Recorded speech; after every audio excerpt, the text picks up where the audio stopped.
Spring 2020 Finals.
started off with a lower bracket semi-final game between NAVI and G2. And NAVI started off in Mirage. G2's pick with a 16-3 scoreline. Simple just dominated the server. But then when it came to Train, it was Navi's game, but it was their game to lose at a 16-11, and G2 looked like they might have the momentum. Going into Nuke, an 11-4 scoreline starting off for Navi, it seemed like it was going to be easy. Then they started to mount a comeback. G2 tried to seal the deal, but it was Navi that won 2-1 with a 16-13 scoreline on the final map. Then it came to NiP versus Vitality. Recently they played a lot against each other, but it was Vitality all the way. They dominated from start to finish, a 16-9 score Mirage, and the Dust 2 pick of Vitality finally paying off with a 16-13. What madness will we see today at the Blast Premier Spring 2020 Finals?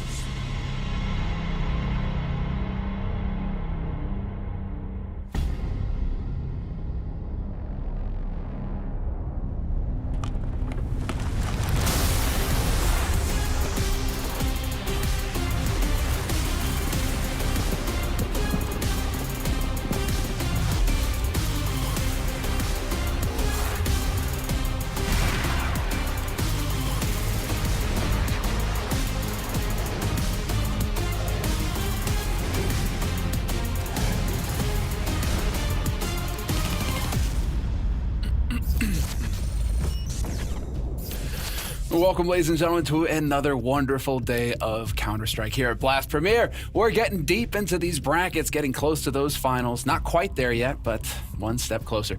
I'm Semler, your host, and joining me, as always, on the desk throughout this inviting tournament, Maniac, Sponge. How's it going, gentlemen? You doing all right? Yeah, I'm doing amazing, thank you. I cannot believe that we only have 2 days left of Counter-Strike. It's been such a long road, so many games, but now we're finally getting there. We're gonna have champions tomorrow. Maniac's excited about the Counter-Strike. I'm excited when we start talking because I actually get to see what you guys are wearing. And I'm like, okay, so now we're getting closer to the final day. They're dressing up a little bit. I was so worried about having to jump on here with you two because you're always looking so good. Mate, I honestly, and this is no word of a lie, I haven't washed this shirt since Blast London. Yeah, I wouldn't be surprised. Dude, do you think, who washes shirts anyways? You just wear them for work? I'm a scumbag, man. I told you yesterday I didn't shower for 2 days straight. That's true as well. I'm in my own house. No one can stop me. Listen, we knew that you had the tentacle hair for a reason, man. It's like showers and Sponge, you know, it just doesn't happen.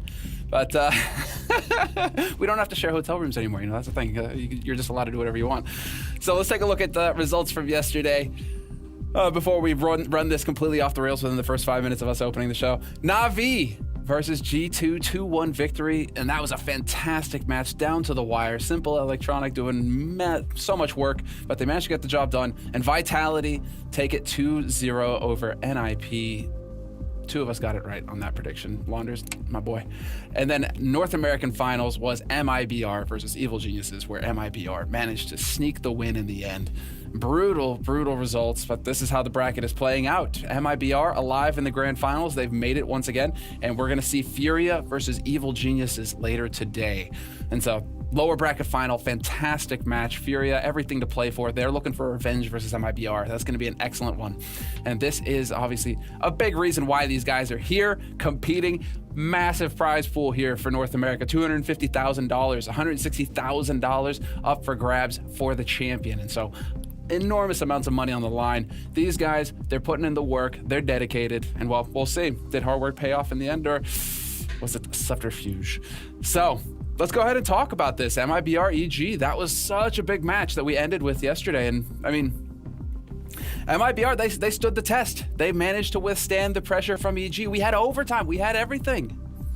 Yeah, and it was really deserved for MIBR. Quite honestly, looking at this series, I would not have given them winner of this game versus EG. I think we are a little bit in the upside down when it comes to the NA bracket when you see Liquid going out first and then MIBR actually waiting a grand final. If you had asked me at the beginning, I would have told you exactly the reverse of it. But then again, I'm terrible with prediction. Now, when we go to this game, MIBR were fantastic. Some of these IDs coming out of their CT side specifically shows the work that Chad was talking about, that we heard in interviews. They've actually back to the drawing board. They're back to theory crafting the game and trying to find ways to approach rounds. It has worked.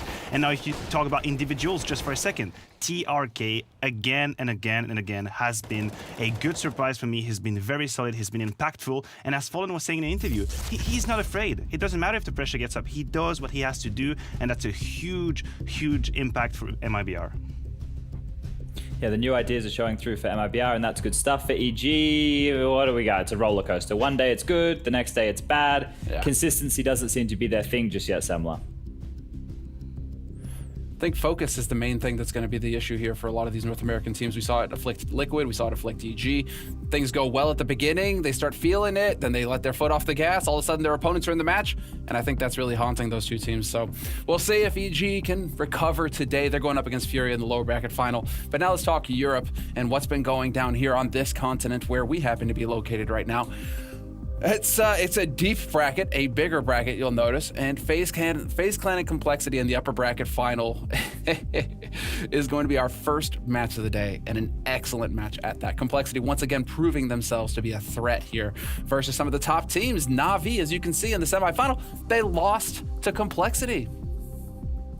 Yeah, they lost to Complexity, and then they battled G2 in what was, in my eyes, the best series of this entire week. That 2-1 versus G2 Esport had absolutely everything.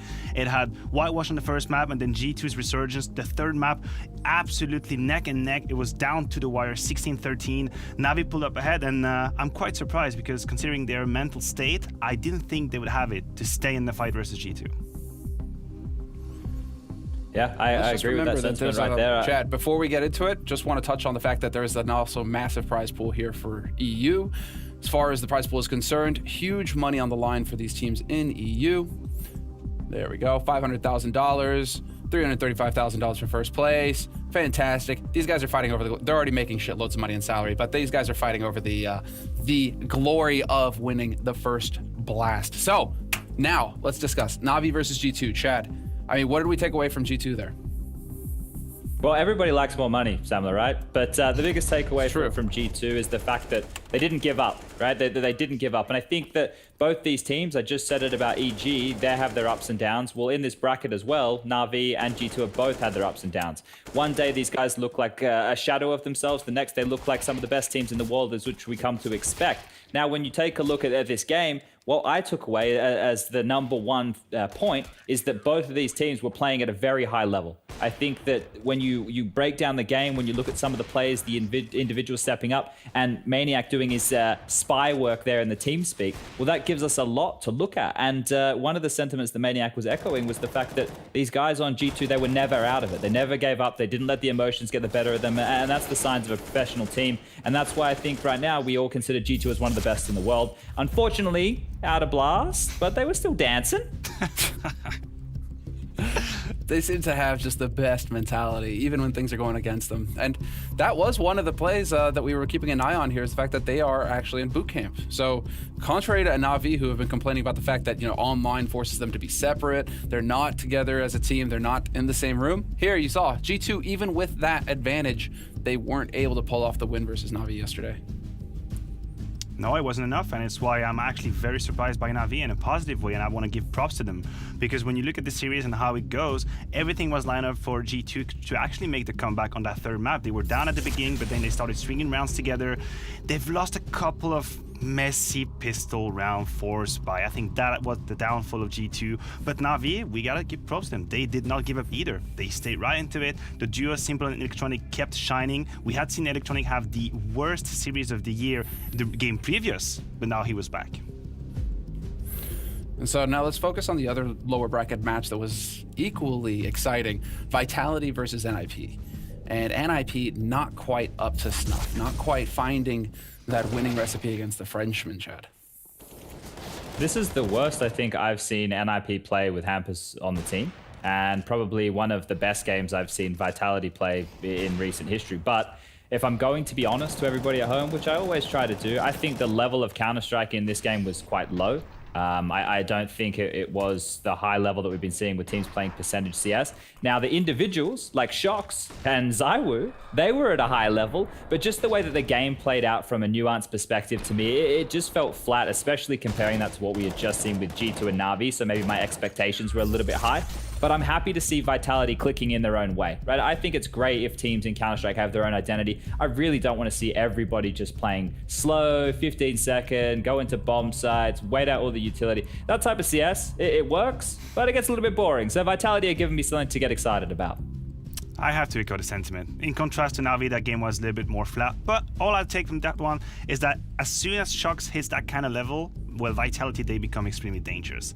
Is it consistent? Not quite yet, but you have to appreciate when it happens. Yeah, I think Twist says it all there. Rez shows some emotion as well, but Twist really does show quite a bit when he's playing. And well, we have these live feeds from all the players when they're competing. But let's take a look at today's matches now, gentlemen. What are we going to get into? Because we've got another 3 best of 3s, but this time it's getting real deep in the bracket. It's going to get fascinating. Complexity versus FaZe is going to kick things off, and then Navi versus Vitality, the teams that we were just discussing, they are clashing in the lower bracket semifinal, not quite to the final yet. And North American finals, though. Evil Geniuses versus Furia in the lower bracket final. This is big, essentially third place match coming up for North America later tonight. And so a lot riding on it, but let's go ahead and just jump right into FaZe versus Complexity. I mean, this is a massive match. FaZe have been looking better and better, it seems. And as far as Complexity are concerned, they've still got some work to do here to prove that they're capable of hanging with the big boys. But it seems like Blast and Complexity have a very nice love story, right? Because of all the explosions that Complexity have gone through in Counter-Strike, most of them have happened at Blast, actually. You know, if you go back to London, where you two guys were, I was watching from home, but that's the first time where we actually raised some eyebrow and say, hold on a second, Complexity, are they taking down these giants? And then, you know, they go back to internet, they play a couple of sub-tier tournaments, which they absolutely dominate, but you gotta put a pinch of salt into it. Sorry, is that really going to transfer to top level Counter-Strike? Well, it does appear that it does. Now they're in the final of the winner bracket going up against FaZe, and there is no sign of stopping. Yeah, I just want to quickly point out the fact that before Blast earlier in the year, when we had the group stage, they were coming out of the darkness. Nobody was really looking at them like a massive threat. They did a lot of work. They came out and they used their individualism as well as the hard work they've been putting in to catch teams off guard. And now they've been in Europe. They've been practicing extremely hard over these last couple of months in the hyperbolic time chamber that is the global situation we all find ourselves in. And it's paying off, right? They are getting an opportunity right now that I bet all the other North American teams on the other side of the pond wish they could have, because while it looks like their Counter-Strike over there in North America is dropping, Complexities is starting to reach a level that is, let's say, respectable as far as World CS goes. When you're able to practice here against the best day in, day out, yeah, you should hope that you're going to see results. And while going into this match, we were able to catch up with BlameF and Rush. And so let's hear what they had to say. You've been there, you've done that, you've won a major in the past. So I want to ask you this, Complexity for you, is this a team that you can see yourself winning another major with? And if so, what needs to happen to make that possible? I think more consistency in our results for sure. I think that we've shown that we can beat top teams, but we've also shown that we can lose to teams that are worse than us by a decent margin. So I think if we just be more consistent and just stick together and just garner that team play and that chemistry over time, because no team was made, good team was made overnight, obviously, and we've been a team for maybe 6 months now, and I think that's actually pretty short in terms of like creating a dynasty or like a really strong team that can contend for majors. So I think it's still early days for us, but I'm happy with how we've played so far as a team. Now it's FaZe today, a very different beast compared to Navi. Do you need to adjust your game plan when it comes to fighting a team like FaZe? Because they've got, again, quite a unique style, quite a heads-up style when it comes to it. I wouldn't say we had to change, but I think we play kind of similar to them in some ways, and I think also that the map pool we have is kind of similar. So I don't think like we have to change too much. I think it's more about being like comfortable with what we have, honestly, and then obviously like focusing a little bit on the game plan and see like some of the anti-strat we have on them and some of the tricks we have against them, like use that if needed. But other than that, I think we're pretty comfortable in a matchup against FaZe. Like it's not like a team we're scared of or anything. And when it comes to them adding BMAS to this lineup, the young guy coming through from FPL, do you notice a significant change in him, or is it just kind of like he's slotted into Olaf's roles? I think honestly he's just been put into Olaf's roles, which I think is maybe the hardest way for a new guy to come into a team, to just be put into all the leftover positions. Yeah. So I don't think like he's obviously a really big talent, but I don't think he's going to be the guy with the biggest impact on the server, just because he's just taking over all the roles that I don't think necessarily he's the most comfortable with. But that's hard to tell, obviously. But that's how it looks from the outside, at least. And how beneficial has this time in EU been for you guys as a team, do you think? Because you've had so much time out there now, and we're hearing from all these NA teams at the moment that they're struggling. They can't even choose good teams to fight because they're constantly competing against them in the actual tournaments. Yeah, I think we made a good choice to stay here opposed to going back to North America. Because in North America, they're practicing against each other, the same maps like all week, every day. So it's definitely like you kind of get into a mundane, like we're playing. I saw a tweet, I don't know who it was, but like maybe MFBR or someone played like Genji and Mirage like 5 times. One of those teams play each other the same map 5 times like in the week. That's like, you're not going to get better. You're going to like, if anything, when you finally play each other, you're going to be so anti-strat, you're not even going to know what you're doing anymore because you're just thinking about what they're doing so much. But yeah, here in Europe, we've improved a lot. I think we've improved a lot as a team and individuals.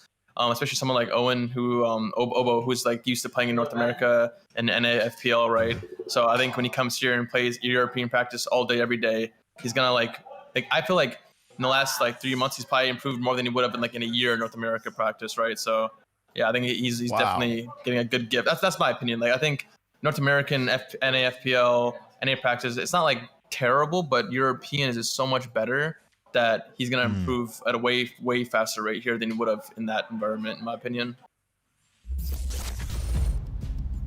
Gentlemen, this seems to align with our thoughts going into this in terms of complexity, benefiting massively from getting to practice here in Europe, getting to boot camp here in Europe. I mean, it seems like Russia's lining right up with that thought.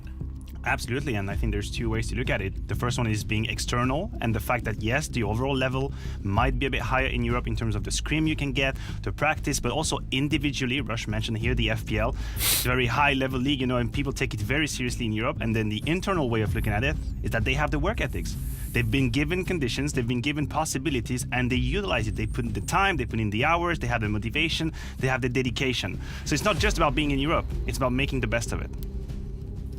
Everything Rush just said there hit home with me, right? Because I lived that life. I lived a harder life, having to come from Australia and fly 24 hours to play, lose in 2 best of 3s, and then fly 24 hours. Actually, it was best of 1s back then. 24 hours back the other way. But look, I can understand that. And that's what we said about Obo yesterday, or last time we were talking about complexity. And I'm glad that they feel the same. Here's the tweet from Jason Lake basically saying, look, the boys didn't need to go back to North America to be able to compete. And so far, things are looking pretty good, right? I think if you look at all the teams who are stuck over there in North America right now, we talk about the Liquids of the world, the EGs of the world, the 100 Thieves we can even throw into that pool. The reason that Counter-Strike was getting so close and North American squads were breaking in consistently into the top 10 is because regional Counter-Strike felt like it was dead, right? We didn't have to play too many tournaments in our own countries. It was just international, international, international. Well, now Complexity are the only team really reaping the rewards of that. And they are going to get such a step ahead in this year. I know we're already halfway through, but for the tail end of 2020, they're going to be leaps and bounds ahead a lot of the other countrymen they've got over there.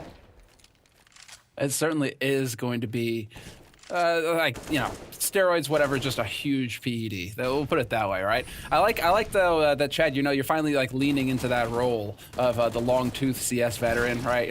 We had to fly 24 hours uphill both ways. Back in my day, we used ball mice. In the rain. It was horrible, Samler. I can't believe the conditions they put us under. Listen, we've all been there. Excuse me, allergies kicking in hard. Let's go ahead and actually now move in a little bit towards FaZe and what we can expect from this roster, because this is, we've already had a little bit of a chat in terms of BMS, in terms of integrating these new talents, Brokey and BMS. And actually, before we start the discussion here, well, let's go ahead and hear what the players had to say themselves before going into this match. Now, Bemis, game after game, you're getting better. The confidence is certainly showing. We spoke about you playing with this legendary lineup, but how does it feel going toe-to-toe against some of the best and legendary names within the CS world, outside of obviously just what you've played in FPL? I don't feel like I'm owning anyone, but I'm always trying to do my best, and I'm focusing on improving my role in the team. And right now I'm focusing on winning matches, and as long as we win matches, I'm fine with that. Can't complain about that, can you?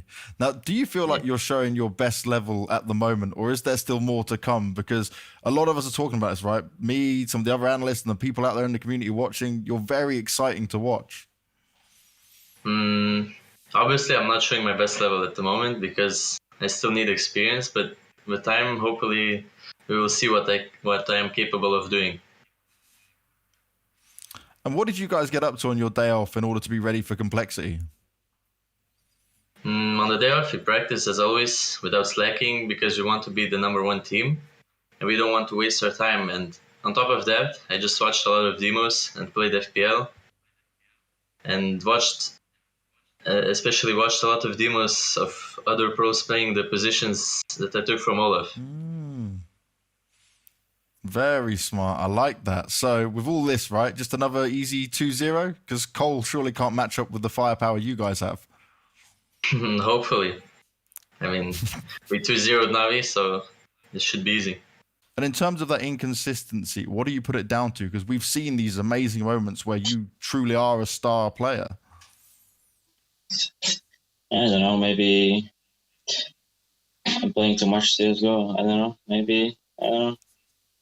It depends. Maybe I stepped out of the bed with my wrong foot. Just depends on the day, I guess. And have you spoken to your teammates about it? What advice do they give you?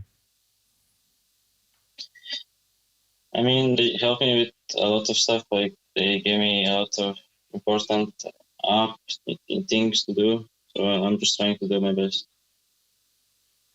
Now, today's game, right, it's complexity. And overall, if you look at you guys compared to them, and especially in world rankings and stuff, you guys are miles above them. But what have you guys kind of prepared and planned for this one? Because they actually did manage to challenge Navi quite well.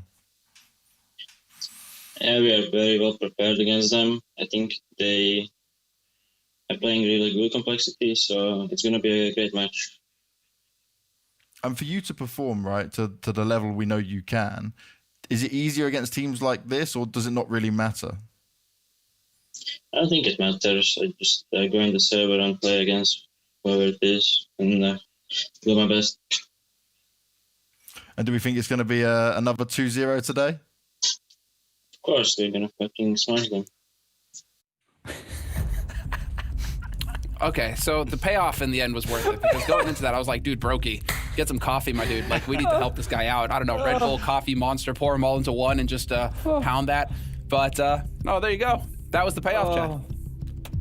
I'm so happy. I'm so happy with that. Brokey, look at me for a second, my friend. You're in a team with Cold Zero, Nico, Rain, and a young kid, BMAS, who just said he's spending a truckload of time watching demos to make himself more comfortable in the team. You have to share frags with all those guys, buddy. Don't worry about not being at the top of the charts every single game. Jesus. Give yourself a break, mate. Oh. Yeah, that's a tough one. I mean, that was a rough one to listen to. Hopefully, he's going to get a bit of time to recover here after this tournament, because he sounds burnt right now. Maniac, did we take anything away from that one? Well, I think it ties with the point that I wanted to make, is that for FaZe right now and the next 24 hours, it's going to be the ability of the double B, BMAS and Brokey, to actually perform to the best of their ability when it really matters. In the next 24 hours, they might play the final of the winner bracket, they might go to the grand final, even maybe win the trophy. If they can bring up their A game in circumstances, then FaZe will automatically become one of the best teams in the world. That is it, even in discussion for a top team. So these are the two players I keeping my eye on, sorry. We all okay, thank you. All right, on that, let's take a quick break, and when we come back, we're going to be getting into the pick and ban and the first map of the day.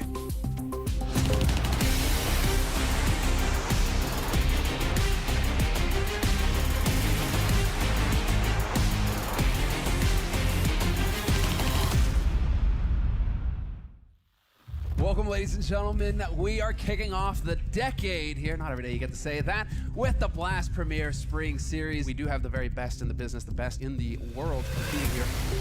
Just take initiative and we're gonna win, all right? Let's go. Okay, boys, let's close this shit out. Let's go. Dun, dun, dun, dun, dun. That's a hell of a shot. Ooh, a second from the lead. 15 seconds on the clock, he turns around and the bomb goes out. Oh my god, the 180! Let's go! Another kill! This should, by all means, be absolutely impossible here for MIBR. This should be the end of the road here. Siri, who is the easiest target? Gold. Oh, he does still have the AK Cold with everything to do, just popping noggins. He cleared 3 bodies and the board. Let's go, guys. Let's focus on. Let's go. Stay focused. Tickets booked to the spring finals. The final day here of Group A. Liquid gonna end up winning in overtime, 19 to 17. I want you guys to get real pumped. It's the last series of this first weekend. Go, guys. Have a party to go. What? He's got 14 bullets in the magazine. Half the clip is gone. He peeks wide, and that's it. Good night. Ladies and gentlemen, Spring Series Week 1 comes to a close. Higher seating and a fat stack of cash for FaZe Clan.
All right, so let's get into the thick of things here. Time to hand it over to our analysts and figure out where this best of three is about to go down. Gentlemen, all you. Well, I'm just going to say I think all the data points toward an amazing game because these two teams share a lot of maps, Chad. Dust2 and Mirage are two of the most picked, played, and won maps for both of these teams. So you think we're just going to shake hands and play the most beautiful CS? Yeah, let's get rid of Vertigo. That's not going to be picked here. That'll be FaZe's ban, and I'm bang on with you. I think here that the fact that Blame F's like, yeah, we're not scared of him. Well, if you're not scared of them, Blame, I want to see you picking into either Mirage or Dust2, because FaZe is going to probably pick the other one here. And let's go toe-to... Okay.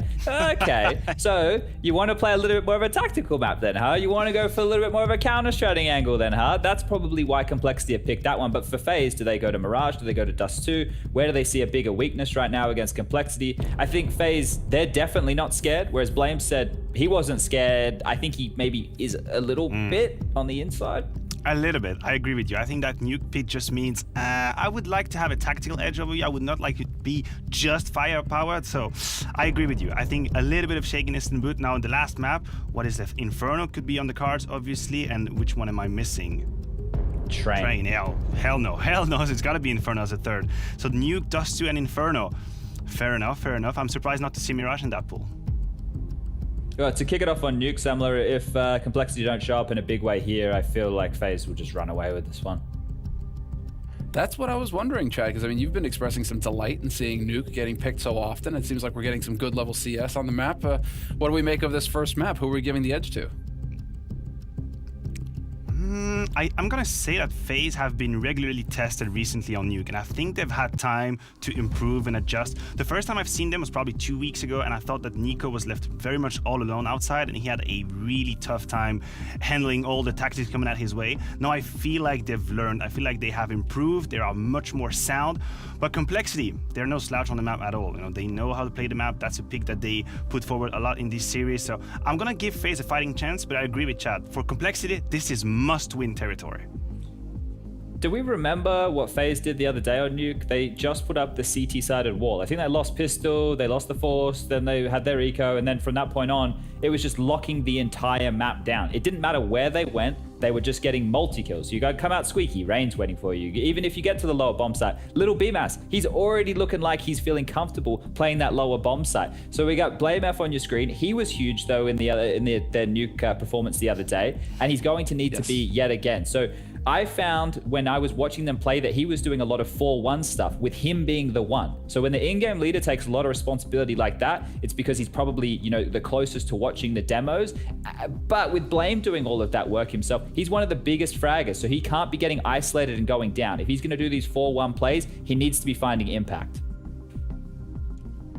This is what we're taking away from, but we have seen a bit of a resurgence in Config throughout this tournament, and a lot of talk around him being one of the most gifted players out there, you know, going in the dip, a little bit of a decline, but fighting on his way back up here now that he's joined Complexity. I mean, are we thinking that he's going to be a match for the firepower that's on FaZe? If you can guarantee me that he will bring his A game, yeah, definitely. We have seen him being able to take over games and completely steamroll their opponents, but now, in these two matchups that we just had, I would switch it up and I would talk about Config versus Rain, because Rain has a similar story. And I'm talking about Blast, I'm talking about romantic situations with Rain. In the last 12 months has played both of his best tournament at Blast. That was in Showdown and that was today right here in the Spring Finals. We've seen a resurgence from this man that we have on your screen. And it's been, I want to say, a sweet feeling of nostalgia to see Rain going so ham on these games, because I haven't really shaken off the feeling of him dominating the game. But to be fair, he had been absent for a long time, but now he's here. He is definitely back, he's definitely dialed in, and it makes FaZe that much more threatening. And so on that note, gentlemen, thank you very much for the analysis in this pre-show, and let's get into the first map. Let's hand it over to our commentators. Anders and Moses, how are you guys doing? Ooh, real well, Semler. Thank you. Jason, how are you doing? How are you feeling? I'm great. I've had a lovely morning, Anders. I'll be honest with you. It's been absolutely spectacular. A little bit early, but everything's good. And I get to start it out with Complexity versus FaZe. So yesterday was Counter-Strike's birthday, and we still get some top level today. It's the gift that keeps on giving. Yeah, for a long time now. It's kind of amazing. Yeah, saw a lot of cool stuff coming out around the birthday, so really enjoying that as well. We're going to celebrate right here with, I think, what's going to be a really cool match. I mean, FaZe are fun to watch. Complexity are fun to watch. I think most people on the FaZe side, I don't know if you noticed, but I went with the anti-maniac strategy of just picking the opposite of whatever he was picking. So I feel pretty confident, actually. Yeah, he's been let's hold the thought, because here comes some aggression into the upper bomb site. Smoke in towards mini garage, and ooh, they want to drop down the vent. They're getting tagged up. coldzera grabs Config, and that's a big time player taken out. BlameF on his lurk, and if FaZe have done their research, they'll know he's going to be coming in to backstab away from the action. It's a pretty good bomb plant, but they did take a bit of damage for it, and they're also out of grenades. So now the rest is going to have to be up to the pistols. Nothing else will save them here, and showing your face to coldzera is generally a very bad idea, although he's missing a lot of shots. The final one goes through. I don't know why Poison kept sticking around. I feel like it was doomed to go badly. Brokey will take down Rush, and that leaves BlameF. You know, a very, very tough 1 versus 4. He's going to bust open the door and get taken right down by Rain. And that's a nice retake coming in from FaZe, and they will win the pistol round. Yeah, I have to imagine they just knew they did so much damage over to the FaZe side of things that they wanted to continue that fight. You're exactly right. They could have backed away, but I mean, look at the positions when FaZe begins this retake. That's the other tough part. It's kind of hard to decide that you're going to abandon your teammates because none of them are any safe positions. They're all close up on that ramp taking fights. No one was able to get back in towards the doors and towards control. So that's pretty tough to hold off as FaZe sends so many bodies in from ramp room. So 1-0, a nice little pistol round there from FaZe. Yeah, that was well done. I mean, they didn't seem panicked at all. They sort of knew that they had that they were in a 4-on-4 and the bomb was down, but you didn't sense any kind of madness of people running in trying to fight alone. I mean, coldzera missing a couple of shots, but that wasn't, you know, him panic clicking away. He was actually feeling pretty casual about the whole thing. So It's nice. The scariest part of that pistol round was Nico had the kit with 1 HP, so if he'd been dropped far back, just a stray bullet, you know, that kit was everything. That kit might have made it very difficult to get the defuse on time. Regardless, the second round has a bye due to the plant. 2 AK-47s and BlameF going to lead the way. One of the strongest fragging in-game leaders we have, and he's done it on Bamas this time around. No idea they were creeped up that close, and FaZe must scramble to recover. Nobody downstairs just yet. It's Nico to be the first contact. Oh, but Rush is close with the FAMAS. They're both going to peek him at the same time. A good headshot, though, from Poison to take down Nico. That's actually not bad at all. Obo will make sure Rain doesn't get any more kills here. And now it's a 2-on-3, but they're so low on health. This is still pretty winnable for FaZe, in my opinion. They've got the health for it here, and they almost drop Obo. The bomb will go down at the very least, but that is certainly the end of it. Nothing that Obo could do behind the silo. So an expensive and dangerous round. But, I mean, they held on to it, FaZe. The bomb plant, though, I wonder if with the kills here as well, Complexity, would you want to buy in this round for them? All right. Do it. Why not? I mean, listen, I'll be honest. I don't think I'd make the call, but I'm not going to fight against the call if Complexity pulls it off. I mean, they have the economy very low. They have 2 plants in these 2 rounds. They've been able to get into the bomb sites in both rounds and actually get that bomb down, but not able to defend it. So I think there's a lot of reasons why you could make the argument Complexity should buy. And this is a nice happy medium, obviously. The halfway investment, upgraded pistols, armor, a little bit of utility across the board for Complexity. A buy designed once again to keep some money low, get 2 to 3 kills, hopefully get a bomb plant, and set yourself up nicely for the first rifle round.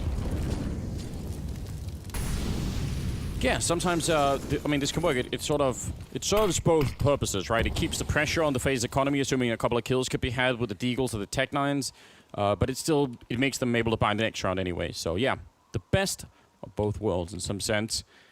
Tech-9s, always exciting in my opinion. I've made a long-term call on Tech-9s coming back into the meta. Yeah, you have. I like seeing their increased usage. I like seeing some steps towards that meta. Oh, they're like overalls, man. They're making a comeback. Yeah, you made that prediction. I didn't see us getting into fashion so early in the day, Jason. But I'm happy that we're here.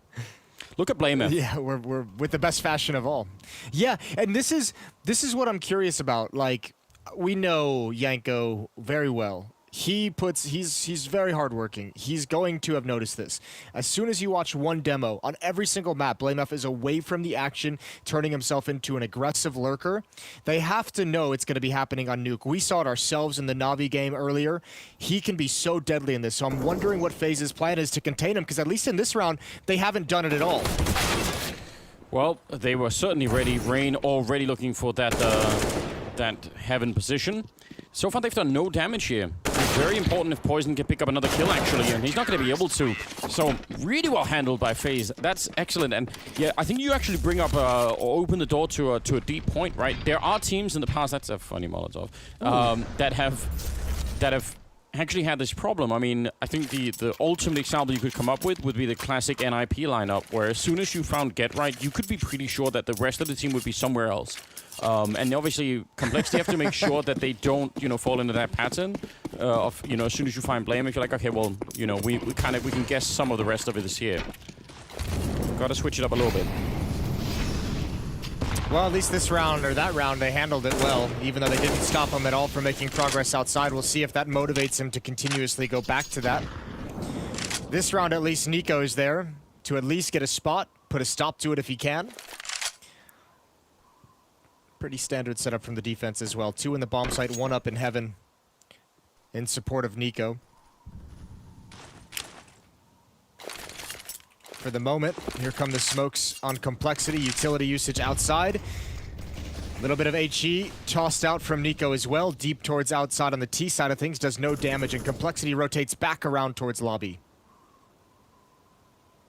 I really love this from Nico. He's so aggressive out here, but he's going to get a lot of information about what's basically not happening in the yard at all, and that'll make them more comfortable sticking around ramp and inside of the A-bomb site. A kill on Rain here would be massive, and yeah, Obo had a big shot at doing that. If they get Cold Zero, this round's probably over. He's gonna get one big kill, but there's so many targets and a second pickup for Obo. A big double. Let's just see if they can get a random run for the smoke. That might be the only way to get back into this round.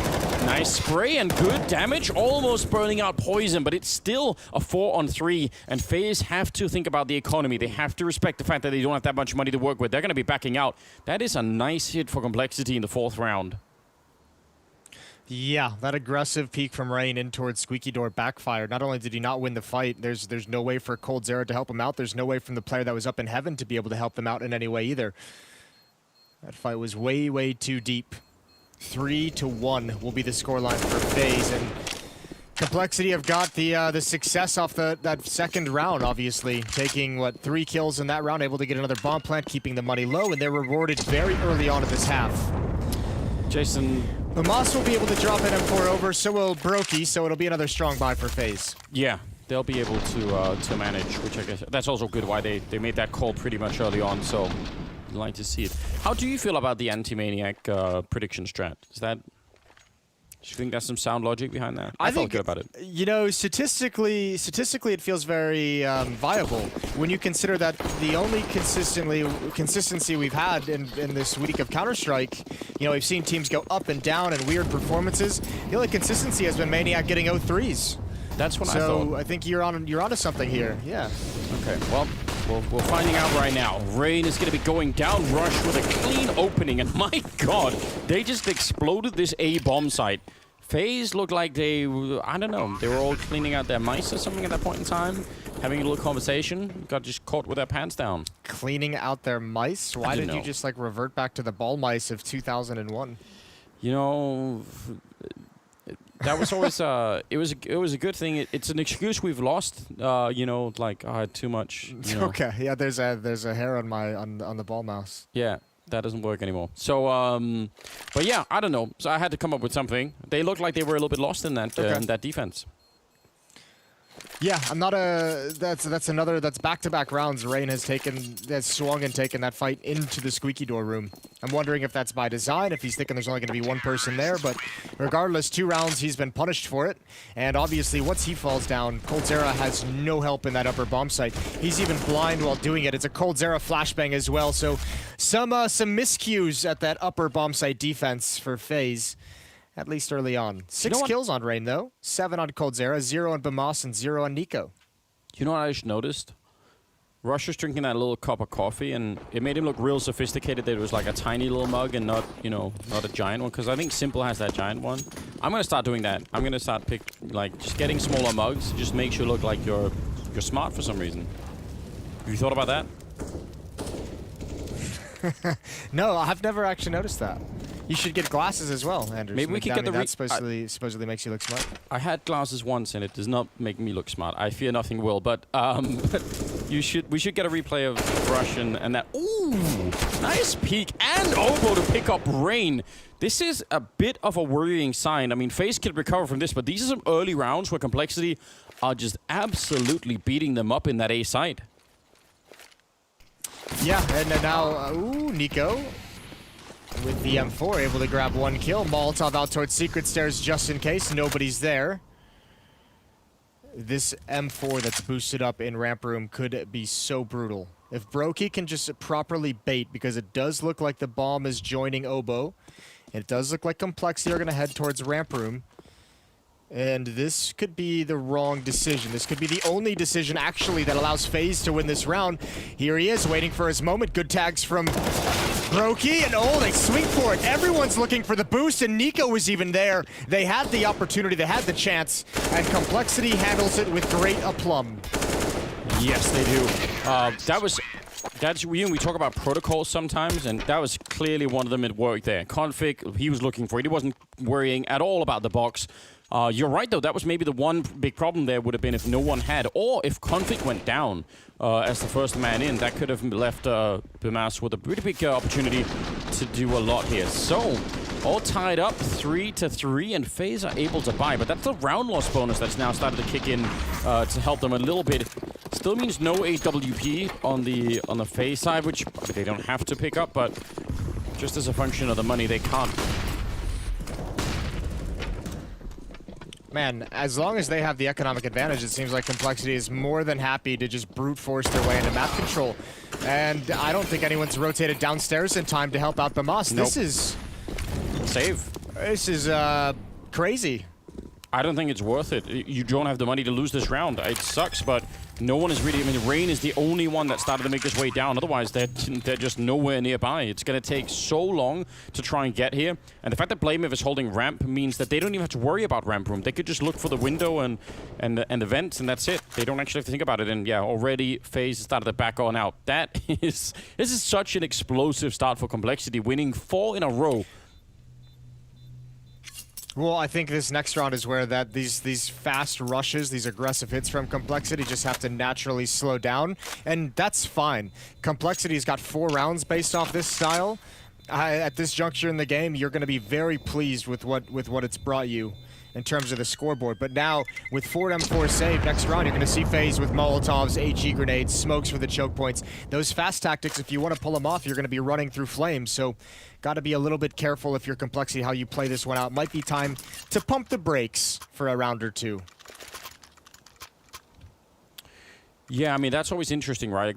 When something is working, if you just keep pushing that same button, eventually it's not going to be responding any longer. So you have to make that switch, and if you could do it before it breaks down, obviously you look like even more of a genius. So see what Blamev has got for us. Could be a change of pace there. Already being pretty aggressive outside. Swinging behind that wall. Nico going to be a grenade landing and does a lot of damage and some great spray, and they can't stop to try and fight him through the smoke. That makes no sense at all. But Rush again winning a fight against Rain inside of the A side, and he's ready in case someone wanted to drop down behind him. Bamas has to respect the fact that he does not have the weapon or really the backup to try and fight this alone. So could be a quick bomb plant coming in here if Complexity feel they have the space for it.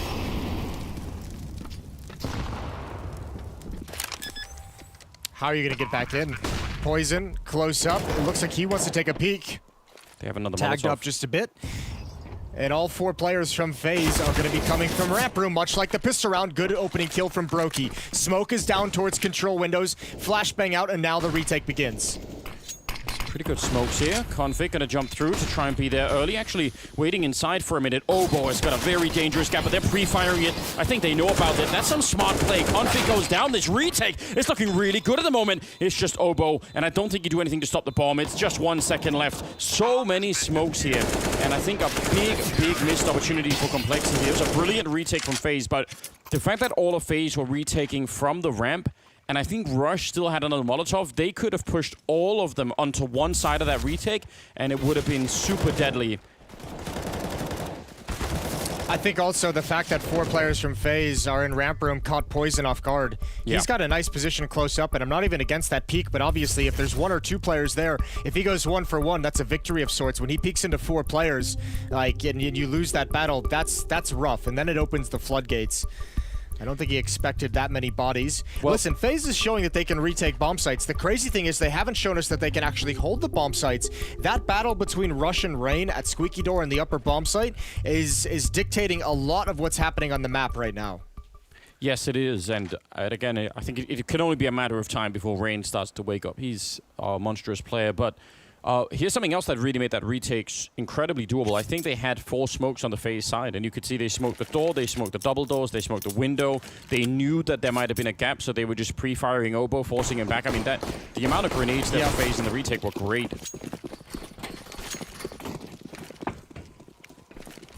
Here we go, all tied up. This is quite the battle early on. Even Nico in that previous round, that duel on top of the silo against Blamev, he's lucky to be alive. Yeah. And again, he'll be challenged by Blamev, who's just biding his time. Yeah, worried about that flashbang. Could be a sign that someone is out by the container, which Nico technically is. Let's just see. He's looking over it. They have a pretty good idea. That's a nice headshot. Looked like Configuras actually should have been able to spot him, but might have been looking somewhere else. Up on Brokey. Obo on the other side. Does see it. Yep, he definitely saw the shoulder. Good opening kills. And finally a round that starts off well here in favor of FaZe, which I think is going to be Just a nice little bit of a beginning for them in this round. If they can save the rifles here, I think that's the next goal, obviously. Don't lose too many in the 3-on-5.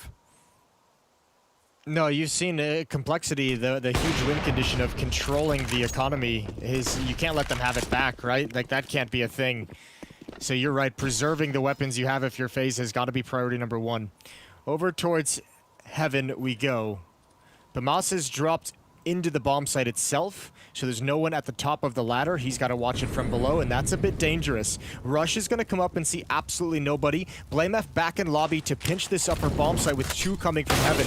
This is dangerous, and that Molotov was just too late. Rush with spectacular entries, and BlameF in a perfect position to shut down the rotation.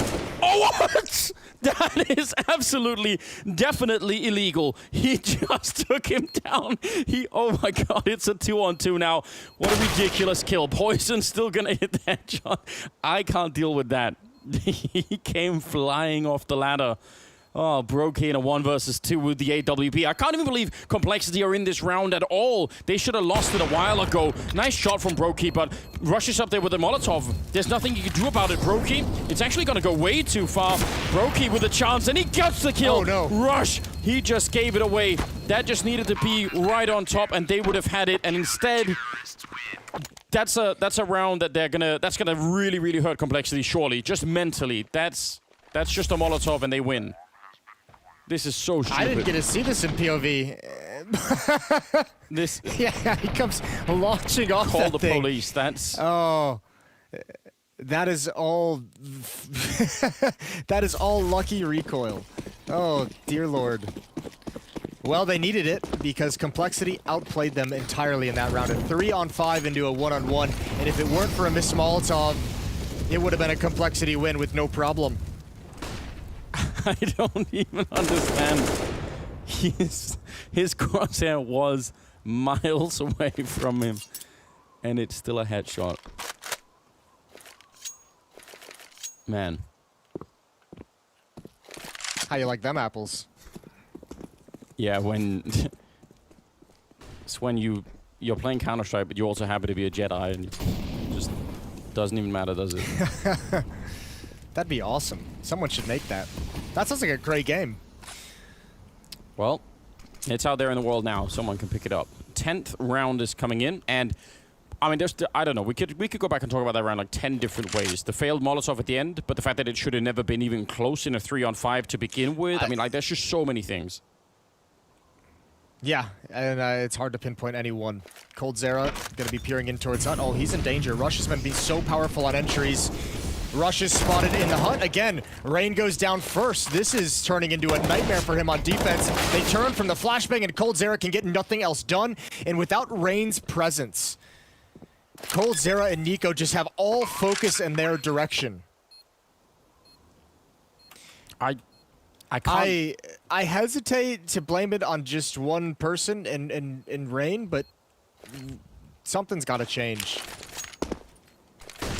Yeah, I mean, it's hard to ignore. I don't even think it's about blaming him personally, but it's just that, you know, there is that thing about a chain only being as strong as its weakest link. And unfortunately, in a bomb site like this, if you can consistently find a kill on one guy, then it just puts so much pressure on.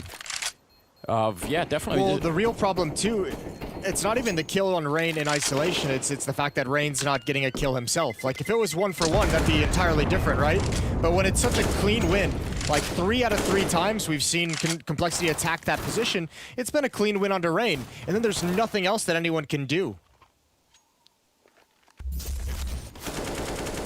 Yeah, it's really a problem. So the good Molotov they throw into the corner there, but and I think again that was a Cold Zera assisting with the kill on Rain. Not that it's Cold Zera's fault, but it's just say that there is some off timing. There's something that's not working. In a perfect world, yeah, great, have Cold Zera for the flashbang and have Rain peek behind it while they're all flashed, but they're getting the timing just enough wrong that it's at least also affecting Rain, which is a bit of an issue. Here we go, Obo right through, and they're gonna get the opening frag once again, this time on Cold Zera, and it's mostly pistols on the FaZe side of things. Rain is gonna be going down next, and save the rifles is the call immediately. I can't remember the last time I've seen a team being able to walk in really against anyone on this A bomb site in such a fashion. This has got to come to an end. They did it against NAVI as well. If you remember the game, that Complexity, the series that Complexity upset NAVI just a couple days ago. The first like 5-6 rounds was all NAVI, but once Complexity figured it out, they were able to get into that upper bomb site whenever they pleased. Yeah. So this is impressive stuff from the Complexity offense, and this isn't even like super tactical. The other side of the coin is, this is just like brute force, except you're brute forcing over players like Nico, like coldzera, some of the best players in the game. It's really quite spectacular, isn't it? And you wonder, again, I'm just waiting for them to make a change in the strategy here. Like, let's say they go fight Nico outside, all three of them, and, you know, try and overpower him. That would just add even more to it. It's a huge constellation of players here that are doing really well on the Complexity side. It's 7 kills for Poison and Ober, Config and Rush at 6. Blamef doing a bit less, but it doesn't even matter right now.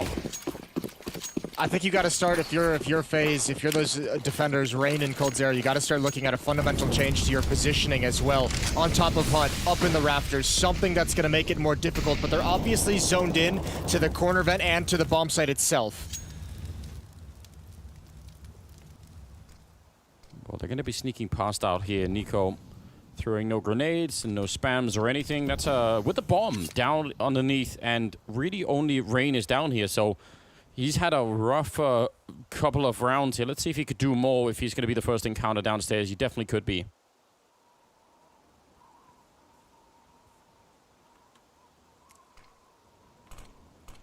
Brokey's transitioned into the upper bomb site with the AWP. So there's a bit of a shift for you. coldzera's there as well. Out in the opening on the floor. Rain is just coming up the vent at the moment. And actually, for FaZe, nobody is downstairs. Not a single person is at the lower bomb site, and it's about to be a free plant for Complexity. This is weird. Rain is just down here. I wonder why FaZe made the call to give it up entirely. I have no idea. I mean, Nico outside, once the smoke fades, obviously he sees no one. Maybe he thinks, you know what, that was just a fake. They're probably going to go A again. I don't know, it's a dangerous call to be making when you've got no info at all.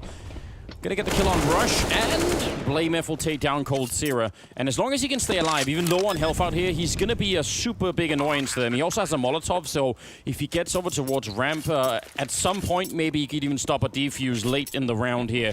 There is one single smoke on Bamasa. That's something that they're missing here for FaZe, which previously in the B-bomb side, they had great retakes with a lot of smokes. This time, just the one. So let's see how this plays out. A must-win round for FaZe. They are really struggling early on in this game. Nice flashbang right in the eyes, but it doesn't even matter as Obo will come in with a strong double kill. And Brokey, he's about to get shot in the back as well by Blamef.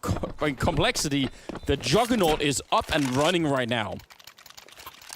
This is insanity. What a great showing from Complexity to start this map. Look at the money.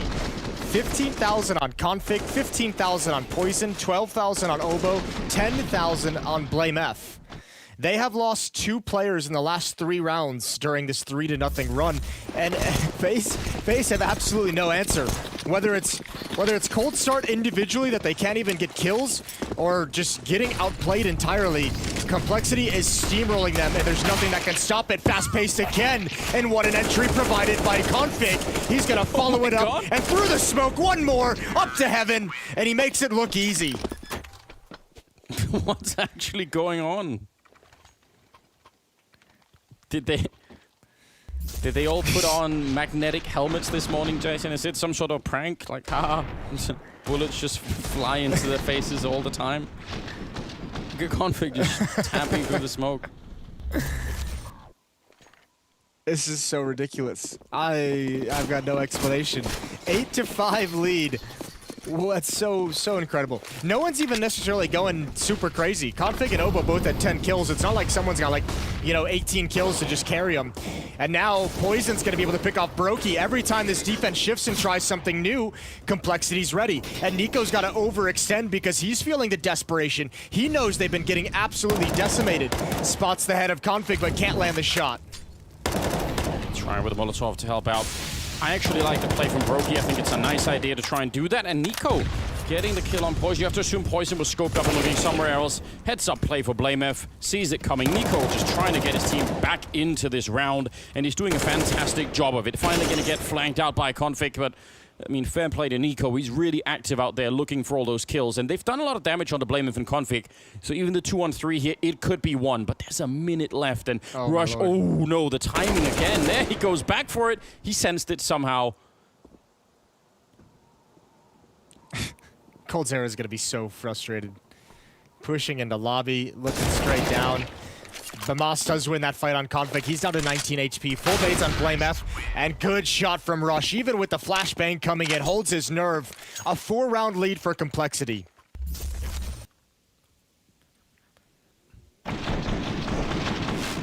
This is such an absurd game. I don't know what I was expecting. I knew the Maniac curse was pretty strong, but I had no idea it was going to be to this extent, I'll be honest. It's wild to see. 15th round, and we got FAMAS, we got the MP9, we got the 1 M4 on Nico, and generally not that many grenades to be working with. This is just an enormously powerful performance coming out from Complexity right now.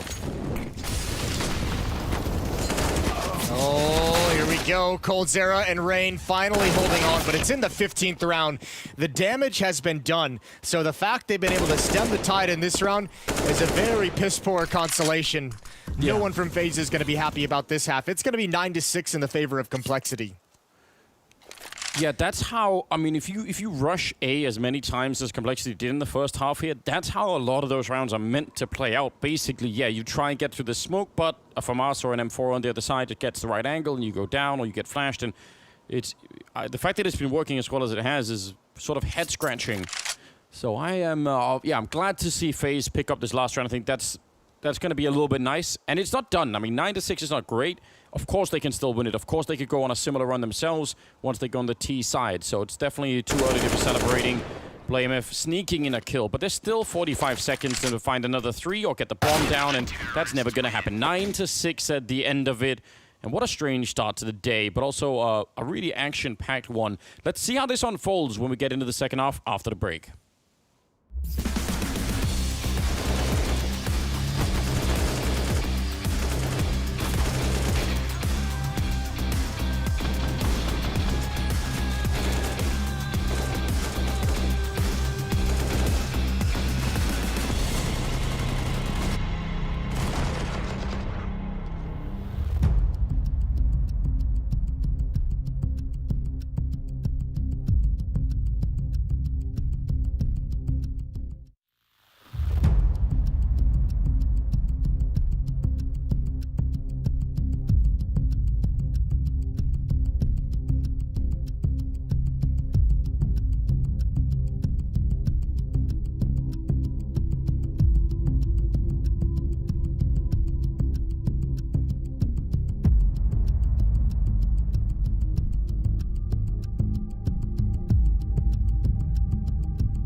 Welcome, ladies and gentlemen, to the second week here. We've got the best teams in the world and Complexity. But Flamey is his kryptonite again. Oh! This is it. It's a bulldozer. We have fun, we're going to play good. We may lose some shit rounds, but you just brush it off, and if we win some good rounds, we cheer. That's all it is. The best team in the world going up against a team who, you know, hasn't even been able to qualify for the major yet.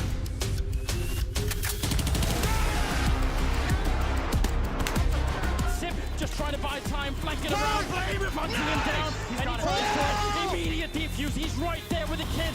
Oh my god, I can't believe it. 16 and 12. Yeah, I've seen every big CSGO match ever. I can tell you that would already be like a top 5 upset of all time.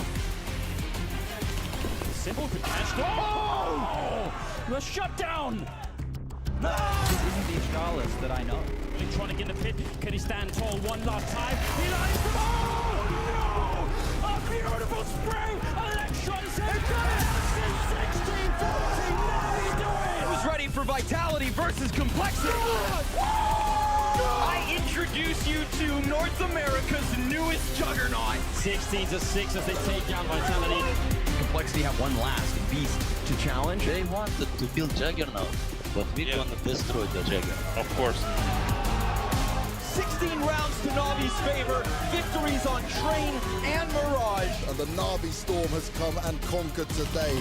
It's an exciting, couple of days that we've had here, and it doesn't feel like we've had any losers other than maybe Astralis.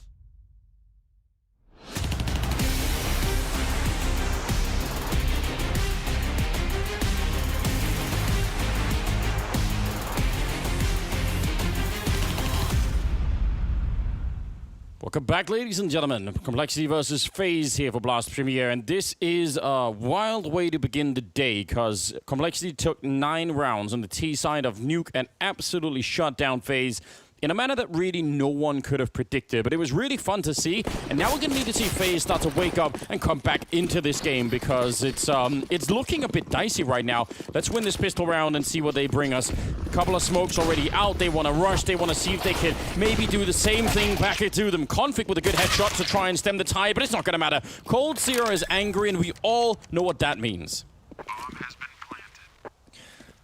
Alrighty. Poison up top. That was quick. If I had to guess the strat call, that was FaZe saying we can do the same exact thing. A nice quick upper hit. Poison waiting, and he's got Rain below him. That's a nice peek. Tagged up a little bit. Can't get the kill, and that should seal the pistol round. No chance of coming back into it for Obo in a 1 versus 4. Yo, I completely agree. Say, you know what?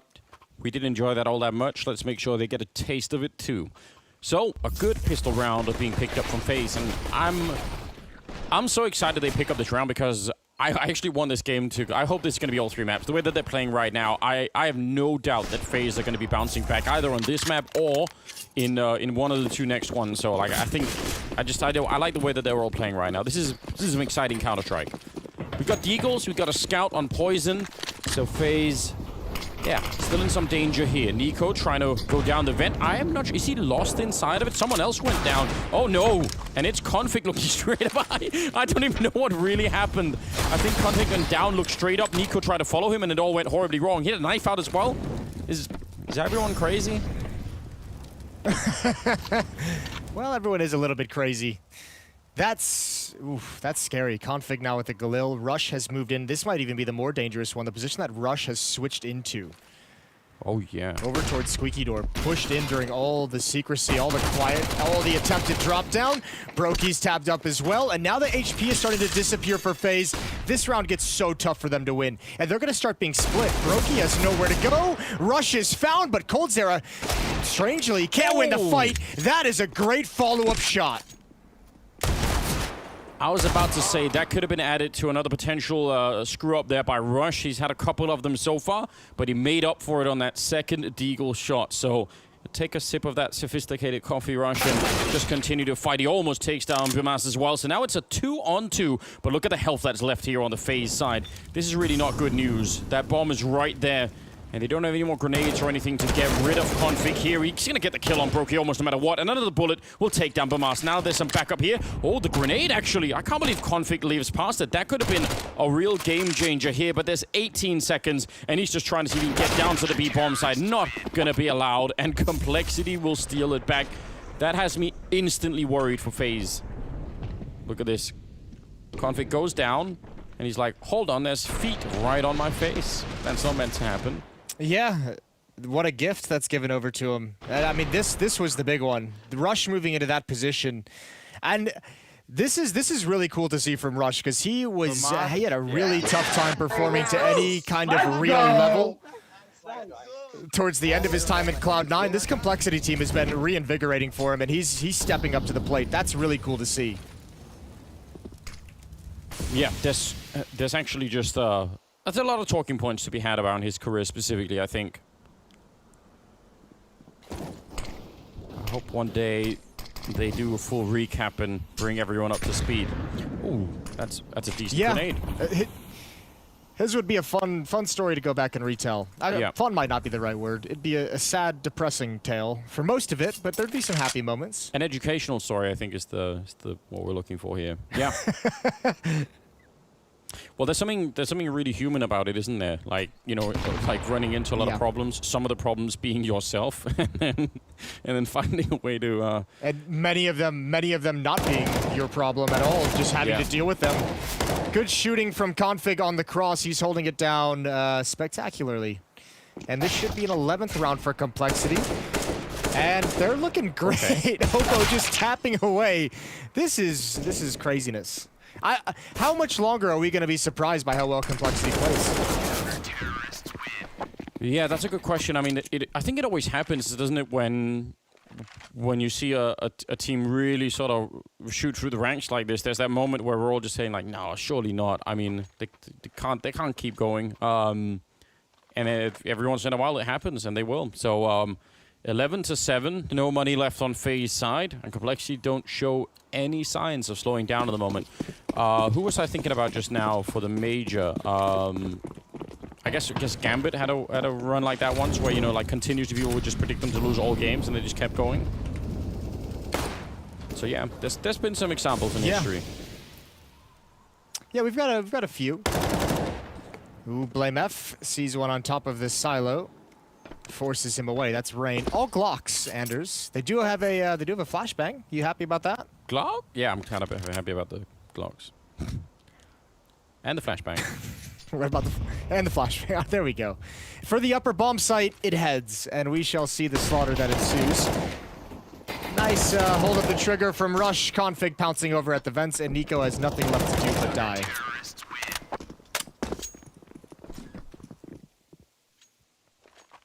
Yeah, virtual high fives all around. It's 2020, so that's become a thing now as well. Didn't think I would live to see the day, but here we are. 5-round gap and Complexity. I mean, who's the person on the FaZe side right now, Jason, that will make this team come alive again? Man, take your pick. Nico, Coldzera, I mean, Brokey and Bamas have been both performing very well at times. I think the scary part for me is FaZe, throughout times of their lifespan as a team, their T-side on Nuke has been spectacularly rough to watch. And I hope they don't descend back into that, because it hasn't been the case for some time. Pretty much since Coldzera had a reasonable amount of experience within this lineup. Ever since he's joined and had some time in the team, they've looked much, much better. But I hope they don't revert back to a very strange T-side.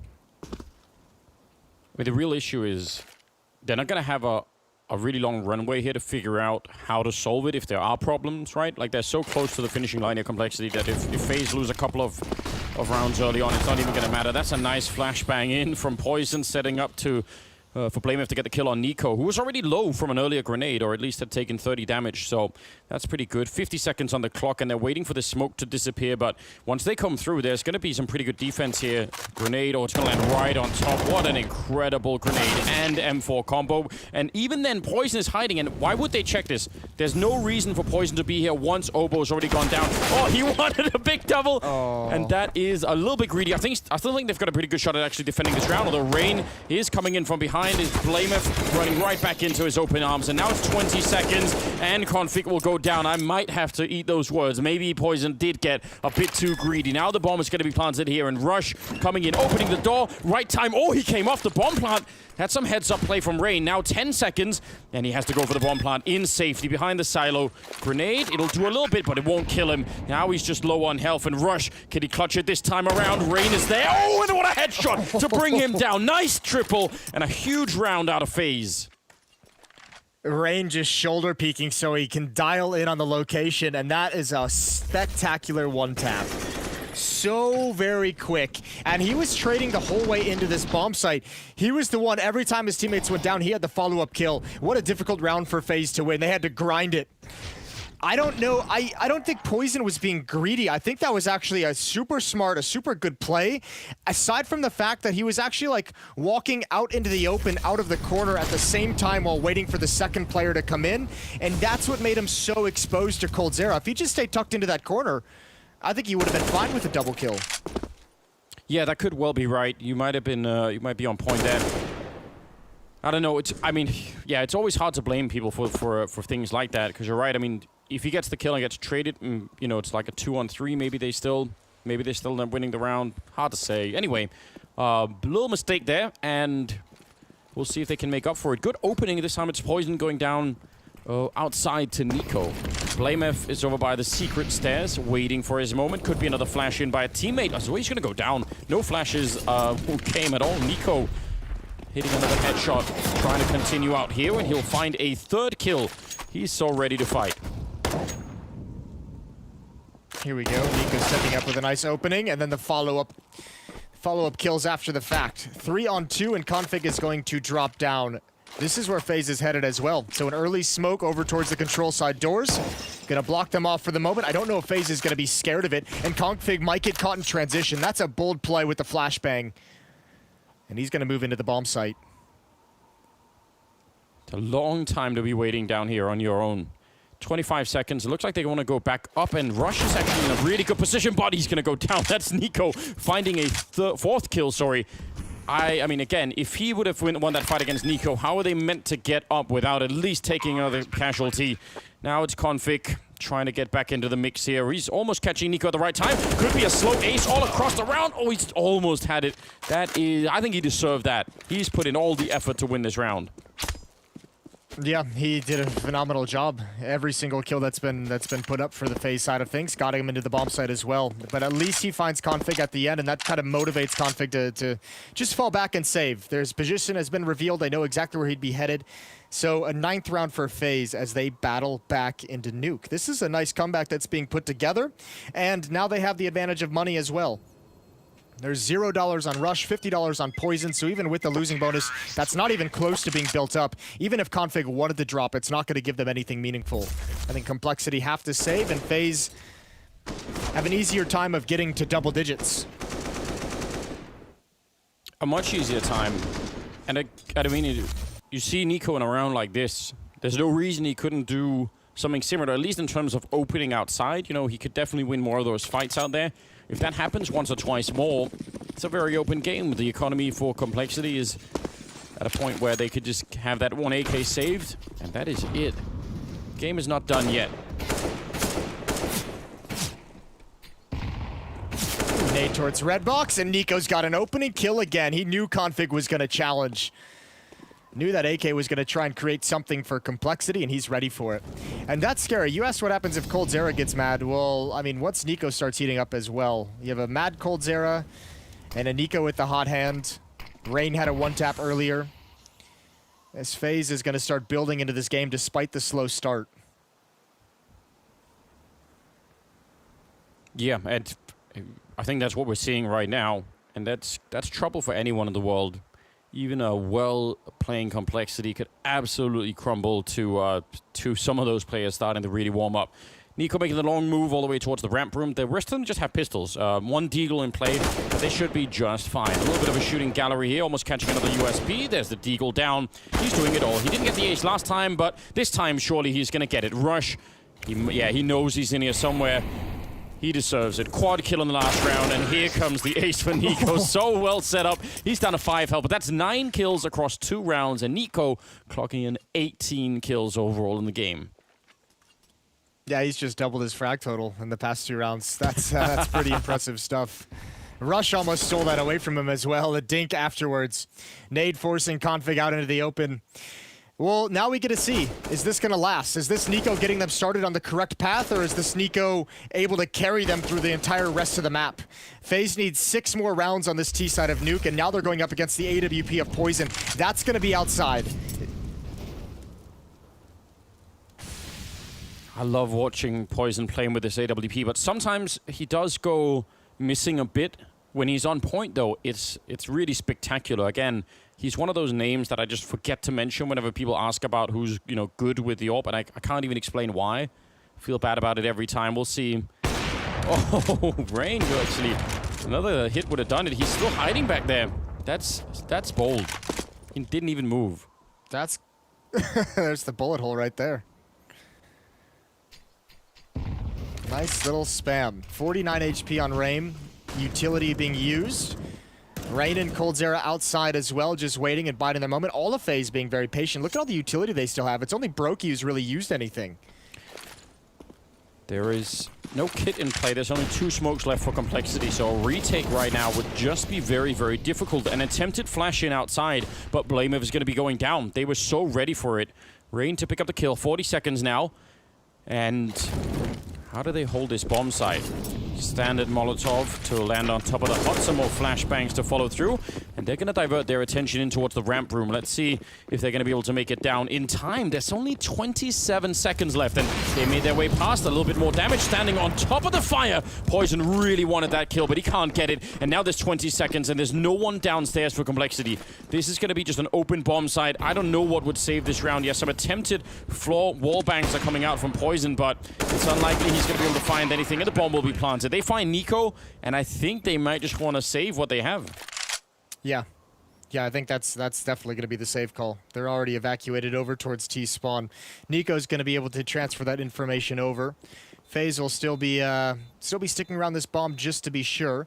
But that's another nice round put together by the FaZe offense. Smart call as well to save these weapons from Complexity. They were so out of position. Yes. Man, here we go. They're coming back into it. We've got ourselves a game. I thought for a moment after that first half, Complexity might just be able to rattle off, especially the 3 rounds in a row that they got after losing the pistol. I thought they'd be able to just kind of take this map. I'm glad to see FaZe fighting back. This is their 4th straight to get up to 11 rounds.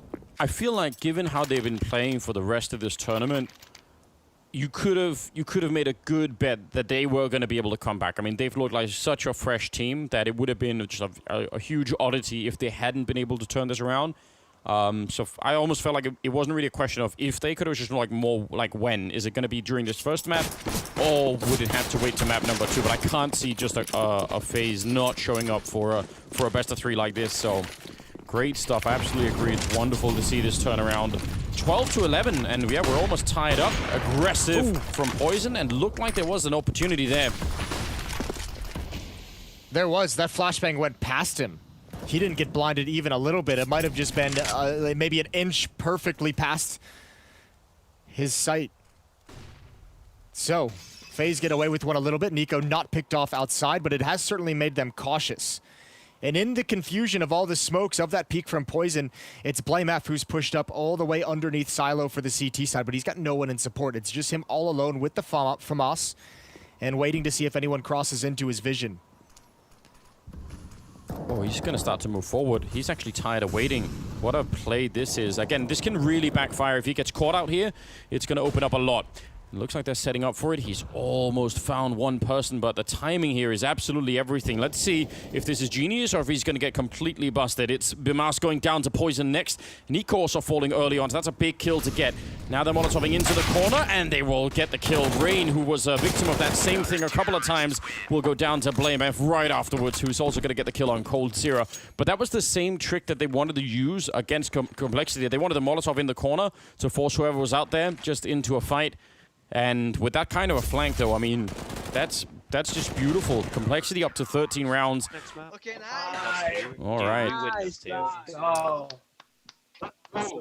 The Complexity fan cams. Yeah, that's a well-timed flank for BlameF coming around the back. And I think that's pretty much, I mean, you can only really use that trick once. I think that's going to put everyone on notice. Nico again going to lead the way. This time, much faster pace. But I don't think the smoke wall is up nearly as much as he'd like. In fact, it's not even close. That's 4 smokes thrown outside and not even a completed wall. So a bit dangerous for FaZe, especially knowing that Poison has the AWP. Yeah, and he's up in heaven. He could just take a couple of steps back and he'll be looking out there.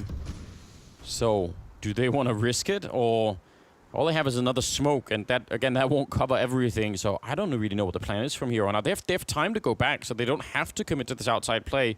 Could maybe try and see if, instead of swinging out into the yard, just swing right around Mini into A and try and crunch it from Squeak, from Hut, and from Mini. That would be a cool play.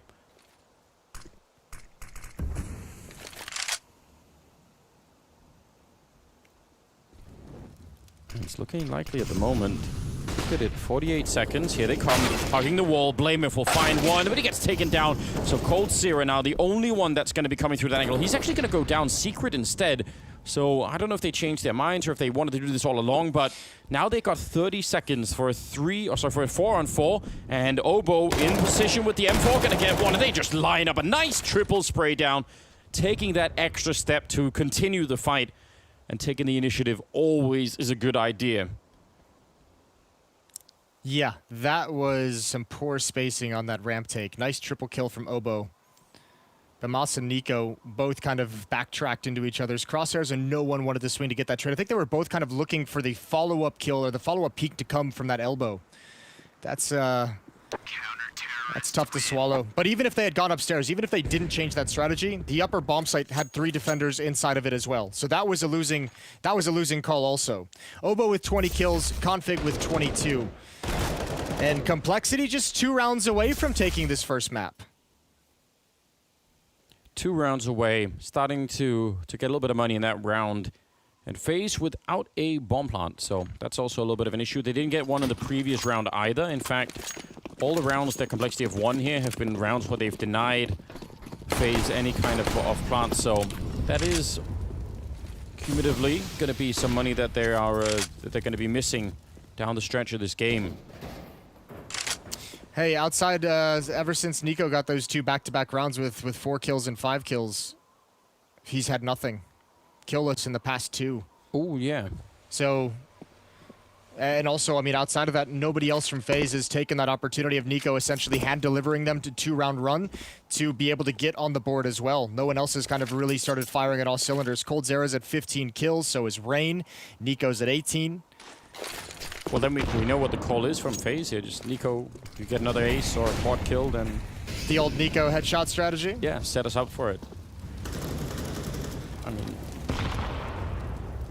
It's worked. I think it's been hard. This putting the AWP in Poison's hands, I mean, it's obviously not any kind of spectacular decision or like, you know, genius decision, but obviously putting the op outside when he first got it in hand, it was perfectly designed to neutralize Nico from having rounds like that because he had been beast moding entry kills outside a couple times. That's a great run boost. Poison has no idea. And Rain, there's the peek. Oh, but the shoulder peek gives it away. He didn't commit right off the bat, and Obo has another opportunity. First kill goes his way. Second kill as well, and Poison rotated over. FaZe is shut down again, and Complexity has 4 chances to close out the map. That actually felt like Obo was using the ghost of his past self in the previous round to bait out, you know, for him in this round, because he was playing sort of the opposite side, and they actually ran in to try and check that corner that he got the triple from last time around, and then he's on the other side. That looked really cool. Nico in a 1 versus 5, and yeah, he's not going to get anything, obviously. Time running out, but would have been fun if he could have found a kill on anyone here. Do some damage. Anything, I think, to inspire the team to get the next 4 rounds in a row, which is what they need. And they don't have money or anything. This is not good. No, this is not going to be a pretty buy. They're fighting with scraps here in the final round. 2 Tech 9s, 2 AKs, and a Galil. 15-11. And to outside we go. They have not been able to crack this defense 3 rounds straight now. In fact, 2 of them just spent timeouts. Flame F. Oh, they didn't check it. They didn't clear it. He is blind, but he's found the safety of the smoke. Relative safety as Nico takes him down. Poison with the op is just a little bit late to catch Nico. Well, Rush is inside. He's been bored a little bit in the A-bomb side for a while. Going to get some action this time around. A big double kill. And Complexity now a kill away from taking the first map, which was picked by them here on Nuke. And it's been looking stunning. FaZe are going to have a real comeback on map number 2, or this could end very poorly for them indeed. 16-11 as they bring down FaZe. And they just look like such a solid team right now. What a revelation this was. The Juggernaut continues, and we will too with the second map that's coming up after the break. Stay tuned.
Welcome, ladies and gentlemen, to the second week here. We've got the best teams in the world and complexity. But Flamey is his kryptonite again. Oh!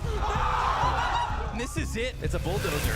We have fun, we're going to play good. We may lose some shit rounds, but you just brush it off, and if we win some good rounds, we cheer. That's all it This is. is the best team in the world going up against a team who, hasn't even been able to qualify for the major yet.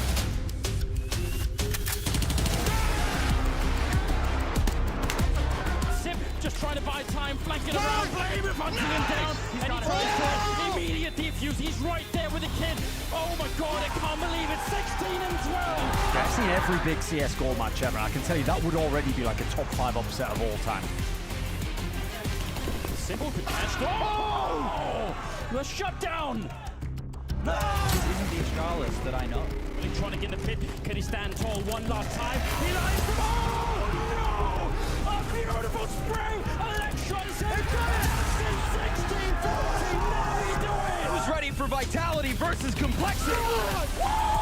I introduce you to North America's newest juggernaut. 16-6 as they take down vitality.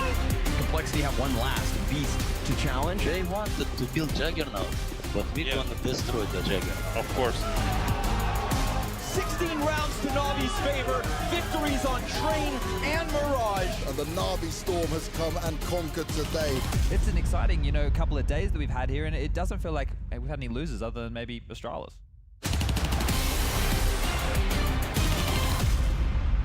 Akita, it looked like you might have been able to close Nuke out a little bit earlier. What was the change, though, when they started to make a comeback in order for you guys to take this win quite decisively, at least?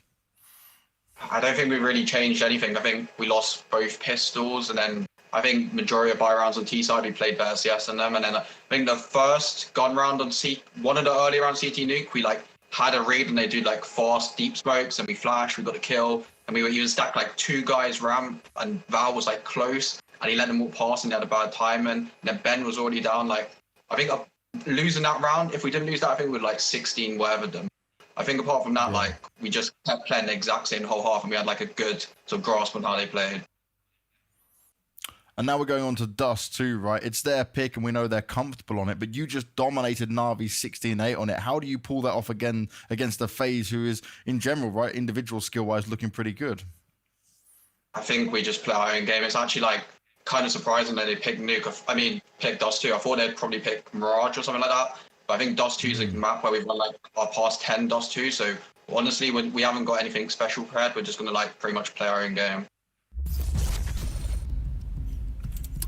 It keeps coming back to bite us. We keep predicting against complexity, and they just keep taking us all by surprise and just keep on. I knew I should have predicted. I knew it. Let's get all that out the way. Let's not even worry about the predictions or any of that nonsense, because there's a reason that Complexity are the underdog, and there's a reason that they won in this game. And there's one word here that you have to use, and that's prepared. Go back and watch this. Look at the setups. Look at Poison spamming with the AWP through the box outside, because he knows exactly the smokes they're lining up. Look at the pop flash timing as soon as the smoke pins get called from Blame, and he's stepping out getting frags. Keita, Jamie, he was bang on. They had that round in the bag. They flubbed it a little bit. I thought right there that they may actually have unraveled and lost the game in a tilt scenario, but I'm glad they didn't, because they were the better team in this game. There's no doubt about it. They forced FaZe off of their A game. They forced them into their B game. They forced them to adjust, and FaZe couldn't keep up. Complexity on Nuke, that was super legit, that win. It was amazing. Their T side was a thing of beauty, honestly, and just the game plan and the structure around it, the philosophy behind it was amazing. But we have to talk about some of these entries on the A-bomb side, because I think that was the main takeaway from the first half. Unfortunately for FaZe, neither Rain or Coldzera had what it took to stop the rushes. Complexity, they abused the A-bomb side time and time again when they had that string of 4 rounds, and as a result, on the FaZe clan side, I can guarantee you they had to adjust. They were talking about it. How can we counter that? Do we need to start with 3? Yeah, come on, play ladder with us, we need you.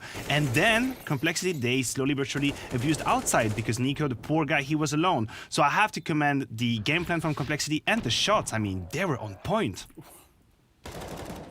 They were just looking so confident. They knew what was going on. It started a little rough, and then all of a sudden, within 3-4 rounds, boom, they're back in this fight. And at that point, it turned into a grind. It turned into a battle. And all the fans tuning in as well. There you go. There's Lake. Top left. We see you, buddy. But there we go. So now let's just go ahead and just start looking, or trying to look forward, I think. Let's try and see where this wild ride takes us, because it's going to be Dust 2, Complexity or fragging. Is it enough firepower to take down FaZe on the map? This is going to be FaZe's map pick. I think people should probably put some sunscreen on or something, because this is about to get really hot in here. I'm looking at the results for both these teams on Dust 2, and there is a tremendous amount of green all across the board. Both of these teams are coming in Dust 2 with a winning streak. I'll still say though, the opponent that FaZe are beating on Dust 2 is a notch higher than Complexity in general. Yes, Banks mentioned that win versus Navi for Complexity, that was quite legit, but if you move over to FaZe, there are victories versus, in order, Fnatic, Navi, and Vitality on Dust 2. These are the last 4 maps they've played. So this is not done by any mean. FaZe have what it takes to push us to a third. I'm a little bit worried about BMAS because early on within that first half, they clearly knew the brokey BMAS setup when they went for a round.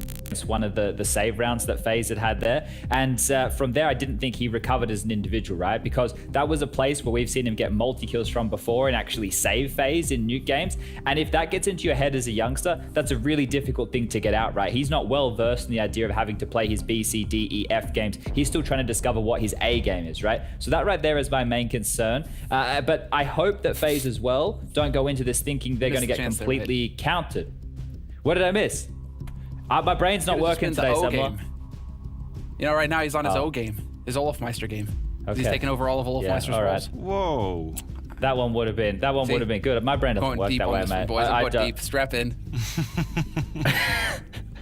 I was super impressed with Complexity, I'm not going to lie. I really liked what they brought to the table here. They're clearly treating this like the old analogy we're using, their Super Bowl, and they are coming to play Counter-Strike that is not only tailored to their opponent, but tailored to their own style. And look, I was very impressed with Nuke. I hope that Dust 2 delivers in the same way and we can get to that third map. Do we think that Obo can bring the same heat, the same level? You know, talking about the youngsters on the teams. I mean, Obo, this isn't the first time we've seen him up there at the top for Complexity. He's looking better and better. But this was an excellent start for him. Is he building his confidence going forward onto Dust 2? Can we see more of the same? Yes, thank you, Semler, for asking. I was about to make the comparison between BMAS and Obo. I know that Obo has a little bit of a head start in terms of playing at the top level. He's had a bit more experience now, it's a few months in. But the ability to be impactful when rounds matter so much is absolutely insane. We could see at the end of that new game, there was a few rounds that could have been swing rounds for FaZe Clan, but anytime Obo got tested ramp, he completely destroyed them. -2, -3. Sure, the game plan was in place, but he still had to do the job. And it does feel like pressure just doesn't get to him, and it is insane to display such calm, such serenity for a player that is so young. And the period that he's having right now, he could be stepping forward in terms of progression in his career in a crazy way. These past couple of months have been insane, and yes, I agree with you. I think he's gone into Dust 2 full of confidence. I'm a little bit concerned. To see. Not with Obo, but with Complexity, based off of Kita's interview right there, saying, you know, that they were more expecting Mirage, because the key that I just said when we started out this conversation about Nuke was how prepared they looked at exploiting tendencies and positions. So if they haven't done that same level of homework going into this map right here, FaZe might be able to swing their way back into this one. The Betway odds, wow, how did that flip so quickly? That seems a little bit quick on the trigger. Oh, buddy. I'll be right back. Gotta go. Changing prediction? Yeah, Daddy needs to put a new deck on the house. This is nuts. Yeah, okay. Well, thank you to our sponsor, Betway, for providing the odds for this match, but I think it's time for us to take a break, gentlemen. So, we will be right back in 3 minutes' time with the action. Anders and Moses will be on the mic. You don't want to miss it, so don't go anywhere.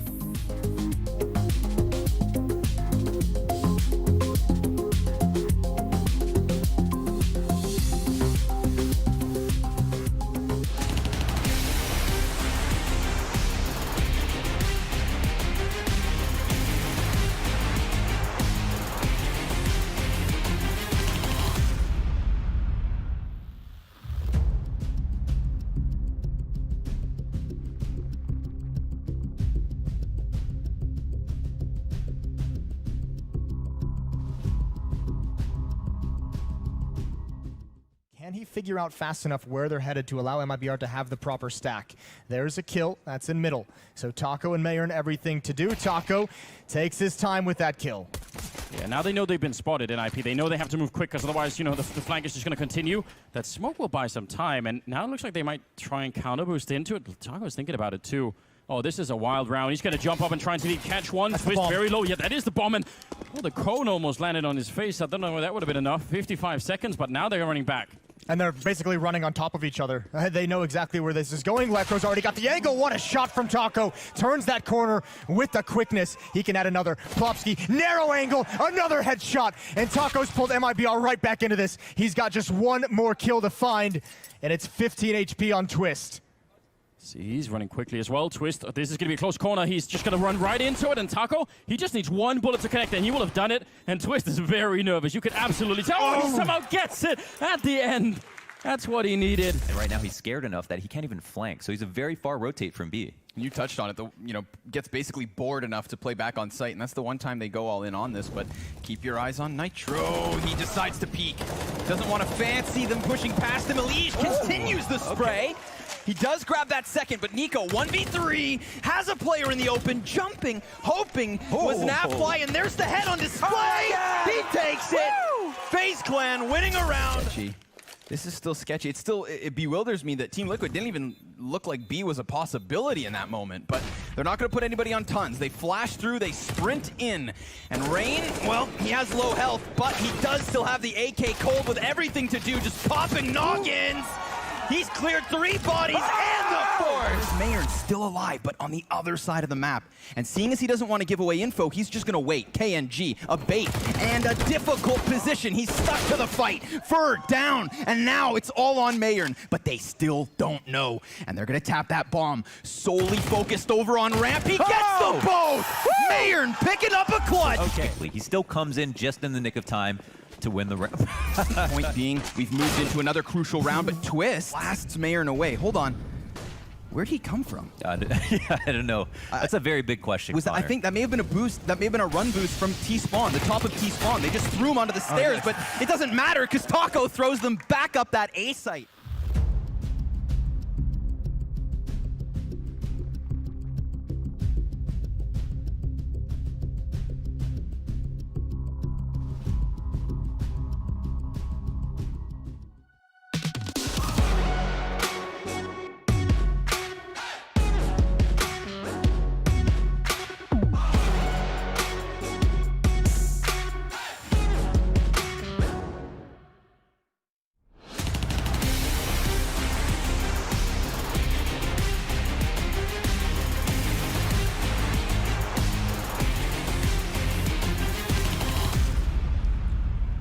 Welcome back, ladies and gentlemen. Second map coming up here. Still the first game of the day. It's Complexity and FaZe, and the odds have actually shifted quite heavily in favor of Complexity. I think a lot of people were impressed by what they brought to that nuke map. Now, they did also pick it. It was FaZe that picked us to where we're going right now. So, Jason, how's your feelings about that? You think it's a good chance that FaZe will pick up the second map?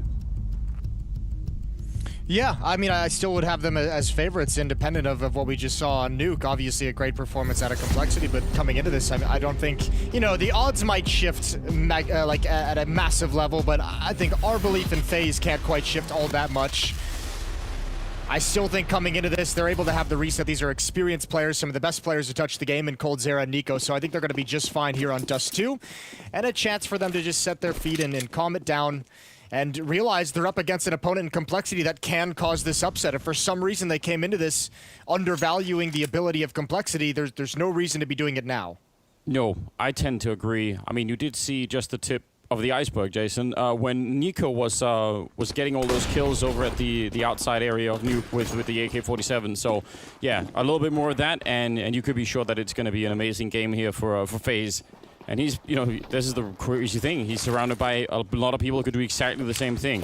Setup comes in here now from the catwalk onto the A-bomb side. They're going to be rushing right down. I like this. The Glock's trying to get them close and catching Bamas out of the open. He could have gone down, but Rain is there in the crossfire, and that puts a big slowdown on Complexity. Blameth now a little bit late to the party, but with a strong headshot, and now they should be able to get the bomb plant. It's a 3-on-3, and things have actually switched quite a bit. As long as Blameth is in the back here, and he could maybe try and flank flank them in for the retake. That's going to be huge.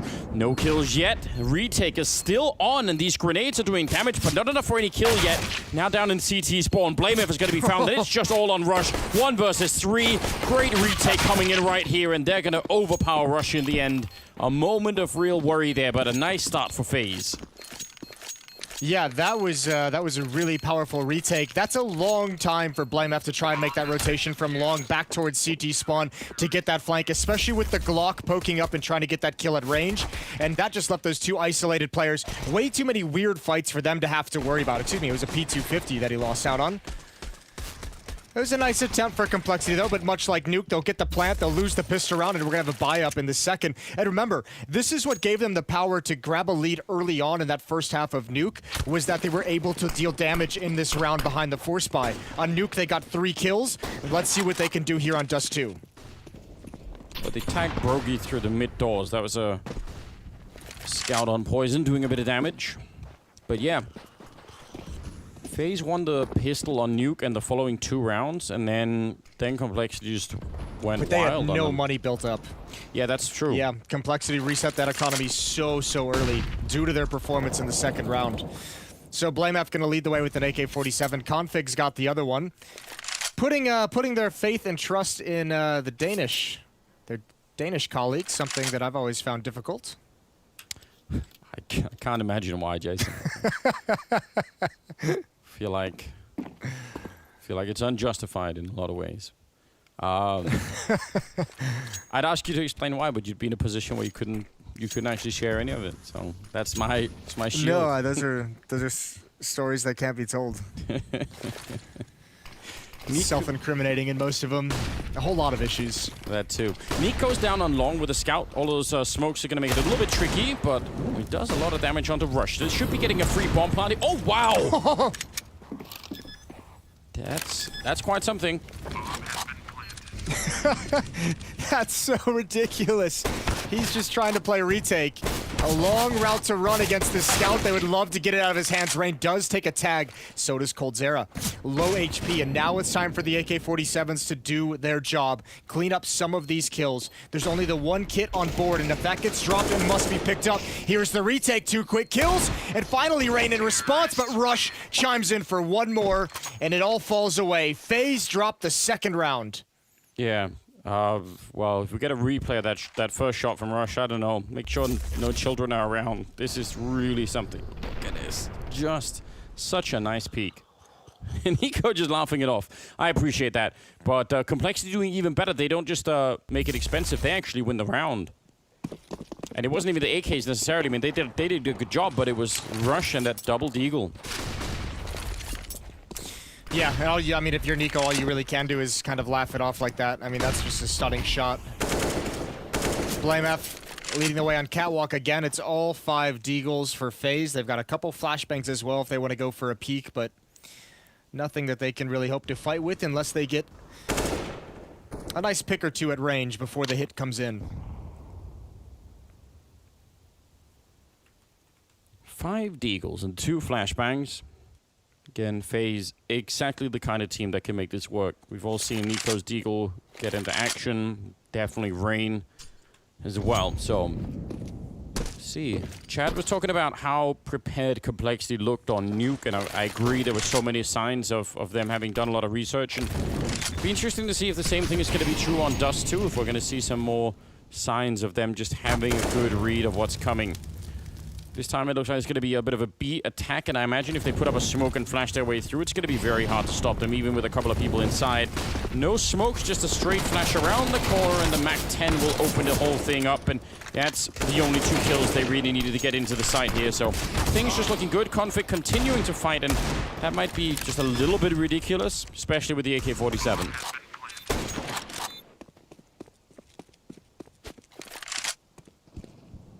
Ooh, Blamev gonna cut them off. And Rain already got by. Oh, giving it up, but Nico can't get the gun out in time. Rain might as well peek and fight for the AK-47. That's a pretty nice gift laying on the ground, but Blamev is gonna find him. 2-1 for Complexity.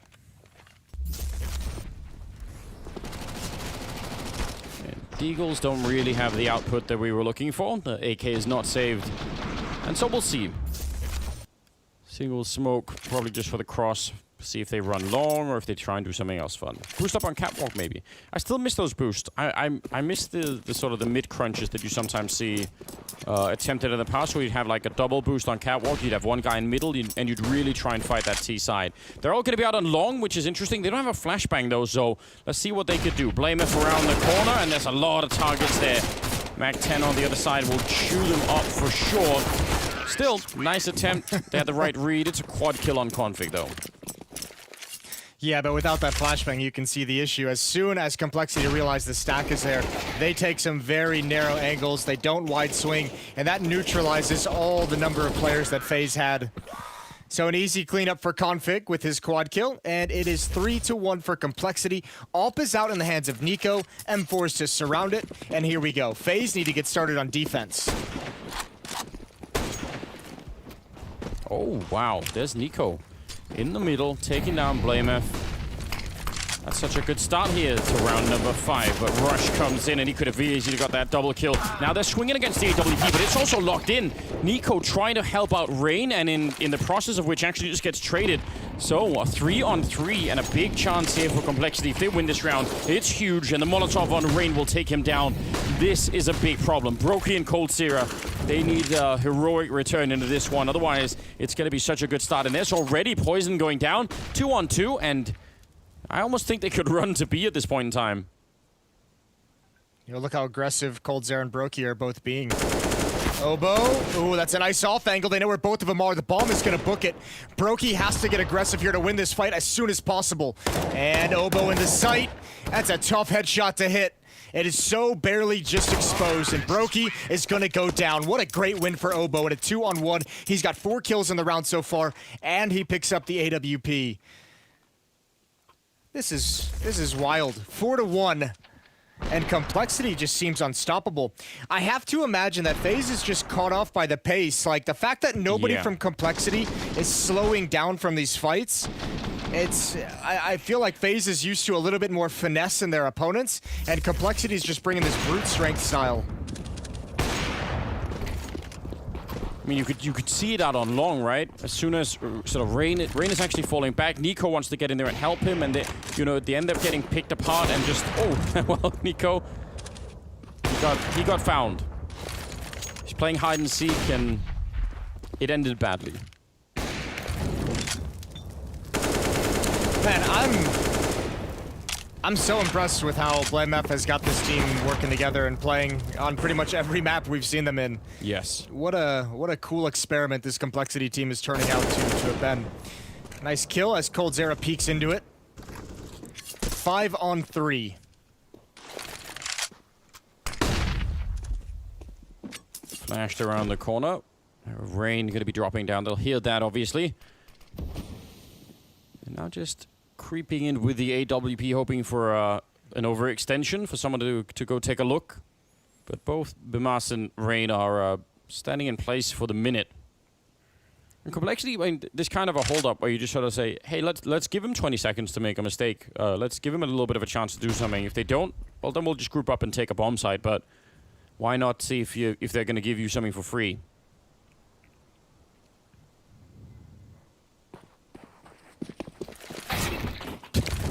Nice shot from Rain. Try to get a second one. Damas is stuck in the fire. He's going to go down. There goes Rain as well. 5th round for Complexity on the board. Someone had to go first, and it was Rush. Feels bad, doesn't it? He's been doing that. He's another one of those guys who's kind of been the entry fragger for his team pretty much throughout his career. Much like Apex. Although I feel like there's got to be a decent amount more stress in being the entry fragger for North American teams than for European teams. Yeah, I think you might well be on the same time. In every fan cam, there's a pretty good representation of Brazilian people. I mean, they love Counter-Strike in Brazil. We know that, but it's pretty impressive, isn't it? It's wild, isn't it? Yeah, it's really cool to see. They're just lending fans out to all the different teams, which is great. Blameth gotta challenge that smoke, but not go through it. I mean, it's not even the time zone. The default spread.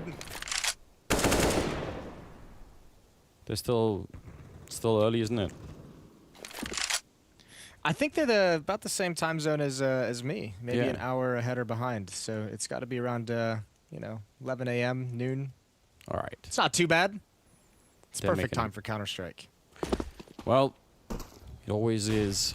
7th round here, and yeah, as you said, a default spread coming out for Complexity. Just, again, hoping to catch someone, maybe get a bit of info. They've seen no one in middle, haven't heard anything going on either. Mid to B split could be pretty huge here, especially if they could just, if they could win one fight here. They're going to be all the way in middle, so there's going to be very little delay. They're going to put up the grenades, and then they're going to go for it. Only poison coming in from upper dark, and in the middle, Coldzera smoking that off, hoping to take a fight. This is a risky play, but I actually love it. Let's see if he's going to get rewarded for it. 40 seconds, and Nico, also actually Rain coming down in the middle to try and help out, and that's too early. He gets dropped. And now they're waiting. That smoke is about to go away. They're just waiting him out, testing his patience, and they should know this is coming. Coldzera back in the mix. Nice shot from Brokey, but Cold could only get the one, and Brokey, a champion at the back of the bomb site right now. He almost gets the triple, and that would have won them the round for sure. Now, it's a 2-on-2 when the bomb is going to be planted. This is a 1 Molotov left on Nico, and that's what they have to retake this with. Just picked up a kit as well.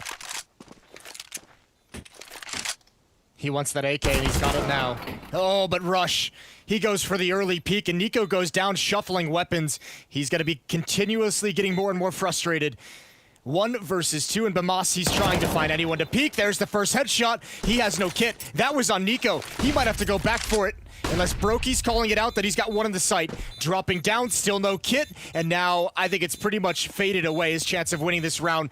Hoping for a peek from Blame F. He's going to get it, but not the kill. Must chase him down. Bomb's going to go off, and Complexity now with a commanding lead, 6-1. Ooh, shuffling those weapons around, you understand the idea of it, but that absolutely did backfire a little bit. I'm actually so impressed they slowed down to wait for that smoke to disappear, sorry. Yes. That's what I was going to call for. They're just making FaZe sweat on the defense. The mid to B smokes, everything is put up. Coldzera has all that pressure. And when they hit the pause button and just sit and wait, 2 players go back to double doors. You're forcing FaZe to make an information play because Cold has himself smoked off. He has no idea what's coming. He's not hearing footsteps. Players in CT spawn have no idea what's happening. So they almost need to get the information so that they know where to go, because during this whole period of silence, Complexity could have all fallen back to mid and readjusted to hit a different side of the map. So FaZe is just getting outplayed, and they're losing the information battle. Yeah, it's a lot of patience to have to hold if you're Rain down there in CT spawn, and you know, if you go too late, the B defense could be wiped out, so you end up going just a second early, and that's also the wrong move. Up on Nico, obviously saved from the previous round, taken away from Blame F there, but yeah, this is such a tremendous start. 6-1. Nothing. I actually in my mind was thinking this is going to be one of those maps where FaZe just, blow right back and end up winning it like 16-8 or something. Just, really just have a great game. But they're struggling right now. Going out long though. Ovo leading the charge. A lot of flashbangs behind him to set up that play. They don't want to chase it down. But that's some early long control, which we'll see what they make of. Oh, well, not the best start now that poison goes down to Nico. Don't know if did he jump over for Nico to see? That smoke looked like it should have blocked everything. Yeah, I'm not entirely sure. Regardless, it was only a matter of time before FaZe, had a nice 5-on-4 advantage. Problem is, this is the only gun they get to play with. Complexity going to stick around and want to challenge it. Oh, Nico, a little bit blind, but he almost was able to get the flick. He saw the body jump I almost before want the to see a flashbang replay. popped. I want to see a replay of how close that was. It looked like it actually hit the light pole. Maybe not. Oh, nice flick from Config. That's lightning fast. And as you said, that was the only gun, so now the rest of it would have to be crazy deagle kills. Waiting down here, and Blame F, he's going to be probably a little bit upset. But that also, he saw 2 people, so they pretty much know what's coming next. And 3-on-3, again, that AK-47 is a valuable weapon for FaZe to have. Obviously, winning the clutch here would be, or winning the 3-on-3 would be amazing, but it's so low percentage. They're going to boost over the smoke. Coldzera with that AK-47 wants to find something. But yeah, if they're actually going to go for this with hopes of winning it, it has to start right now. and nothing happening. Now going to start swinging around the smoke. There's a flashbang available. Obo able to get the headshot. He controls it so well. Look at what he's brought down to. And Brokey went down at long. Another round for Complexity. They've got a 6-round lead. Let's see. Okay, so he does jump over. That's why Nico is able to see him first time around. And this is the second one. Let's see. He's... All right. He looks like he's dead on him. That is actually unbelievable. What he's shooting right underneath his arm, he probably deserved that kill. Yeah. Probably put a hole in his jacket. What a great replay. Appreciate it. 7-1. Round number 9 swinging in here. 3 men out at long, and a late flank around late push, and they almost get both kills. Rain is going to be going down 2 for 1 for Nico, though, and that is how you bring it back. Can't obviously design that, but Poison is still fighting, and it's a 2-on-2. Blamev taking down Cold Zero. He turns for the flashbang. He's out in the open here, Nico, and low on health. I can't believe Complexity fought their way back into this round. Yeah, this is crazy. What a great shot. Pins Blamef's head to the wall behind him. And Poison with 12 health in a 1 versus 2. Now he might as well just pick it up and get into the bomb site, make the wrist jump. Hope that Nico's gonna miss, but he's not there. They're relocating it. If he can find... Oh, this is a bold plant spot. And he's gonna get away with it. Molotov's gonna come in. He's gotta bail out right now. Nico doesn't take the opportunity for the shot. Poison still thinks he might be out at long. Oh, great flick, great miss. And does he realize he's close up? He hears the drop, and Poison holding the trigger, and there it is! One more! 1 HP and 8 rounds. How has he won that clutch? Oh, that is thoroughly disgusting. He's on 1 health at the end. I don't know. This is just meant to be, isn't it? I can't believe that's so crazy. He gets tagged. The patience. I mean, look at that. Even his team can't believe it. They're like, what? He just won it. Nobody can believe it. Complexity can't believe it. FaZe can't believe it. And now they're Poison just probably it. Can't believe it. The viewers can't believe it. It's... Maniac can't believe it. Oh, no.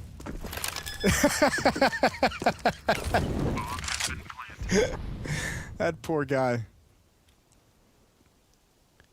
Yeah. This is a rough day, but also funny.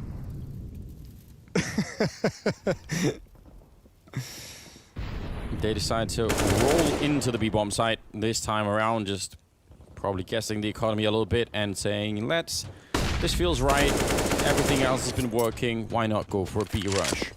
About to be 9-1. What are you supposed to do if you're FaZe? Like in that last round, right? Nico even got like a double out towards long. You had a situation where Poison had to come out of the long cave through a smoke with an op to fight against an M4, and he still wins that battle. Like, it's not even necessarily the 1-on-2 that's the craziest part of that, is the way that they just come back in the round. Like, things are going the way of FaZe. The 2-for-1 shot should have put them in a near unlosable situation. And unfortunately for FaZe now, like, they have to just get on the board. They have to just start winning. They have 1 round going into number 11, so you just need more volume of wins on the board. Yeah, this needs to be a really, really good, I mean, a 5-round run at the end, get 6 rounds on the board, and then we can pick it up again. Rain sticking around for more action, could probably justify falling back. Cold Zero is going to be catching Blamev, so a 5-3 lead early on in this 11th round. And again, this is where you want all the fundamentals to kick in. This is where FaZe should feel real relaxed about how to win it. Wouldn't have to take many more risks here. I don't mind Cold Zero pushing up, but ultimately, yeah, this should be a clean round. There's no comfort in this game for FaZe for the rest of the way. Like, when you're down 9-1, there's nothing, even the 3-on-5, that is going to make you feel good. They're at least playing it smartly. Everyone's kind of paused and waiting as Cold Zero is making this flank, so they're letting that come to fruition. Poison's doing what he can out mid. He's about to walk into an AWP, and surely, yeah, he doesn't win that one. All that's left is to play at long. Yeah, and they see it coming. They've got Cold Zero flanking them. This is all very well set up. So good round. That's all they needed. 1 kill on Brokey, that's just absolutely fine. They're going to be... they could have maybe tried to save another orb in middle, but I guess they didn't want to go the double orb route, which is also, you know, just fine. But finally, a second round on the board from FaZe, since winning the pistol, by the way, Jason. Jesus, that's not an ideal situation at all. At all. Well, we'll see what they can do with it now. 9-2. Nico's gonna take an aggressive peek and then gonna back away. He got a kill with that earlier, and this might be helpful. Rain won the first battle out long last round. He's gonna do it again here. Finds that opening kill onto Config. Smoke is out to defuse any Molotov thrown his direction, and there it is. Yeah, still in some danger back here. Another Molotov to force him back into the corner. HGs would be even better, but they don't have any. Now, here's the question, though. I mean, Rain, he's in a little bit of a distress out there. If they over-rotate, you could see that's what Poison is thinking about. Or not even over-rotate, but just overreact.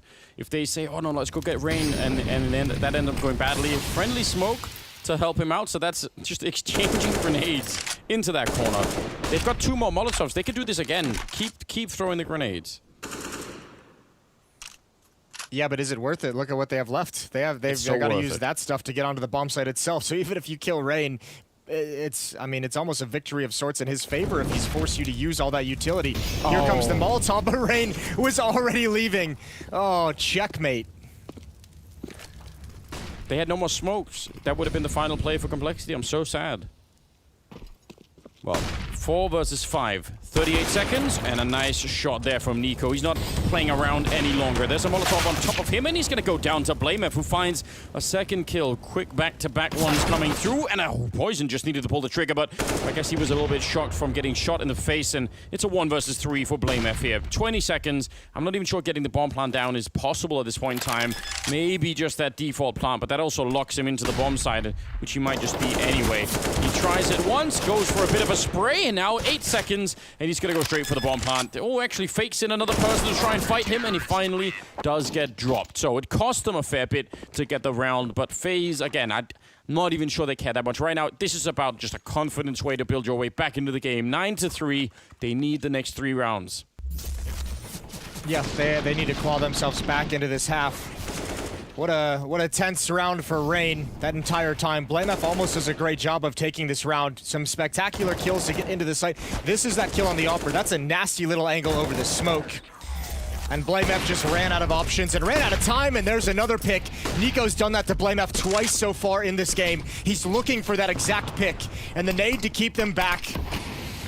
That's an impromptu mid-to-B smoke. It looks like there's a gap in it as well, but Nico's burning. And coldzera with the double up setup is able to spot that out. A double kill for him. And Brokey in support. 2 players left for Complexity. coldzera's on point. He's gonna get 4. And he's got FaZe up to the same amount of rounds. I appreciate that Nico is trying to revive the, long-lost tradition of AWPing mid-CT side. That's been dead for years.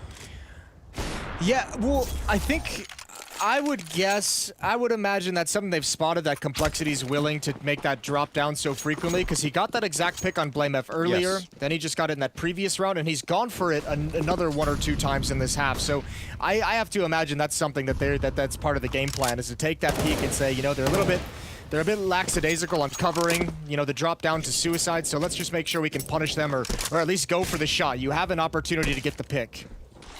Maybe time for Smith to revive his career. Get back in if people are AWPing middle. Now that CZ is still taking, a whole day to pull it out. Yeah, that's the issue, isn't it, though? But it's one of them. If you buff the CC, Flusher becomes unreasonable, so gotta keep it in check right there. Yeah, the only thing that neutralized Flusha is sacrificing Smith's career. Sorry, you took one for the team. Choices had to be made. It's for the good of everyone, really. The greater good. Rain and Nico up at the A site. They don't have that many grenades here on Complexity, so I feel like this next round of grenades, they might just throw this and could leave Config to jump down, and then the rest of them are going to go for a little bit of a split towards B. But Rain is so close here. They think they've just checked catwalk. They think they have that control. Rain's gonna go check. He sees no one, and he immediately makes the reaction. This is great informational play, great reaction coming out of FaZe. I think they're finally starting to play their way back into this game. Poison going down to Cold Zero. That's the bomb as well. Dropped in plain sight. 20 seconds now. He's sneaking out middle, but Blamev is gonna get caught. And yeah, this whole round has been read by FaZe, and that's Rain making that one play, just peeking through the smoke. So brilliant. He's only gonna get the one kill, but that'll completely, I guess, undersell just how much he did in this round. Yeah, the information he gathered was massive. That's really nice. And FaZe now, thankfully, coming back into the game. 4 in a row down the stretch. And finally, in this round 15, the final round of the half, they've got Complexity out of money. Scout on Poison, Mac-10's picked up otherwise. Wow, 4 Mac-10s. All right. Well, you'd have to imagine this is going to be... They have the spawns for a B hit, it looks like. I'm interested in what they're going to do with these Mac-10s. You have to think it's going to be super aggressive. Nico, lucky that's not an AWP. Yeah, I mean, I actually thought that made sense. You know, go B, just try and rush it. See if you... Especially if you thought Cold Zero is going to be there again with the AWP. Could have made some amount of sense. Well, maybe it's the Mac-10's going to attack him in middle. If he keeps speaking like that, they might want to go for it. Up catwalk we go as Complexity. They're going to clear close catwalk, at least force someone back. Flashbang, and nobody is here for the moment. But this will pull Rain back to railing. Nico's here tagged up, so Rain kind of has to be committed since Nico doesn't have the ult for an extended fight.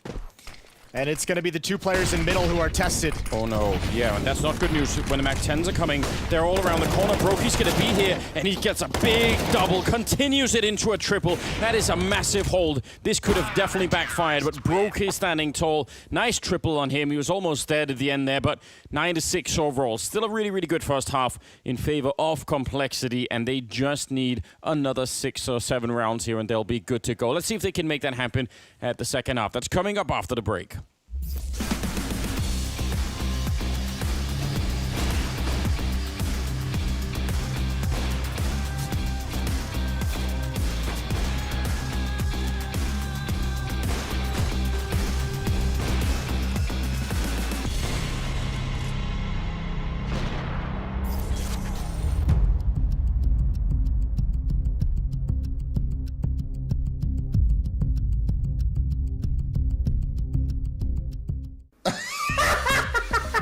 Please knife him. Hey, how's it going, everybody at home? I've got 2 more victims this week, and I can't wait to introduce them to you. Yeah, you called me a noob. You called me a noob in 2016. Maybe it was just a joke, and then after that, I liked him again. Jonas Gunderson is joining me today on the Hot Seat, the show where I'm going to ask very tough questions about NIP. I'm a bit frightened by your intro there, but it's alright. There's an internet cafe owner that paid me in Snickers bars to help fix people's PCs. I usually have 20 to 25 minutes just stretching out the body. Alige, it's good to see you, man. You're looking happy, you're looking healthy. Are you as happy and healthy as you look? Yeah, I'm feeling pretty good. I'm gonna take some questions from the chat. So there's a lot of guys out there asking you some specific questions. What would you say Rocker have brought to the table as a coach? If Isa was in my chair right now, he would say, nothing. So is everyone happy the Creed got taken down? Oh, of course. This volcano has yet to have been explored on any episode. Living life on the edge, brother. Oh! Does Issa go to the gym with you guys? I'm gonna leave Isa out to dry here. Like, he's terrible at joining me and Alexia and Manto at the gym. He's been lazy as fuck. Sorry. And then he walks past me and the entire back of his shirt is unironed. The whole back of his shirt. If I keep it up, I might become the captain of the Valorant team, you know, so holding my fingers crossed. Mindset. I think for us it's a huge psychological thing. And then you feet in the middle every single time. Let's go. First time at Lobby, I actually insulted him in game. I'm sorry, Nico. Did you call him a noob? I actually did. Okay, so Actually, I go first. Okay, you can do it. I'm right behind you, man. I'm right behind you. Oh dear. I just need a sip of my chocolate milk. Maniac and Scorning. Hello, boys. You're back. Yeah. What's happened to Lourdes? Oh, he's back. He's back. He's absolutely fine. No, Lourdes. Scorning. I'm so sorry. I have forgiven you already. Oh my god, it's beautiful. That's all you needed, man. Good night. All right, see you, dude.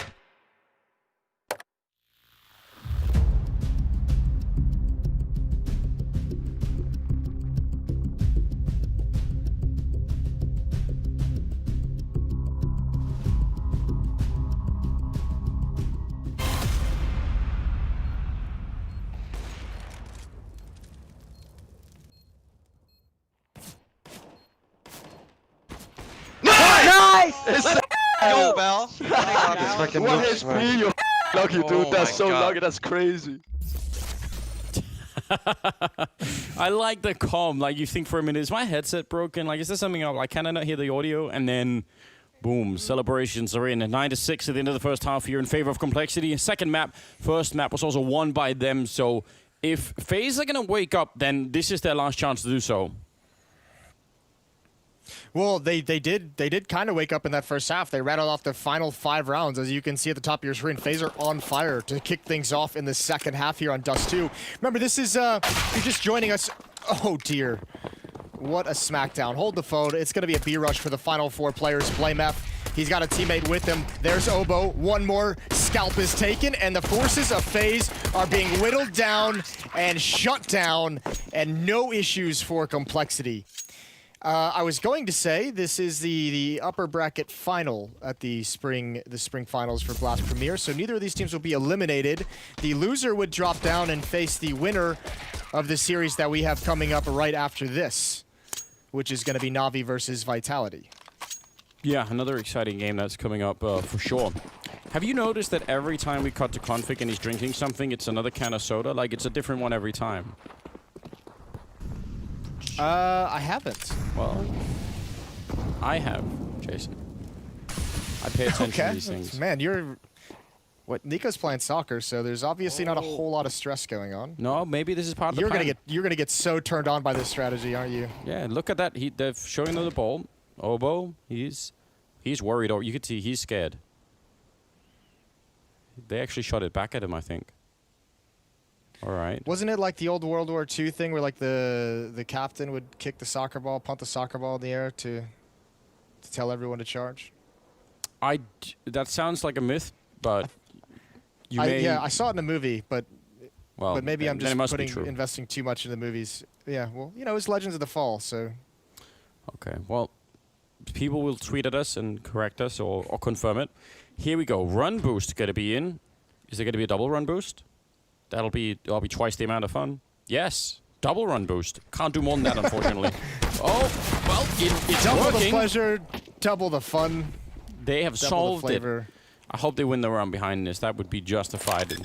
Oh, they're going to run down into the waiting arms of Obo and Blame F. So they were so inspired by their own madness that they just decided to double down. Cool, I guess. I like that. I'm a big fan of the SWAT drop. I mean, it's much better than just sitting in the bomb site and waiting for your eventual demise, for all the nades to come raining in. So, yeah, cool stuff. Good way to get a plant. And look at the money that they have. I mean, after losing the first 2 rounds and getting no kills in the pistol, that's a decent amount of cash to bring into this. This is the replay, the best replay I've seen so far. Yeah, there we go. It's like, maybe it was like an invitation. Like, do you guys want to have a round where we just chill out and play some soccer? And then Complexity said no. Shooting the ball is definitely ironically, no. that also happened on World War I, the Christmas truce, where both sides laid down their weapons and played a game of soccer together. That is very true. And, well, yeah, we'll get into that later. Poison goes down right afterwards. It's a really big opening out here. But Master take down Config, and that leaves Blameth alone over at Long.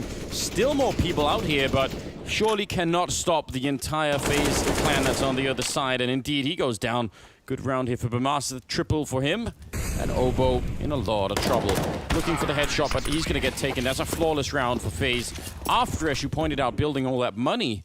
They just picked that right up, and that forces Complexity to... I don't know if Rush wants to buy some pistols, but it's not going to be much more than that. I like this. I mean, that's FaZe just bullying their way into long control. And also, I mean, establishing it early on in the half, establishing their ability to control that corner in the very first gun round sends a nice little message to Complexity. And we're going to watch how that plays out for the rest of the half. 4 Deagles and a Scout, and that Scout is tagged down to 29 HP from the AWP of Brokey. FaZe just 4 rounds back on this T side of Dust 2. Pop flash for Rain. He's going to turn the corner. There's one to the right. It's Rush, and that Deagle has been deadly all day long. It continues. One more in the cards, and Rush is only going to be able to get the tag, but he's done the damage. A real opportunity for Complexity to take this back. Wow, that is going to be just ice running in the veins of Rush as he gets both those tags. That's amazing. Just no fear at all. Poison out here with a Scout, and even if he's been tagged up, I mean, there's still a good chance he could do some more. Oh, he's not going to be quite quick enough. Brokey, on the other hand, is lightning fast, it seems. 3 on 3, and I don't know, there's still a really good shot they can win this round on the FaZe side. I don't know if Bimar saw that, but still a minute left.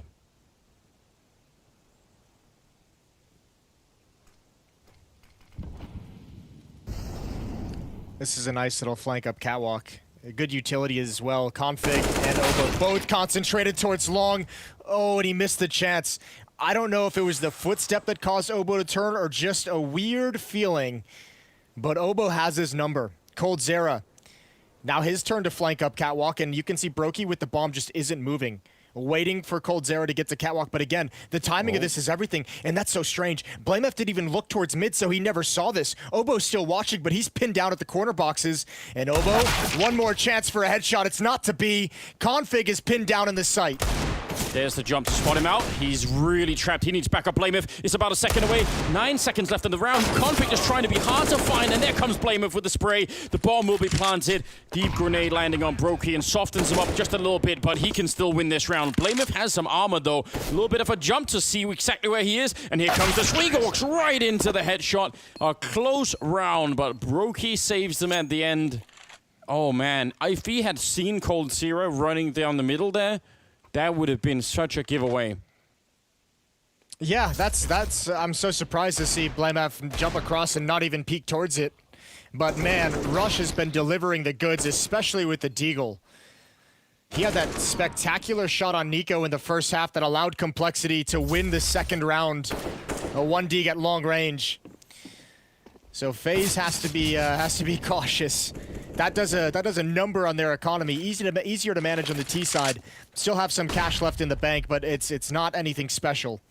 And certainly here, any damage that's dealt by Complexity, even a losing effort, will go a long way. Nico's gonna get caught, and Obo not able to transition to the second kill. There goes Config pushing into Upper Dark as well. And the rest of the stack is on catwalk. Yeah, Rain, he might actually get attacked anyway here. Nice backup from Brokey, trying to help out Rain a little bit, so otherwise they maybe could have just fallen down on top of him, but now it's looking really good. And I think what's even more important is this is about to be 11-9, so the gap has really closed up here. It's looking like it was about to go horribly wrong for FaZe on map number 2, but I think they've got a good shot at actually making the full comeback and winning this one. I hope they do, because I really want to see more of this. Inferno would be the closing map, and we all love that. So, let's see if they can survive for another couple of rounds here, FaZe.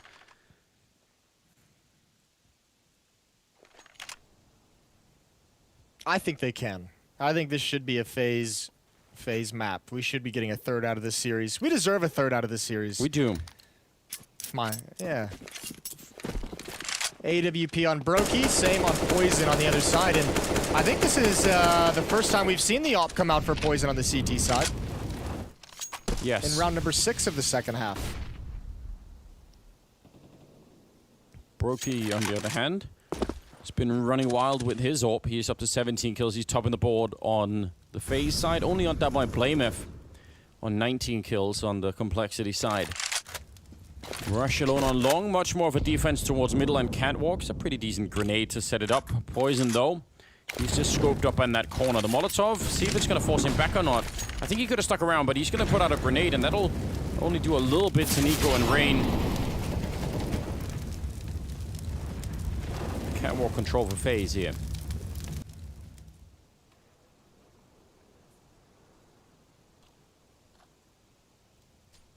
and Poison is really alone in this A side. That's making me nervous. Yeah, with nothing to really save him either. Just one flashbang. He doesn't have a smoke if they're to Molotov his position, so he's going to be over on railing. There's the flashbang out. He's out. He's got to fight for it. That's a risky jump. That's an even better flick. Holy hell. And he's going to come back for more. He's got the line. Flashbangs must be used. Broki's going to challenge, and he misses his shot. They're lucky that Bimas is still alive, but blame F now. He comes and adds one more. It's a 3-on-5 post plant. And that was Cold Zero in the middle. He was supposed to be the insurance policy for the after plant, but that's gone now. They know exactly where the entire FaZe side is. This retake is looking incredibly good right now for Complexity. Broky, he's in trouble back here. They know exactly where he fired that AWP from, and he's got nowhere to hide. He's going to be going down. A single point of health left on Rush for the double, and that's Complexity at 12 rounds. That first flick on Poison is nuts. That's real filthy. This is so fast. Oof.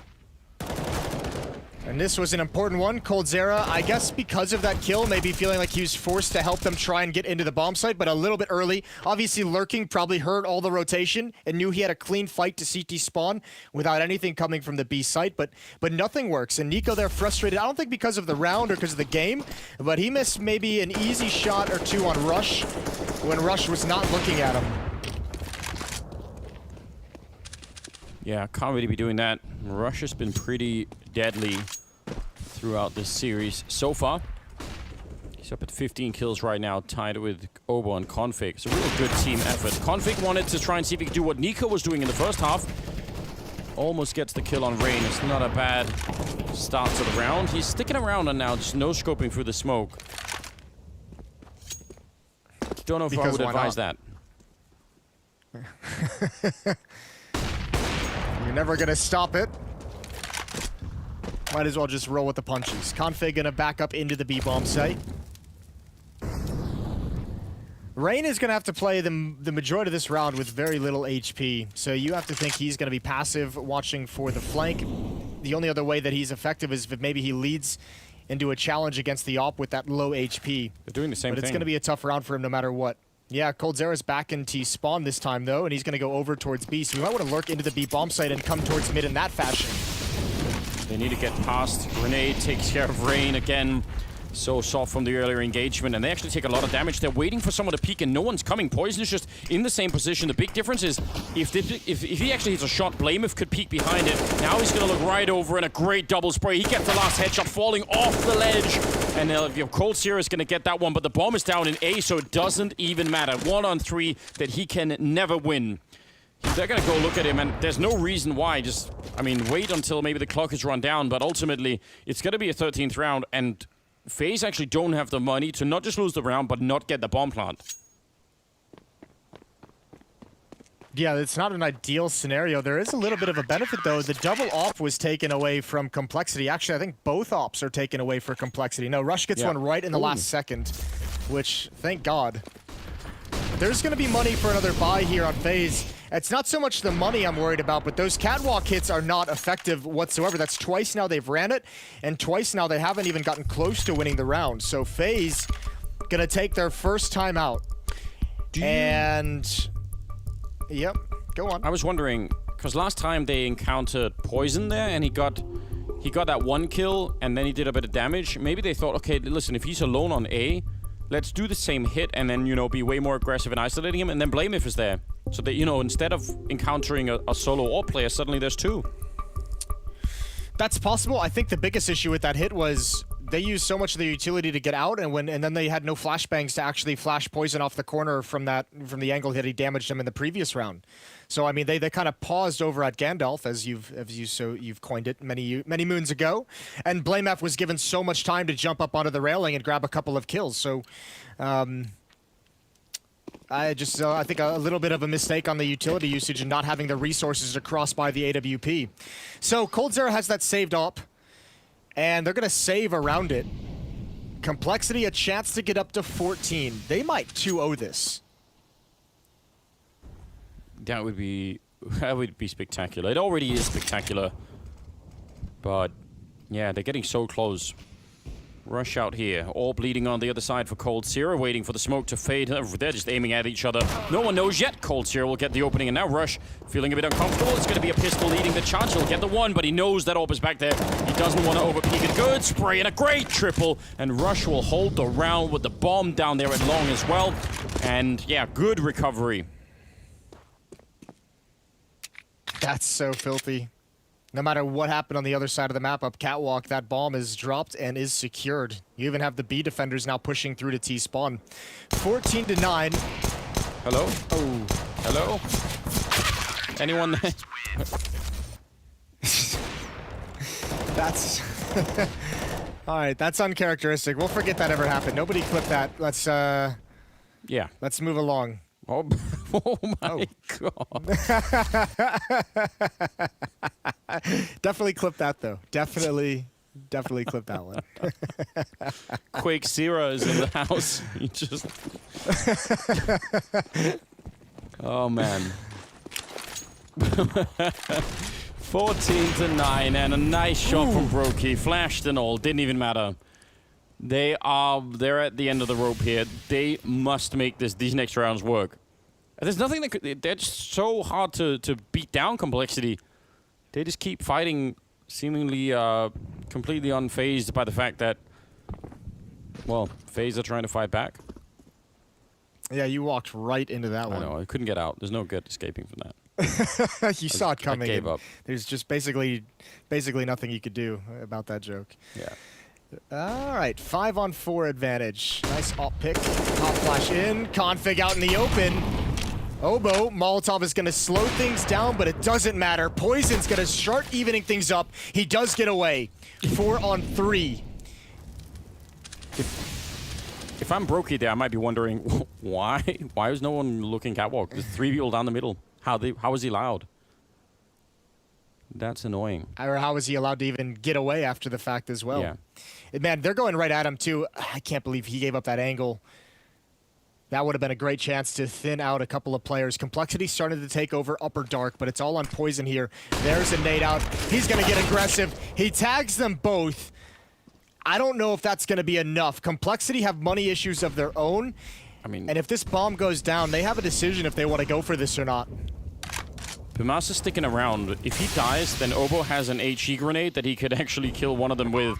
So it could be a bit interesting. It would be Rain on the bomb side, so it wouldn't be him actually going down, but having a bit of a standoff on opposite sides of the smoke, and I guess it's entirely possible Poison doesn't even know that he actually got any damage at all. Grenade goes a little bit further back, so Pumas will barely stay alive, and yeah, they're going to be saving. I don't know if Poison would have known that he got a double tag there either.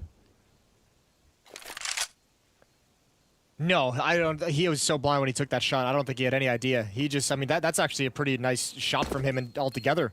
Peeking into the angle while blind and just pulling the trigger. You know you have it lined up correctly. 14-9. Op and AK saved for Complexity. Config can buy. Russian Poison can get dropped. Some FAMAS. It'll be interesting to see the decision. I'm imagining that they're going to buy here, Complexity. Blame F can drop the AWP over, pick up an M4 himself. Config can buy whatever he wants. And Rush could be given a FAMAS, as I mentioned earlier. So I have to imagine that's still a pretty solid buy, even with a 4-round lead. In my mind, it's worth the risk. I'm starting to come around, Anders, to riskier buys. It's changing. It is. I mean, especially when you're playing this well. I guess you could say that if they don't, it's sort of a sign of discipline that they're saying, you know what, we've got the lead, let's not throw it away with the economy. But you could also read it as just a sign of, you know what, we're winning this. It's meant to be. Let's not slow down now. So an MP9 has been picked up, and see Config just having a conversation while they set this all up. But 14-10. It's not that FaZe are so far behind, you know, mathematically that it can't work out. It's just that they don't seem nearly as solid as Complexity do right now. Second all being picked up there on the CT side.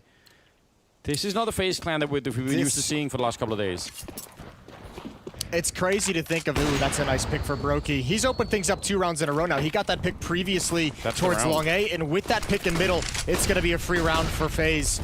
Rushing B on the back of it, maybe just lucky they got the pick in general, but Complexity is going to call for a save once again. That's a harsh way to lose the round. But this gives us some time. The progression of Complexity in this blast spring series over time. Remember, this tournament started all the way back in January, where Complexity had just put this team together and was handed probably the most difficult group of that stage in January in London. Yep.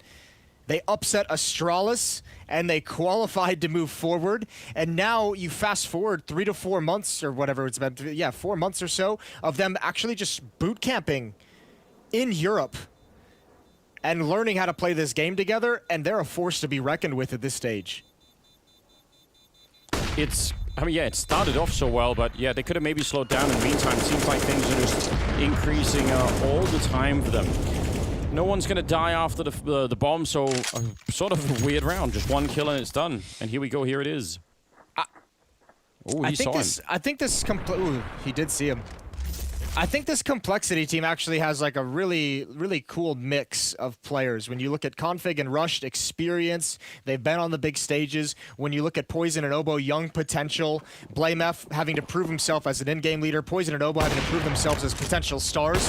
They have such a good mix of players that are working together so well. This is going to be a dangerous team regardless of the result here in the series. Yeah.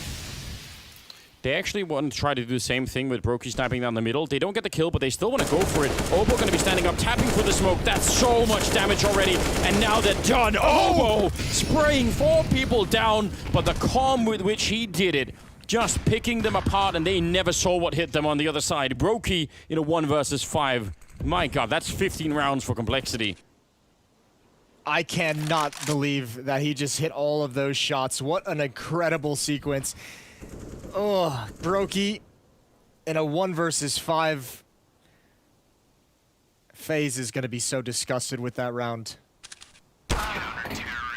Yeah, flawless round right off the back of the other one. That's... Oh, man. I don't know if there's any recovering this. The only good news is that FaZe still have money to buy, so they can continue the fight. They need 4 in a row here, and this is so good. So Obo is going to be such a good player. He's shown such incredible progress as well. 15-11, Complexity with 4 chances to close out this map, and it looks like they might be able to just do it. One final knockout punch to close out this series, 2-0. It's all set up. It's all right there in front of them. Couple of people in middle playing. Rush has got an MP9 over at long, so that's not the worst thing in the world, but it could be if he has to go back and try and assist the A-bomb side on the other hand. Nobo's taking a bit of damage, and FaZe, do they really want to go back to the catwalk play? We haven't really seen the effect of it yet. No, but where else are you going to go? They've been shut down at B. Long has been a pretty big 50-50 gamble with Rush playing there. I think really the only actual attack that I haven't really seen FaZe pull off or can recall them, you know, trying to pull off in any kind of a mid-round would be like a mid to B split. Yeah. I mean, that could be what they're building here. 40 seconds. Obo and Config in B. Poison and BlameF are far away from helping out in the event of a B split, so might actually be worth it. Flashed and jumping down, not catching anyone there, but that's still great news. Now the question becomes, can Config and Obo stay alive inside of this site? They're going to be trying to smoke off the upper part of it, but Config has to go big here in the window. He's going to get 1 kill. No one's coming in behind him just yet. They're all flashed. They drop in front instead, and a good double kill for him. Is it enough, though? That's the question. Rain is very low on health, but he could catch a single kill on a player here off guard, and he's not going to be able to do it. Somehow gets no-scoped. And now it's Brokey and Bimas. It's all on this round here. Do they want to go for the retake? They have got a little bit of money behind them, Complexity, but still, it all matters at this point. Losing these rifles would be really bad news, but at the same time, there's a chance to win it. Brokey getting flashed into the fight. He gets 1 big kill, spraying down Rush, and I think now they might be running low on time here. They're going to back on out. They see that this is actually not looking doable. And Brokey will even find the kill on Poison. Good round out of FaZe, even if it looked a little bit dicey for a minute. Yeah, well, just as I say, we hadn't seen that in a while. They execute it perfectly with Rain dropping in off catwalk to hold CT spawn. Even though he goes down, he had the information of numbers, and FaZe, they had just enough utility left. They had 2 flashes, a smoke, and a Molotov, and those remaining 2 players inside of the site. They block off the door choke point, focus on window, and it works perfectly. Nice peek from Brokey, even better that he's able to stay alive. 15-12, bit of stress coming out now for Complexity, and their money is almost gone. If FaZe can win this, we might be staring down overtime. Yeah, that is not that far away right now. Complexity wanted to... I mean, they had the chance to save 3 rifles. They made the call at 2 being left, and 1 of them got taken away. So, just like that, it's a lot of money down the drain. coldzera taking a lot of damage, but he's still going to win the fight against Rush. He got burned, I think, a fair bit there. What a big win now. He poisoned running into 2 people. He gets 1, and he can't pull the trigger fast enough on the second one. That would have been mental as well. 3 versus 4, and again, you're going to be tempted to want to save this as early as you can almost, because these rifles are what's going to prevent overtime if that's possible here. Yeah, and I don't think FaZe is going to have the guts to kind of go for this hunt. I think, you know, for the next 10 seconds, they might be thinking there's a possibility of a retake, so everyone's going to stay put where they are. You can see coldzera already hustling over to T-spawn, but the benefit of these early calls to save for Complexity is they're already bunkered down in that B-bomb site. There's going to be no taking this over. So their weapons never fully cleaned out. And at this stage in the game now, at 15-13 when this round is over, Complexity will not invest anything. Maybe these 3 players pick up some extra smokes for the upcoming round, but Rush and Poison aren't going to buy anything. They're going to wait. They're going to see if those 3 rifles can win them the round, win them the map, win them the series. Otherwise, they're going to be playing at 15-14. Ooh, nice pick off. Really, really good stuff. Even that 1 kill, that's worth it. Cold, he's standing in the fire waiting for it. If that shot would have gone off for Poison, what a different game. It's good that coldzera, the webcam of coldzera, not fixed still. Still just staring at the ground. It's good that coldzera actually went and challenged Rush, because he's been such a monster at log A. It's good that they put someone there who just says, you know what, I'm going to put a stop to this. I'm going to make sure Rush does not feel comfortable here. That's a nice win. Late flashbang. Nico comes out, leads the way. Double kill for FaZe. 1 round away from forcing overtime, more than likely. Just this 1 M4 on config to turn the round, and that should be near impossible. Oh, nice shot. Could he go for another one? Poison, nope, he's going to get taken down by Rain. We're setting it up. That seemed like it could have been a fun little sequence. Now, the USP won't be doing anything. That means we're going to go the full distance. We're going to go to round number 30 to figure out if it's either OT or maybe a chance for Complexity to steal it away right at the end. I wonder would they try and make any kind of wild changes in this round, or I mean, are they just gonna be banking on the fundamentals? It's not. I mean, their second half here has been pretty decent. They want to string around as the 3 in a row in the middle of the half here, but they haven't had the same ridiculous dominance that they did in the first half. So you could argue for a bit of a change up if you want to go, like maybe double push into upper dark or something, catch someone, take some of this away from FaZe. That's a huge risk to go for in this kind of a round. I feel like Complexity is just the team to do it. The biggest problem, the reason why I think that could be a possibility is 5 of the last rounds at FaZe have won. 4 of them have been plants, but the battle is going to be decided at long. Oh, look at Obo. He's so blind. Into the pit we go. Rush. He stood tall this whole game, and he might just do it. 3 on 5. He's got a double kill to force FaZe back. Complexity had 4 players at the point of defense. Yeah, and Rush, I mean, even on his own, has been great at that defense, but yeah, backup was called in for 5 versus 3, and that is, and probably will be, a knockout punch here for FaZe. How do you bring this back right now? They even steal a rifle over there, so I mean, one of those FAMASs is now an AK-47 instead, and there's Poison taking down coldzera. The last 2 on the catwalk. I don't see them doing this. 2 on 5. Everything has been called. The backup is coming now, and they are so screwed up on catwalk. There is no defense here. What an amazing game this has been. The juggernaut continues. A 1 on 5, and Brokey going down. Complexity taking out FaZe in a 2-0 fashion. It was first on Nuke, and then on Dust 2, and a real upset once again as it has been pretty much all throughout this whole tournament for Complexity. It's brilliant to see. I can't wait for the analysts to break this down. That's coming up after the break.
Config, this juggernaut continues all the way to the grand finals. But Dust 2 just then, right? You were one round away from potentially going to overtime. They started to come together on things. What was said on that final round? I just said, come on, boys, we only need one round. Then the team finally did it on long. We had some troubles closing out long when they rushed long and when they did A things. Obo was pretty strong on B, so we just found the solution. I mean, that. And you certainly did find the solution to it all. But this is one of these crazy things right now for you guys where the dream continues. Everything seems to be working out right now. Do you think, though, when it comes to maps like Dust 2, that any team can just be confident as that being a pick? I don't know. I think Dust 2 is really random. Like, I got shot through the mid doors in one of the last rounds. I was so fucking sad right there. I think Dust 2, I think we need to play the updated version. That would be better, more enjoyable. This map, I don't like it that much, actually. Yeah, I can agree with you on that. Now, Jason said, right, that a lot of people were saying that, oh, we should go to NA for an easier bracket, but it certainly seems like that wasn't needed. You got anything else to say to everyone out there who thought you guys couldn't do it? Nice try. I'm flashing over, Vel. Flash. Once. Okay, flash behind you Twice. Want to fight with him? Yeah, Fight with him. yeah, I'm rushing short, Both there. Quad one. Dead one. Nice! One more, one up. Quad. Behind him, you can chill. 10 HP.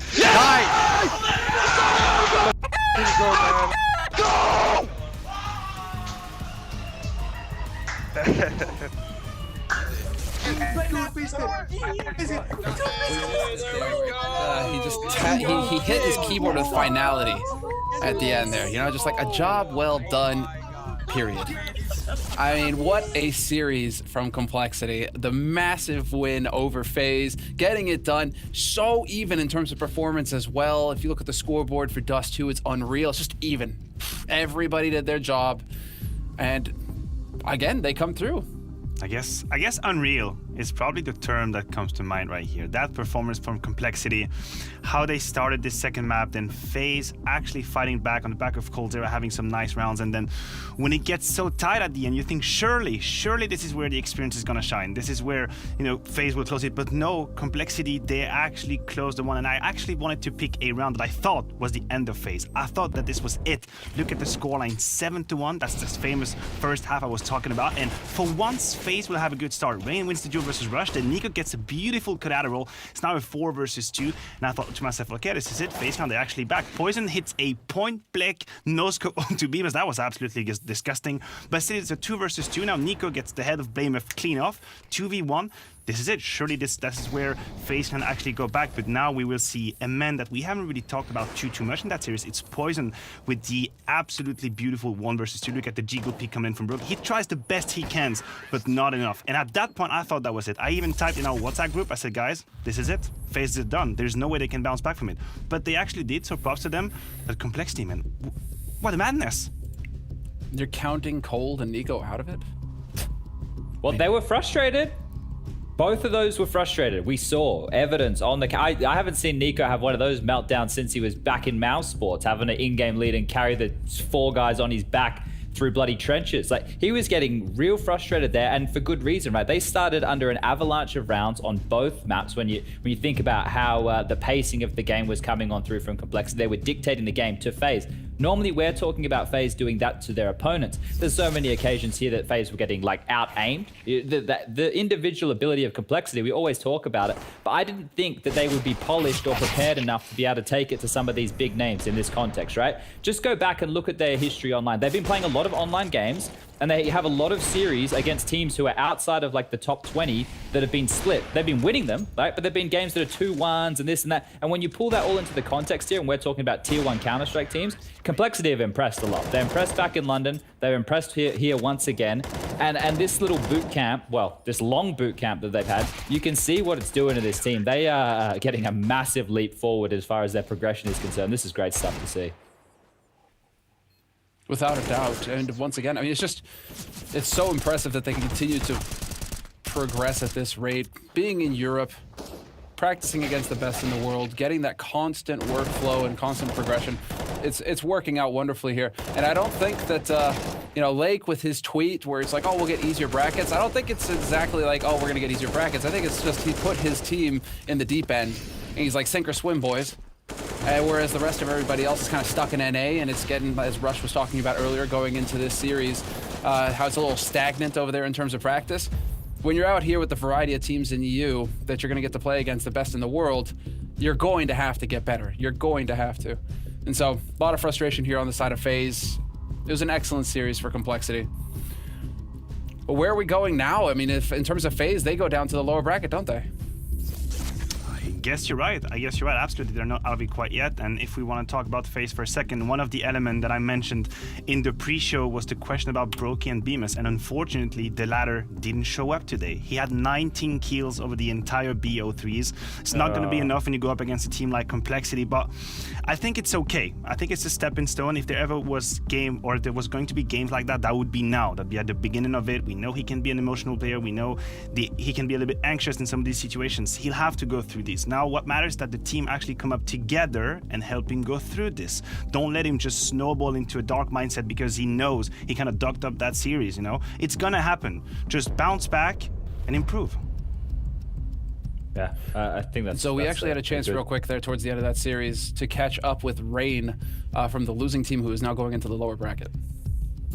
Oh, Rain, you suffered defeat at the hands of Complexity 2-0, and it's certainly a tough one. I'm going to come back to Nuke real quick, that you guys got off to a bit of a slower start, where we've seen Nuke be very good for you guys. What do you feel went wrong at this point? We had a good game plan coming into the game. We knew what they were going to do. We had some off timings and some bad timings with flashes that would eventually ruin their game plan, especially in the start of the half, which made them snowball us a little bit. We never managed to get into the grind of CT and kind of just steamed over us. Well, straightforward. I mean, it's a tough one, especially Dust 2, where on CT side, it can feel lucky at times. Either you're getting shot through the doors, which, you know, for config, sorry, bud, new version, old version, you can still get shot through the doors. But, you know, either you can lose somebody, you know, or things just don't go your way. The aggression doesn't pay off, the gambles don't pay off, and you feel very flat. And so sometimes it's going to go and sometimes it isn't. And well, this time FaZe, well, it didn't go, and they're going to go down into the lower bracket. We, however, are going to go to a quick break before we start discussing the next map. And so, guys, we'll be back in a couple minutes, and we'll be getting into NAVI versus Vitality.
I want to talk a little bit to the esports world, but especially to you CSGO pros, about the Mamba mentality. I'm sick and tired of some of the things, some of the talking points that are coming out of these pro players. Like people saying, oh, well, I won a major, so what is there left for me to accomplish? Think it through. 2 majors, 3 majors. How about being the best you can be? If you could win 5 majors, if you could set the record, go ahead and go for that. That's what the Mamba mentality is about. It's about pursuing greatness. It's about building a legacy for yourself. It's about actually trying to be the best you can be, whatever level you're on.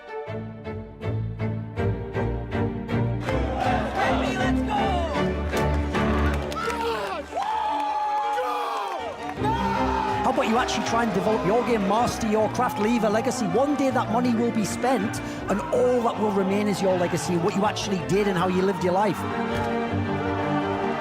How about competing to take what's yours for yours, so that you can get that money, you can secure that career, they have something to look forward to in their lives. I die for people, oh man, will you live for yours? That's what I want to say, Mamba mentality, carpe diem.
Well, there you have it, guys. TW Steel and Blast Premier have partied up, have partnered up for a giveaway. And so you can see here one of those beauties fantastic watches. They were kind enough to send us one as well. So that was probably the best gift I ever got in esports, hands down.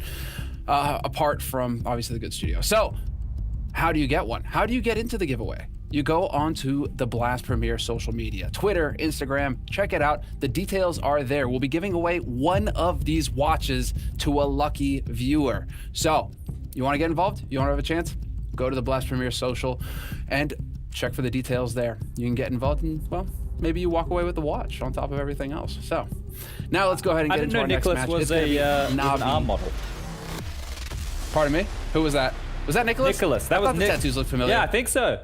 That's what I was thinking. Yeah. He's really, pushing himself up there, getting his arm in the shot now. We need to get him on camera a bit more, I think. Dude, I got sick. Yep. All right. Sorry, guys. Mine's here. It's not on. Hey, but buddy. It's here. It's perfect. I just got it right here so that I'm not always doing this in the broadcast, but like I've got it right there now. It's really nice. All right, cool.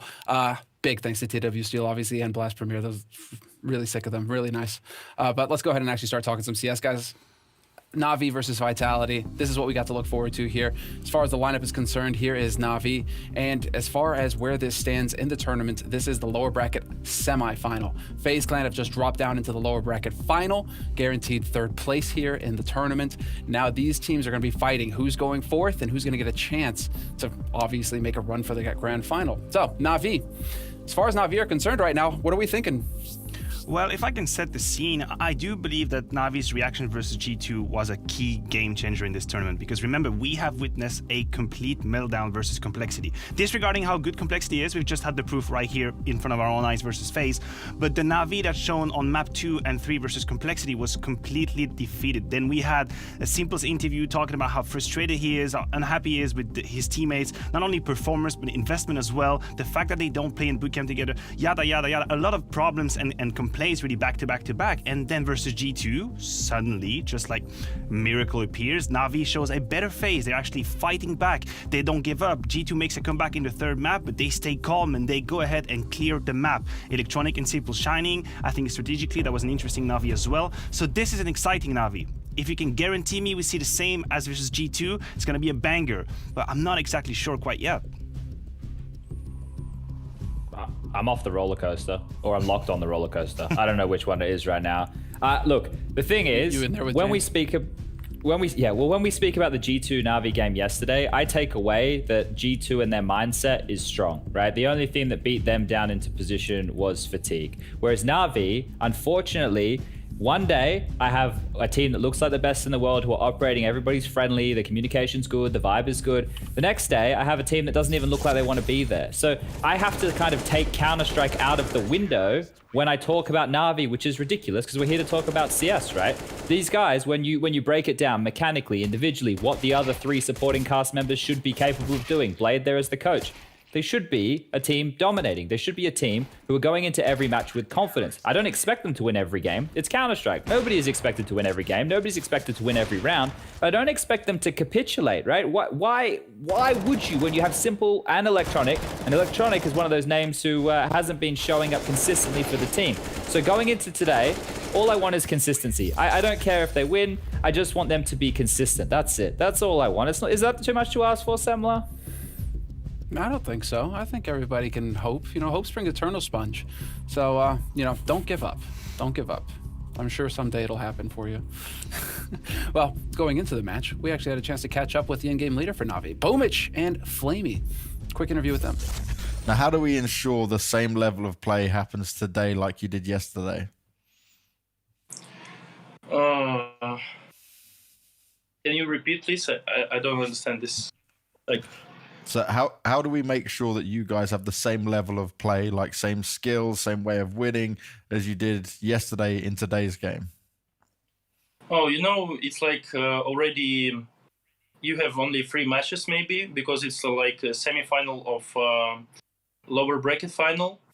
So we want to win this tournament because we didn't win any tournament in online, and we want to prove to everyone we can win tournaments in online. So we will try our best and try to revenge the Complexity and FaZe Clan maybe in finals.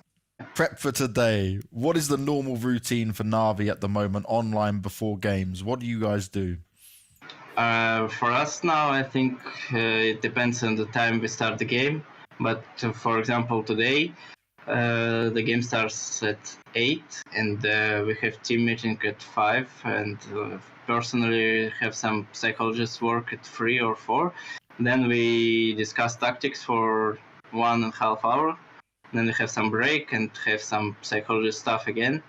Then we have 1 hour for warm-up, and then we have a game. It's quite the focus on psychology there. I mean, they got to be too careful. They might get lost in the woods.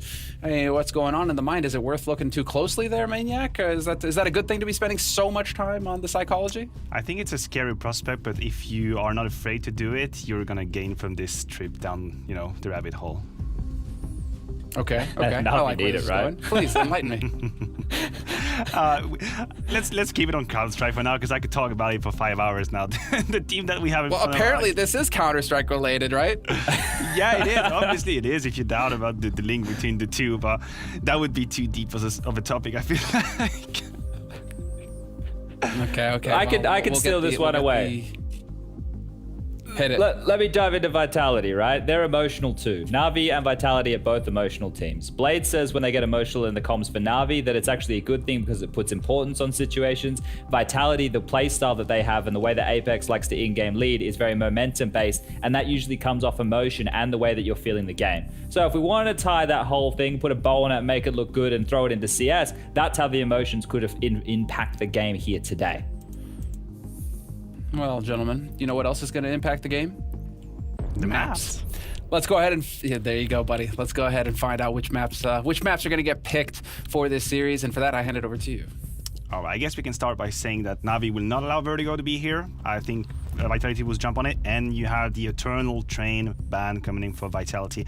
I can understand. Now, in terms of picks, I would like, and please can I get it, Vitality not to pick Dust 2. Could I please get an Inferno, for example? Inferno would be great. Navi will leave them open. There you have it. Yes. There you go. That's a good start. For Navi, I'm not exactly sure, honestly. Overpass could be on the cards. That would be the curveball. Yes. Oh my God. See, it's working. Overpass could be on the cards, or Mirage. I don't know. Yeah, look, I think Overpass they played a while ago now. My memory is getting worse and worse. But I remember they played and Navi kind of just stomped them. You're not getting anything done here, boys. Now, with the Inferno one, I do like that choice coming through. We liked some of the things we saw from Vitality on Inferno the other day. Now, both the teams right now may as well just go, okay, Dust 2. Okay, no, not Dust 2. Then maybe Mirage is the third. That would be the Navi get to choose. Wait, hold on. I have sometimes a hard time figuring out what's the other map that's left in there. So they remove Mirage, which leaves us with Nuke. Okay, well, you talk about momentum, Chad, and we know the T side of Vitality might run into a brick wall.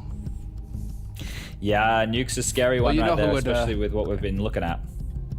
Sorry, Semler. Well, you know who would run through? No, it's all right, Chad. It's all right. Delayed from Malta. You're on an island. You're in the middle of the ocean. We gotta allow certain mess ups. But you know who else could run through a brick wall is James Banks, and we're gonna hear from him now. Running through a brick wall, yes, and this time around, at least I'm not the only Navi fan when I'm looking at this. Now, one thing I wanted to say when it comes to this one, right, is everyone's talking about this Zyru versus Simple Madness that goes down. Just look at these stats that we have throughout this tournament. This is actually a little bit different than what you might expect, right? Everyone's like, oh yeah, what Zyru can do, but the big problem for Zyru, and you guys are talking about it on the desk, the emotions here, right? There's so much that revolves around Vitality getting Zyru to be happy, to be comfortable before a game, and many times they can't seem to get him to hit that mark. Now, when he does show up, yes, he takes over games, but Simple, he's got a point to prove right now, and he's really trying to show up. We've seen him drag his team kicking and screaming, and alongside you can get the rest of the Navi camp, say like Perfecto having a good game yesterday, for example, or Flamey trying to actually be back to Mr. Consistent. That to me is where the difference maker is going to be. But this is the battle we love to see, and this time around, Simple's going to wreck Zyru. Okay then, big words, fighting words. What do we think of that, gentleman? Maniac, is Simple going to take Zyru down, or is Zyru going to go ahead and slap him around? Oh my god, what am I supposed to say to that? I have no idea. We'll see on the server. I'll divert the conversation towards Shox. You know, if Shox can show up the way he did the last series, not only is he gonna obviously help with the frag department, we've seen it, but also helping Apex out with the IGL role. He's gonna come in with the ideas, he's gonna come in with the impulsions, and that was one of the key factor in that Vitality win versus NIP. So the man that we have right here, I want to see more of that, Shox. Maybe not 56 kills, I might not get that, but at least be a talking point, be bringing ideas to your IGL, sorry. I want to see that. Both of these teams, we usually say they live or die by their stars, and that's why I'm going to put it on the supporting cast of both teams to be the difference makers here, right? We talk about Shox, we talk about Zywoo, we talk about Simple, we talk about Electronic, but it's the other 6 members in the server. If they can step up and show a better level than usual, then that's the team that's going to be winning this one. And I'm going to go with NAVI. I think I like what I saw from them the other day, and hopefully, please, give me that version of NAVI. All right, well, let's all hope that Chad gets his wish, because then we're all in for a good show. Time to hand it over to our commentators to get into this first map. Thank you, gentlemen, for your analysis. But now, Moses and Anders, it's all you. It's all us, Jason, and with some Vitality and NAVI mixed into it. I can't wait to get this on the way. I think this could be a really, really fun game. NAVI, when they're playing well, they're fantastic. The odds have them slightly favored. But, I mean, I put my hopes on Vitality for this one. What about you? I have my hopes with Navi, but I don't know. These teams are like exactly in the same position. I feel like you could flip a coin. Every prediction, every conversation you have feels predicated around the if statement of, because we've seen, especially with this online era of Counter-Strike, we've seen the dominant Navi and we've seen, you know, the down in the dumps Navi. We've seen the dominant Vitality. We've seen a down in the dumps Vitality as well, all within this past week of gameplay. So, I mean, it just depends on which team is going to come out for both sides. The real wish that we should all be hoping for is that we get both top level, both high level Navi and high level Vitality in an epic clash right now, because that could be fantastic.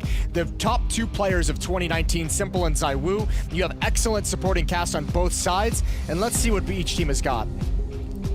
Yeah, this is a dream, isn't it? Having Simple playing Zywoo in any match is certainly going to be a lot of fun, so I really can't wait for it. Strap in, everyone. It's going to be exciting. Best of 3 coming your way. NAVI going to be starting on the CT side, Vitality on the T side here at Blast Premier, and we start on Inferno. So that's a good battleground to begin this whole thing with, and ultimately, I mean, yeah, we mentioned Shox. We've seen when he's been playing well, it's really been mind-blowing. Misutra is one of the new sort of revelation in the French scene. I think it's been impressing everyone.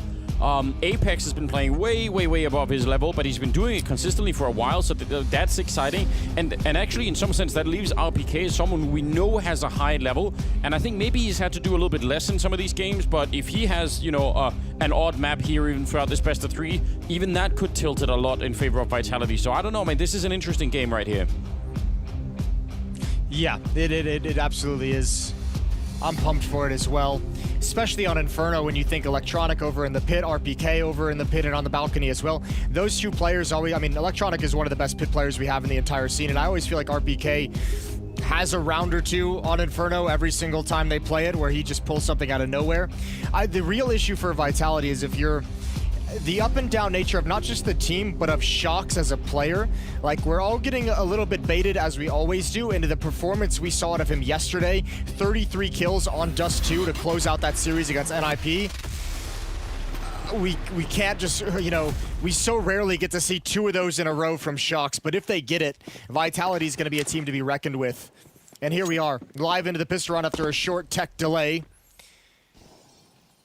And everything, look how far back Vitality is playing. They don't want to mess with any aggression. They don't want to get caught off guard by anything at the moment from NAVI.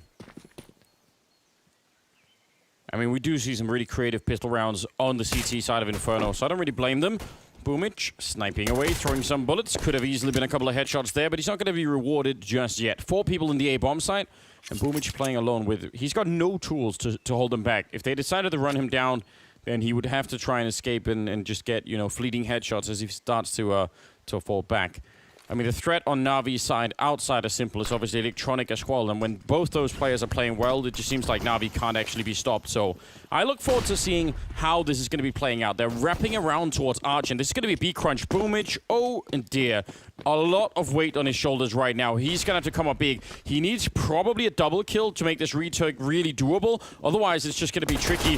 They're setting up for one, but he can't get it done. And now Apex is waiting in middle, hearing them as they're stomping. At least Flamey is stomping right on top of him, and there's no reason why Flamey should check this at all, and it doesn't look like he will, so he might be dead. And then it's a 5-on-3 retake, and Apex, yeah, lurking in it, jumping up right behind them, Glock in hand, and that should be a free kill, and it will be. And there's Shocks on the other side. Man, what a round out of Vitality. This was perfectly set up. No one goes down. Yeah, I'm actually surprised that Navi didn't try and pounce on that wrap strategy. Obviously, they don't know it's going to be a split towards the B bomb site, but once the attack, diverges into CT spawn, that's kind of a fight that you wouldn't mind taking with Boomich in that position. You could even have him fall back from the B bomb site, but having that site split, it means there's no way that Boomich can delay anything.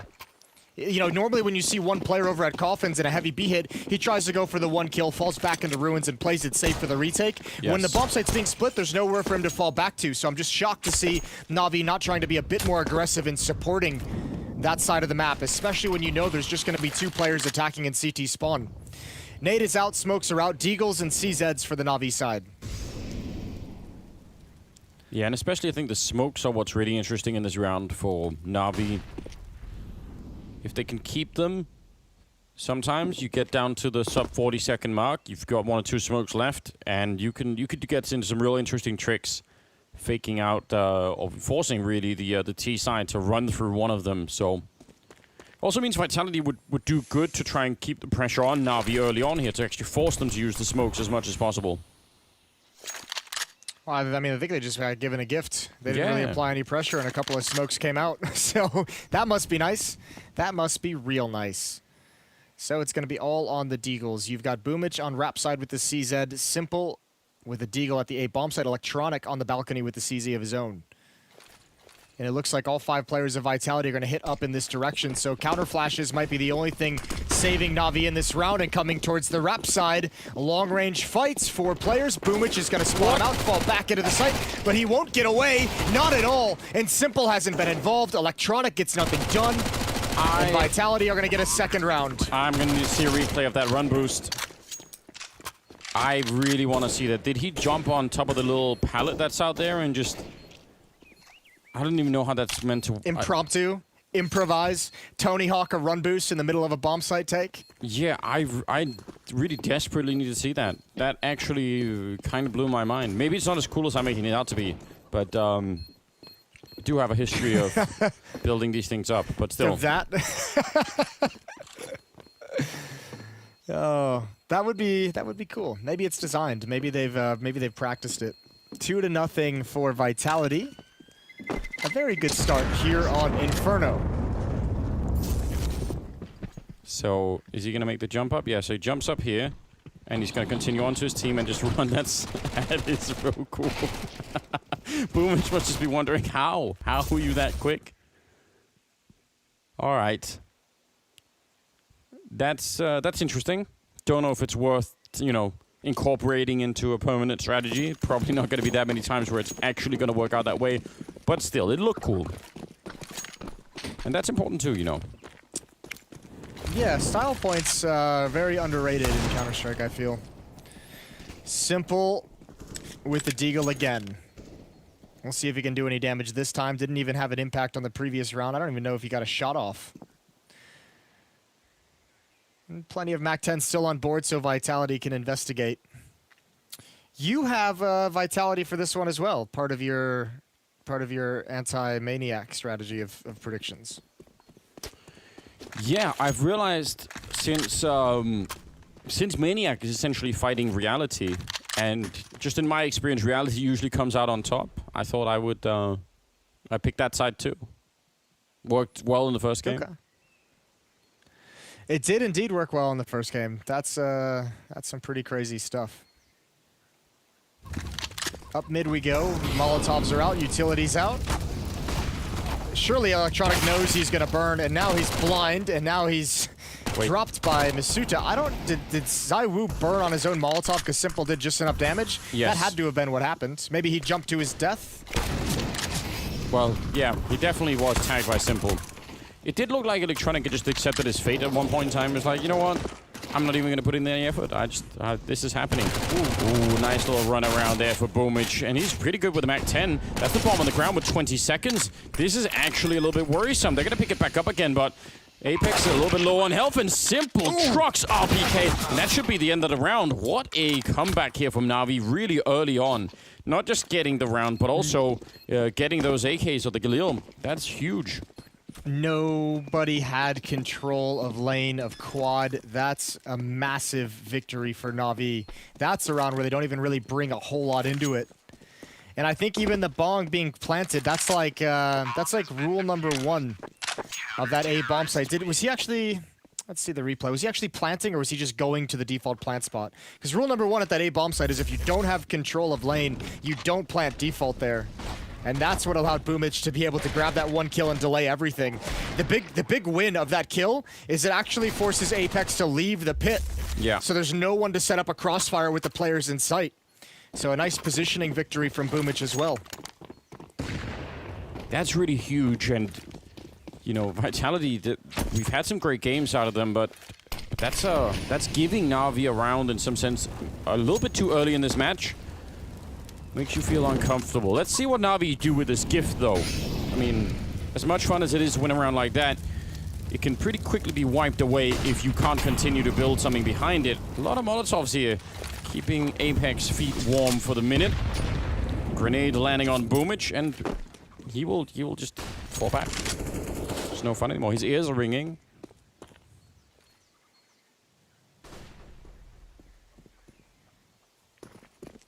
That's a nice victory for Vitality. They forced the defense passive just right off the bat. Flamey has 1 smoke. Boomich has used everything but a flashbang. Simple's going to be the one rotating throughout this game. You can see him at the moment on ramp side, spawn arch side with an AWP. Looking towards middle for the moment.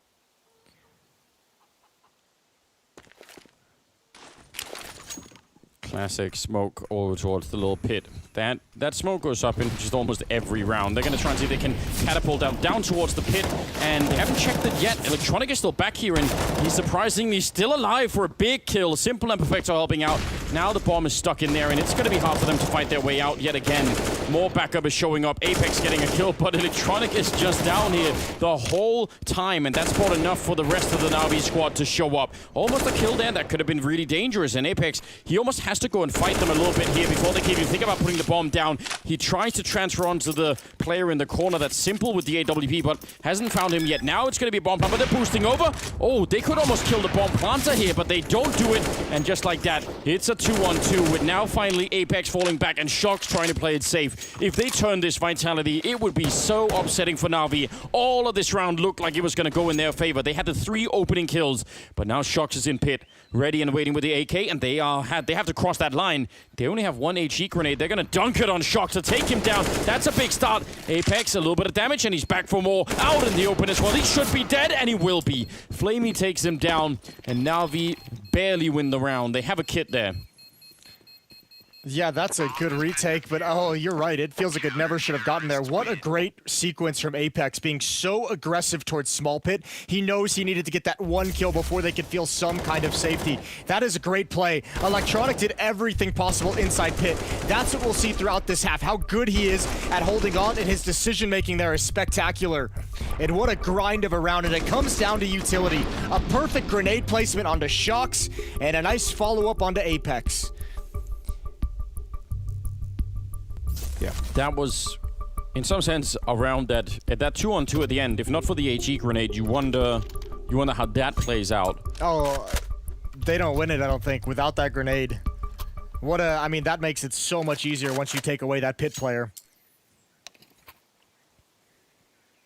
Expensive nonetheless for Navi, obviously, but they could buy everything they want more or less in this round. I don't know if Simple has an AWP somewhere on the ground. AK picked up on Electronic. Yeah, on the ground. Well, perfect then. Saiwu has his though, so we could get to see some of that battle that we're all anticipating. Simple doesn't peek down mid too often with that AWP, at least wide enough. He is peeking down it at the moment, but he stopped that angle all the way towards ramp, and we know Saiwu loves that battle. Loves getting aggressive in Banana and leading the way. This time, a nice easy pick on a Perfecto. That's done really bad things to that A defense. Simple and Electronic on this side. And remember, Simple's going to be close up with the AWP, so even if he gets a kill, if they're close enough, they could try and run him down.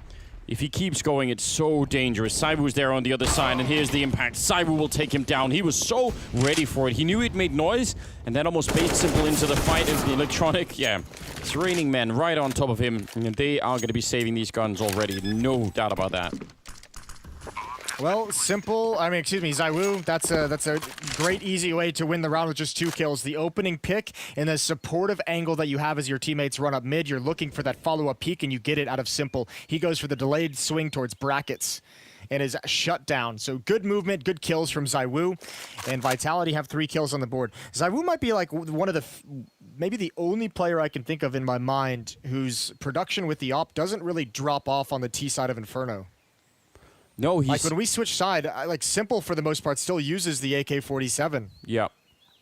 Yeah, a lot of people will try and just avoid that. And again, there are so many fights where it is sort of like a one-and-done type scenario, but he loves it over at Banana, you're absolutely right, and you could see he feels so confident. He's just in there in the middle. He's the last guy in, so no one could have refragged this. If Simon went down, Simple could have swung against them or, you know, come back to maybe try and take this kill on Shocks, but it all works out really well. So now a little bit of reward for Vitality as they win the round. The only downside, I guess, is the fact that Navi got to save some of the guns, so they could still be a bit dangerous.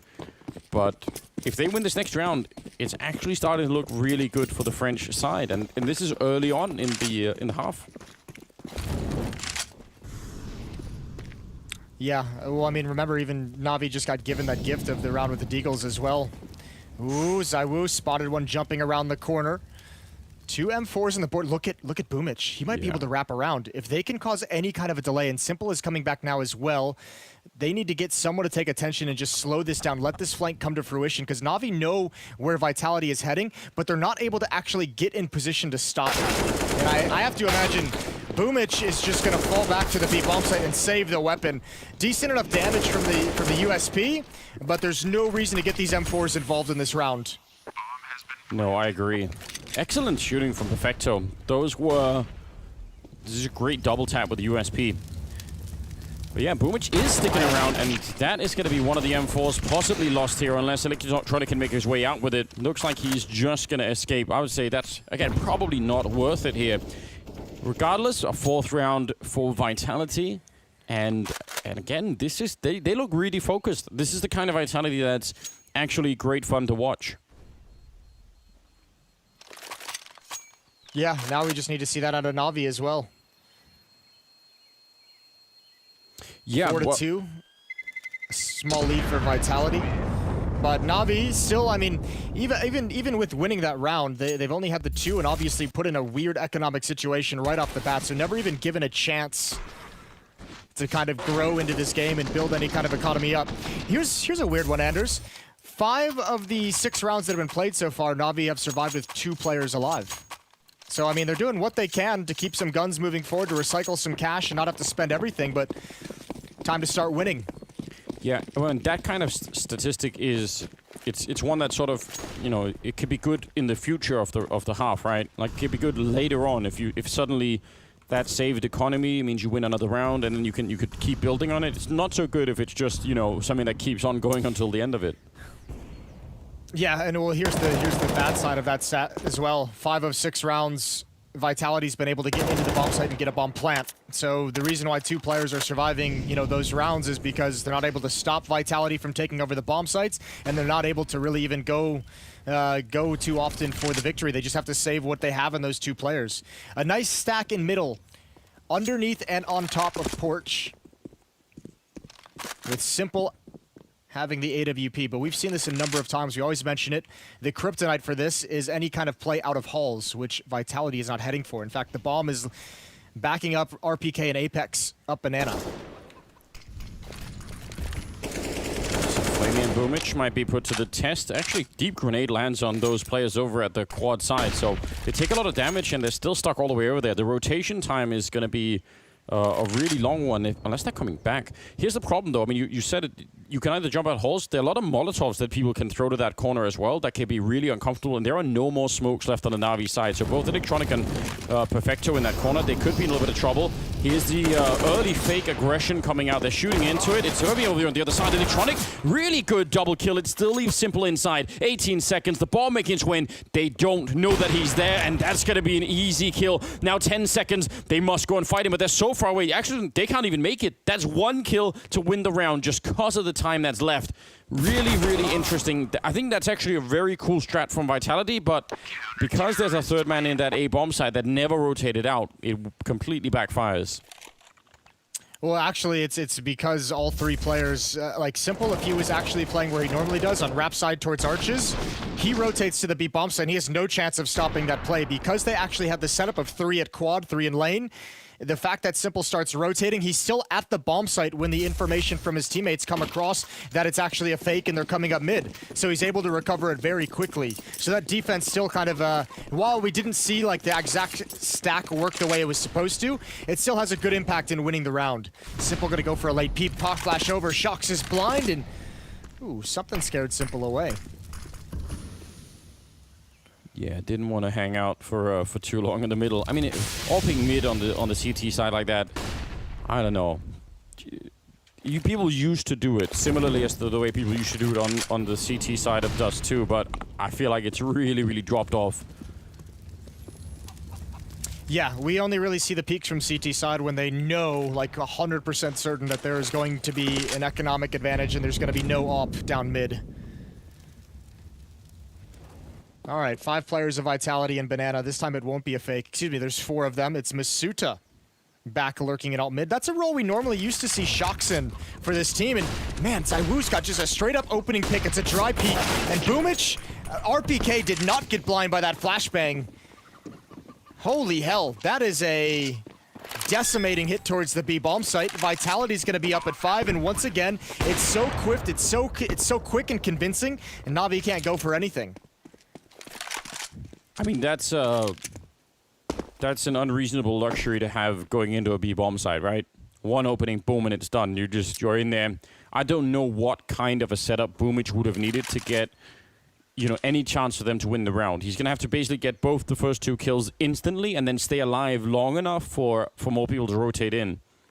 And I don't know how that even would happen. So, yeah, well done. 5th round on the board for Vitality. Another round over where Navi, this time not even saving 2, but 3 rifles. So, I mean, this is sort of interesting. There was a point in time, remember back in the TSM or early Astralis days, where we would actually credit that team a lot with, on these CT sides, being able to save a lot of guns throughout, these halves, and that would give them, more of a chance to fight. So there is like a history of being able to do this well enough, but ultimately, again, that needs to become a string of rounds for Navi, that they can, pick up like 4 in a row behind all those guns, and that's not what we're seeing at the moment. No, not quite yet. I mean, that's twice now Vitality's attacked that B bomb site, or at least initially, and Zywoo's got 2 opening kills. One in Banana on Perfecto, that one onto Flamey. And I think, the solution to that, obviously, is if Zywoo's going to continuously go for that kind of a peek, a dry peek with the op to try and get a pick, the easy solution is to put someone with an AWP there and beat him to the punch. Boomich has his trusty SMG and Banana at the moment. They had 3 defenders initially. Now it's just down to Flamey and Boomich again. But up lane we go. At quad, a huge amount of Vitality players ready to apply some pressure, and they're attacking both bomb sites at the same time. Yeah, RPK did a lot of damage to Boomich, and thought maybe that grenade that he threw would have caught him as well. Still more than a minute left, and I mean, all this aggression, look at what it's done to Navi's grenades. They pretty much have none left. And the important thing is the aggression from Vitality hasn't been punished. Nobody's gone down. They've been able to apply that pressure without overextending, without risking themselves too much. So you're exactly right. That is the last smoke that Navi's going to have. That will disappear just around 30 seconds. but back to middle we go, and this is a nightmare. Simple's rotated away. 2 players tuckered inside the bomb site. I don't know how they're going to be able to win this. Vitality is just going to swarm this defense. Yeah, one good flashbang, and this is a done round. Nice shot from Electronic. Oh, big double. Can he continue? Perfecto goes down 20 seconds. Electronic, a triple. One more kill would do it, but Shox will take him down. Still, what a heroic stand. They're finally going to get the bomb plant here, but look at how low Vitality are. That is such a monstrous defense out of Electronic. Now his team, they have to follow him up. They have to make this worth it, or it'll be a really big giveaway. Shox trying to go a bit aggressive. I think was he spotted there, or is that just a random shot? It's really hard to tell. Yes. A single flashbang on Apex as well, and I think you're right, he might have been spotted, so Apex could be the only one to save them here. Goes for a little bit of a shot. Missed AWP as well. The FAMAS doesn't connect, and they need to go right here. It's Shox to die, and long spray from Apex. He tries to pre-fire it, and Boomage comes flying around the corner. They have a kit, so they're going to have the round, but that is so close. If not for Electronic, they do not win this round. Yeah, and maybe if not for Boomage's jumping shot right at the end. What a tense retake for Na'Vi. And man, I cannot believe Electronic delivered the goods here. A triple kill in defense. If ZywOo hits that shot, it's all over. There's no chance for the retake against that AWP added in as well. What a tough round. You could see how desperate it was when Shox is trying to get aggressive towards Small Pit with low HP. 5-4. But, I mean, still, even in losing these rounds, Vitality with the plant, it's giving them so much extra money, and Navi's still not able to build up any kind of safety net behind them in these victories.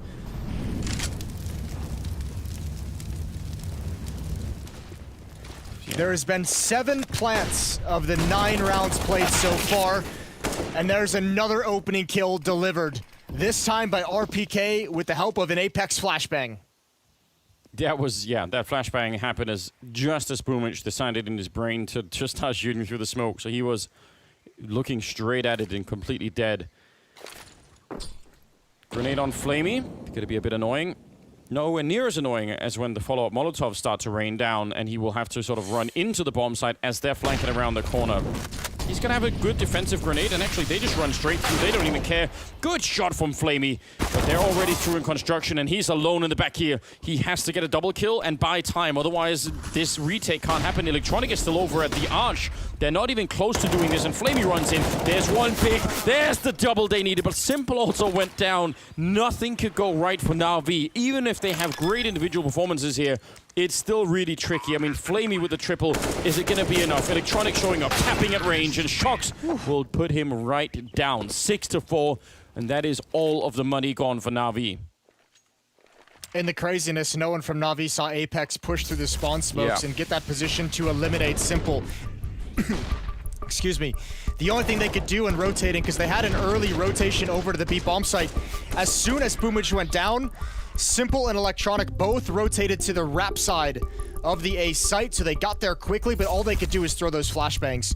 Apex with a perfect assassination, and Vitality is off and rolling. 6-4 lead on this T side, and they've delivered a knockout punch to the economy. Again, another easy access to the bomb site, another plant, and another round win. I mean, when you're getting rounds like the ones Vitality have been getting throughout this first half so far, where you know, you keep getting bomb plants, you keep putting on the pressure, now we have to save the rifles. When you finally get that breakthrough round like you've just got, it's set. You've really been set up nicely to go on a bit of a run here. It's crazy that the most they've won is 2 in a row, Vitality, and yet they're up 6-4. It's not like they've, you know, just been winning 4 rounds in a row here to build this. It has been a little bit scattered, but this is their big opportunity to really, really crush Na'Vi in this first half.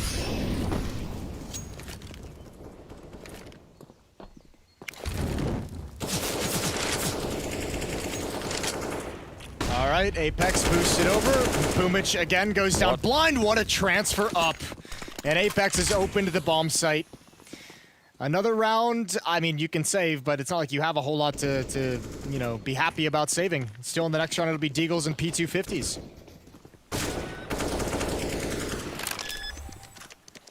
What was that, World War II mod that you used to play in I guess, both in Source and Half-Life? Why am I blanking on that? DOD? Yeah, DOD. It looked like his... It looked like his AK had the recoil from. You remember the machine guns and that they sort of like would track all up, and just keep going. That's what it looked like. I mean, I do, but I feel like I'm a part of a very small subsection of the viewers these days. You think that's a lost reference? All right. It's a real shame if people haven't played Day of Defeat. DoD was sick. Well, Simple is going to get a lone headshot at the end. But that's probably not worth celebrating. 7-4 right now. This is a very strong start for the French side. Apex is again leading the charge. I don't know, again, how much longer. Look at this, it's just going. That is actually so ridiculous. You actually see the bullets tracking on the wall, like they sort of creep closer on the wall. That looks really cool. Yeah, they follow up. Man. HEs. 3 rounds back. I know. 4 of them. They're definitely getting kills with him this time. Ooh, they have a chance. That one deep onto Shocks. 2 more coming in delayed. So staggered nade stack. And it hasn't gotten the kills just yet. Flamey's still holding on to his. He's thinking about it. Yeah, actually, great amount of grenade damage early on. Might just need that 3rd one to make the real difference. Here it comes. It lands a little bit between them. I don't think that's maybe quite enough. The smoke is still going to be pretty good. But here's the counter grenade, and that almost took down Boomich. Oh, and the spam as well onto Flamey. So 27 combined HP on the B bomb site defenders. They've had a really rough time in this game so far. Vitality is bullying them in a really painful way. Yeah, just so many things that are working out well for them. It actually feels like Navi are really, really struggling to hold on at all to anything in this first half right now. Here come a lot of utility into the bomb site. Shocks is just checking to make sure that they're not getting flanked down the bottom of Banana.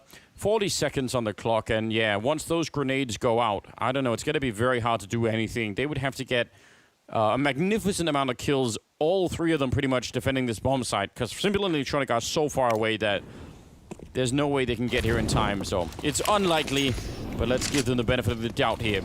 20 seconds. First round of grenades are through, and they're going to try and see. They're actually just pre-firing the boost as well. That's pretty clever. Boomich, nice triple with the USP. That's so impressive. They were low, and the rest of them are too. Maybe a chance here. 5 seconds, the bomb has gone down. Let's see what they could do. Electronic and Simple, this would be such a huge round to win. They have no kits, so they got to get going relatively quick, but there is low HP. P250 is picked up by Electronic. If they can find Shocks, RPK isn't really in a position to recover this, but again, the timer is running down very, very low. It must begin right now. Simple's just turning the corner, and here's Electronic. Shocks is right in front of him, and it's an easy kill. He knows where RPK is, and he's got him as well. And they have plenty of time for the defuse. Off the back of Boomich's triple kill, the damage done by the nade stack, and Navi has miraculously found 5. Their 2nd save round they've won in this half. I almost wanted to say for a second there, Shock should have just pulled out the Molotov, like pulled it and ran back onto the bomb and just waited for them to try and kill him, because that was looking like yeah, I mean, that probably would have made a difference. He did have a Molotov, but I obviously didn't want to make that kind of a play. That, I mean, I'm more surprised that Shocks turned around at Coffins to look towards Banana. Right? That he wasn't just keeping his eyes behind him. I guess maybe he thought that RPK would be able to watch that well enough, but that's a lot of faith in a teammate when you're 1 bullet away from death. If ever there was a round to get Navi to wake up and get them to start to feel like, you know, they actually want a say on what's going on here on Inferno, then that's the round. Triple kill by Boomich with the USP, and now they're going to be crushed over here. Electronic and Simple, I don't know how you survive this. Simple already slightly flashed. He's going to turn back for it, but they're coming in from either side. Good start from Electronic. They need so much more, or they're still going to get wrapped on. Deep grenade, and Simple's going to go down. Electronic burning. He takes someone with him. That's amazing. What a nice double kill. Man, Simple had nowhere to go. He couldn't drop off, and he was exposed from middle. Now we have a flank coming in from Boomich, and there's 2 flashbangs on Perfecto and Flamey, and he's going to need them. Boomich coming in through halls. 2 players in sight, 1 in pit. It's Apex that's going to be the tough one for Boomich to find. Another Molotov for Lane. AK's picked up, and here's the pop flash from Perfecto. It better be perfect. Boomich doesn't swing with it. He's looking for Graveyard, but no one presenting themselves. This retake has to start right now. I think they're really hoping that someone is in Graveyard, and we could tell that's not happening, so they've thrown all these grenades, and there's been no effect. Apex and Saivu, and then Apex with the follow-up yet again. A triple here for the captain of Vitality, and he's up to 13-5. Apex is... I mean, it's been incredible to watch him play at this level for such a long time now. I'm just really enjoying it. No, but again, this is another half, not only his individual level, but calling as the in-game leader. Yeah. This is another half that is just being so well put together. They have been abusing the B bomb site, and in response, Navi placed 3 players at B to start. This is a timing hit in Halls. There's only 2 defenders. They're both in lane. Nobody's in pit. And make no mistake about it, Vitality has had access to any bomb site they want at any point during this game. And now Simple, with the AWP, a force buy out of Navi, and he's on the wrong side of the map again. Perfecto is, well, he can hear the army coming, so he's just going to turn around and down in the pit. Electronic, he's going to be called upon to do much more than that yet again. Perfecto, CC, big kill if he could get it. He's going to be reloading in the corner, and he won't have the time to do it, but Electronic is still down here. I mean, he's doing such a good job, Electronic, throughout these rounds. He just needs a couple of people to join him, and it could get real interesting. Up to 11 kills right now. One more would probably do it. Boomich is going to find RPK, and now it's a 2-on-4. This is, again, a very unlikely round for Navi to pick up, but it looks like they will, although Apex and Shox are fighting their way back in, and a headshot taking down Boomich. What a turnaround, the 2-on-4, and right back into their favor. Simple missing a chance, and he's been tagged up on fire, and Apex will take him down. What a victory. Back-to-back triple kills for Apex. This is amazing. Yeah, they are playing such a good game. 16-5 for Apex. This shot right here is a thing of beauty, and that's the shocks that Vitality need. You're not always going to get the 33 kill performance that we saw yesterday, but the clutch factor of this man has always been there. 9-5 lead, and that is a round where Navi had an incredible advantage. Electronic played it just as perfect as you possibly could, alive in pit, yes, keeping that position clear for the retake. Boomich was able to wrap through Halls and join him over on the pit side, and it just didn't matter. Oh, they know. I think they know. He's going to put out the Molotov at least, but it doesn't even matter. Grenades on top, and Navi, they couldn't even invest into this final round. I mean, they've got nothing to work with. In any other game, the kind of performance that Electronic has been putting up here will net Navi so many more rounds, but they just don't have the weapons, and they keeps being Electronic and one guy with a pistol somewhere. It's not enough. I actually think it's amazing that Electronic has 11 kills, given where we are right now. Think of where this game could be, right? Because Vitality has just destroyed Navi. The 2 of the rounds that Navi have been save rounds. Yeah. One was that triple kill from Boomich with the USP. They cleaned up off a nade stack. If it's not for those 2 rounds, Navi has no business even being in this server. Yeah. They do have that all-access pass to Inferno. They don't have to pay to get into any bomb sites. It's worked out real well for them. It's a good investment. Shox spotting Perfecto's leg and taking him down. What a powerful first half we've seen here from the French side. About to be 10-5 at the end of the half. A little bit of a flash and a grenade, and there we go. Really, really well done. Apex ending the half, top of the scoreboard at 17-6, but right behind him is Shox at 15-6. This is going to be nearly impossible for Navi to bring back on the second half. We'll see if they can, though, after the break.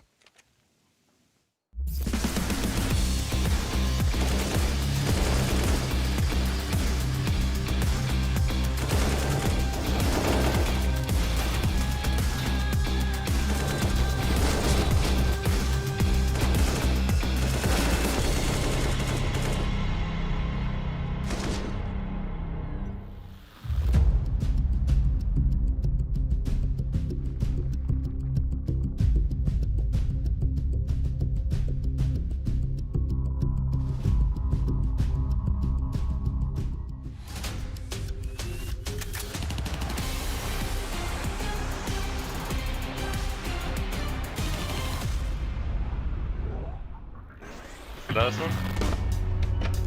Okay.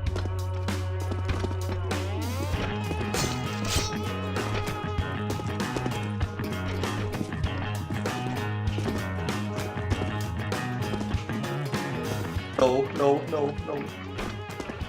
No way, dude. Sonny's a god. What happened? Yes, I don't know. Someone else is playing. Is his webcam on? No.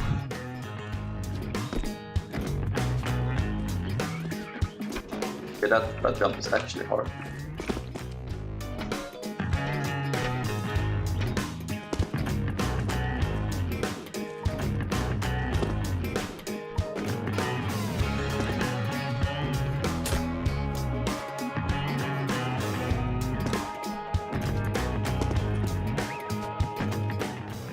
Okay.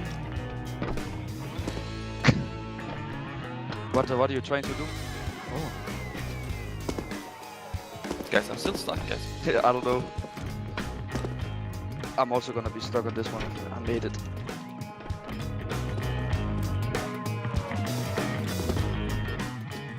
Oh. I'm getting mad.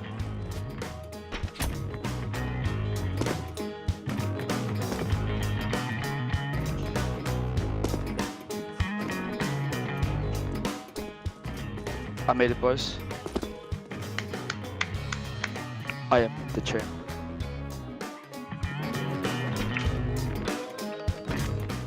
When? I still lost, I think. I still lost. That's a bit awkward. That's true.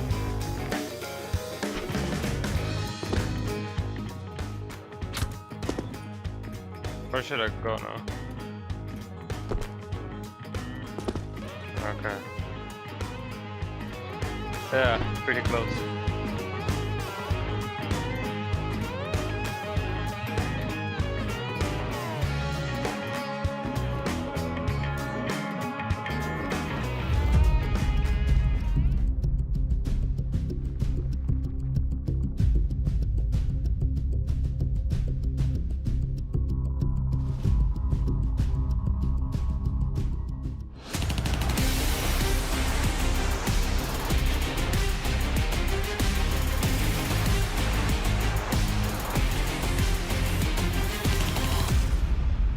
A blazing hot start for Vitality here on Inferno. It was, I mean, the scoreline doesn't even really do it justice. 10-5 is what they had in the first half, but it could have been probably 13-2 or something like that if things have worked out even just a little bit differently.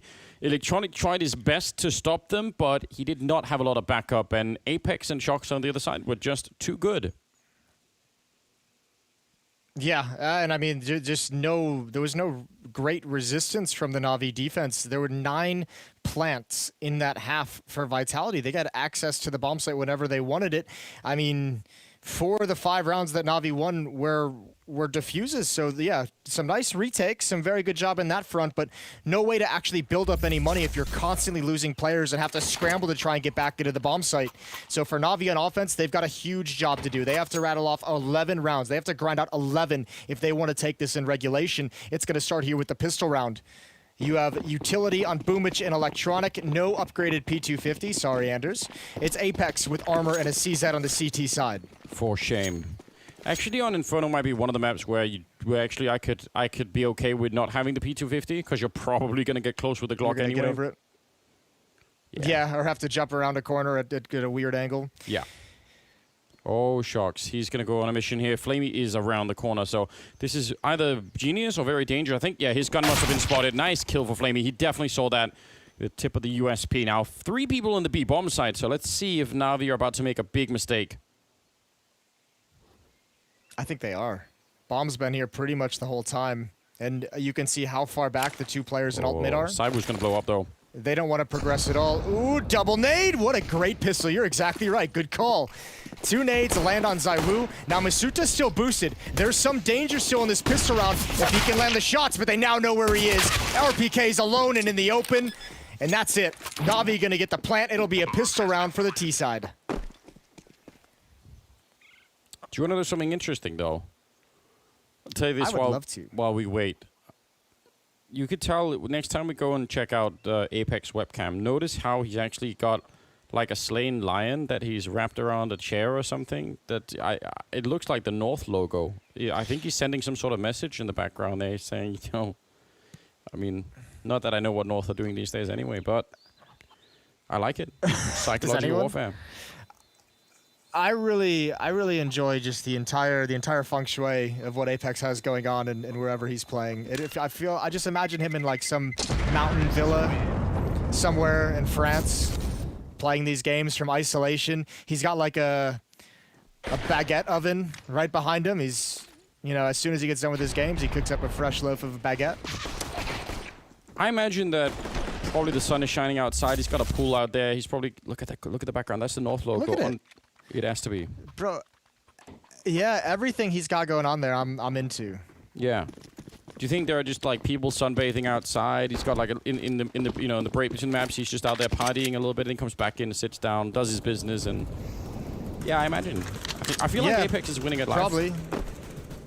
French cheese. He's probably got some winemakers back there as well. Like there's all those people, you know, hiking up their dresses, stomping grapes to make the wine later on. It's probably a beautiful image. From scratch, yeah. Yeah. Similarly to the way that Vitality are stomping Navi. Yeah, he's like, oh, I'll be out in like half an hour. Just you know, give me some time. I just need to beat up this team really quick. I'll join the party in a moment. Now let's see if we've oversold this. Maybe Vitality CT side is dreadful, and Navi just run it right back. We don't know yet. We've seen that plenty, and obviously the way to do it is the exact way that Vitality have such a big lead after their T side is economic control on Inferno is the name of the game. And if Navi can keep coming back every time Vitality win, you keep resetting them, changing up where you're going to attack, they're going to have an opportunity to just run up the scoreline. The problem is this is a map that I feel, again, another feeling that's not backed by statistics in any way, that this is another one of those maps where I feel like Navi generally have 1 to 2 rounds where they have that heartbreaking lose track of time moment. Well, they've been smoked off with the bomb out here. 25 seconds. Good kill down into the pit. So now it's just RPK and Shocks for the next 20 seconds. We'll try and hold on to the site here. They're being really slow about it, Navi. That's one good kill and nearly a follow-up. The bomb in the corner, and I don't think there's anyone that could stop it. Apex inside, we're already backing out, so... Looks scary, but all is fine. Listen, if I'm simple, though, I'm biting my tongue at the moment, because I'm saying, why am I the one who has to initiate the attack into this bomb site on the second round when I've got 2 teammates with MAC-10s playing patty cake in the corner? Like, let's get it together, Boomich, and I believe Flamey. Like, get into the bomb site. You have the MAC-10s. That's the entire job of the MAC-10 in this situation. Yeah, I could imagine. I know what you mean. I'd be a little bit upset, too. Maybe we could get some listening and some translation going on. Yeah, you obviously have to hold back because you don't want to, you know, tilt the whole team. You don't want to start yelling in round number 2, but at the same time, it's just, 20 seconds on the clock and your MAC-10s aren't making the move that you need them to. Yeah, definitely slightly annoying. Maybe that's what he's saying just there. 10-7 though is the scoreline, and it's not quite interesting yet. We still need to see Vitality with rifles in this second half, which hasn't really been possible yet. So this is curious. I didn't even look at the scoreboard, but Perfecto has 3 kills. Misuta has 3 kills. So that's not a lot for those 2 players in the first half. No. I mean, Perfecto was probably the player getting shuffled between A and B on defense. Between him and Simple, every time they cheated over towards the B bomb site, they either got absolutely wrecked or they were just on the wrong side of the map. Good nade damage onto Boomich, brought down to 37.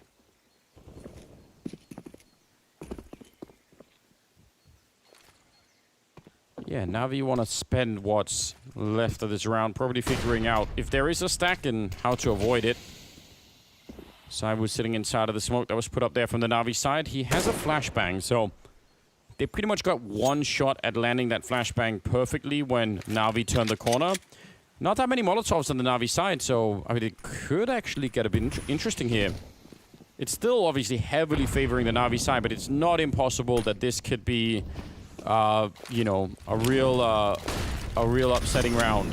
There's the early flashbang out. He tries to tap away. He went a bit early, I thought. Still a bunch of people in the back lineup here, and it's going to be Shox and RPK with 2 big shots coming out. 30 seconds on the clock. Rotation is coming from Apex. He's just running to try and shoot them in the back, and they're really waiting, NAVI, and they don't have that time. Now, finally, they're going to break through, but that is so dangerous. That could have absolutely backfired on them. They'll pick up the round, and I think that's really all that matters, but I'm so worried for NAVI in some of these rounds. Yeah, it is a bit scary that these second and third rounds have both gotten down to, what, 20 seconds on the clock before they're really making progress into the site. You can imagine how much Vitality is going to be able to delay once they have all the nades and all the utility and the rifles. If Navi's not going to be attacking aggressively against pistols, the M4 and this AWP on Shox could be an issue.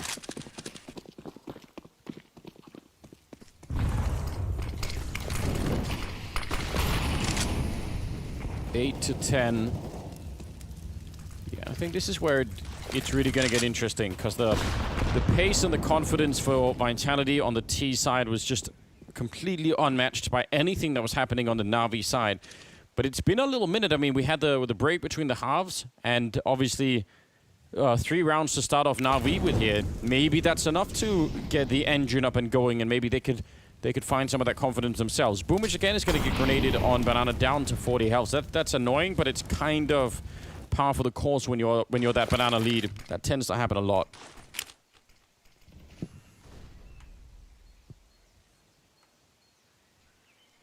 That's a lot of grenades used by Navi, and what if they actually got out of them? Why have they only got 2 smokes and 2 flashbangs left? Yeah, I don't have a great answer for you. I was looking at the same thing. And they're already committed to this B bomb site, and the clock is going to get run down. That smoke goes up. It'll fade right around 29, 30 seconds. Navi sideways taking a little bit more damage. He's got more. Yeah, they're in trouble here. Another smoke comes out. Flashbangs as well. They're going to have to go through this on the reload. This is their best opportunity. Apex blinded, transfers over. Zyru must be traded, and he is. Flamey's got him. And now they can set up, but no nades to slow down the retake. Simple's up, in position, in ruins. Ooh, Simple getting RPK. Did he ever throw the Molotov this side? Well, they're going to back out of the round.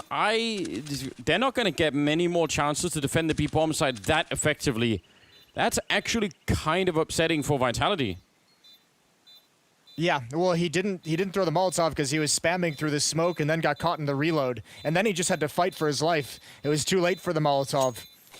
So a bit of a miscue on the defense, and that's exactly what Navi needed. It's going to be 9 to 10 as they close the gap in the second half. I think that first Molotov, the first smoke there runs out at around 35 seconds or something. Then he puts down another one. So I don't actually. That's real strange. They probably should have won that round. Like, if you could replay that particular round again with the same position just from there on out, I just think Vitality probably win it almost every other time. Like 9 times out of 10, that's the round they pick up. Not the best start for the first rifle round. No, little bit of you're right. Little change in the utility there, and Vitality might have been able to put a stop to that. Tense game. 17 kills on Shox, 18 on Apex, 12 on Zywu, 15 on Electronic, 11 on Flamey. Simple and Boomage both at 9.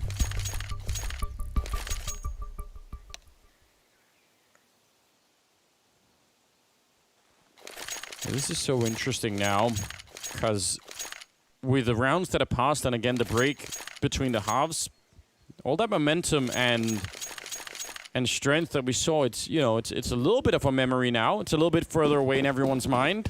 And when you don't get that first rifle round, things do get interesting. Now, we do have a lot of HEs picked up here on the Vitality side, something that Navi couldn't make work, but it can work in the odd round. Shox opening down middle. Oh, he does not see that.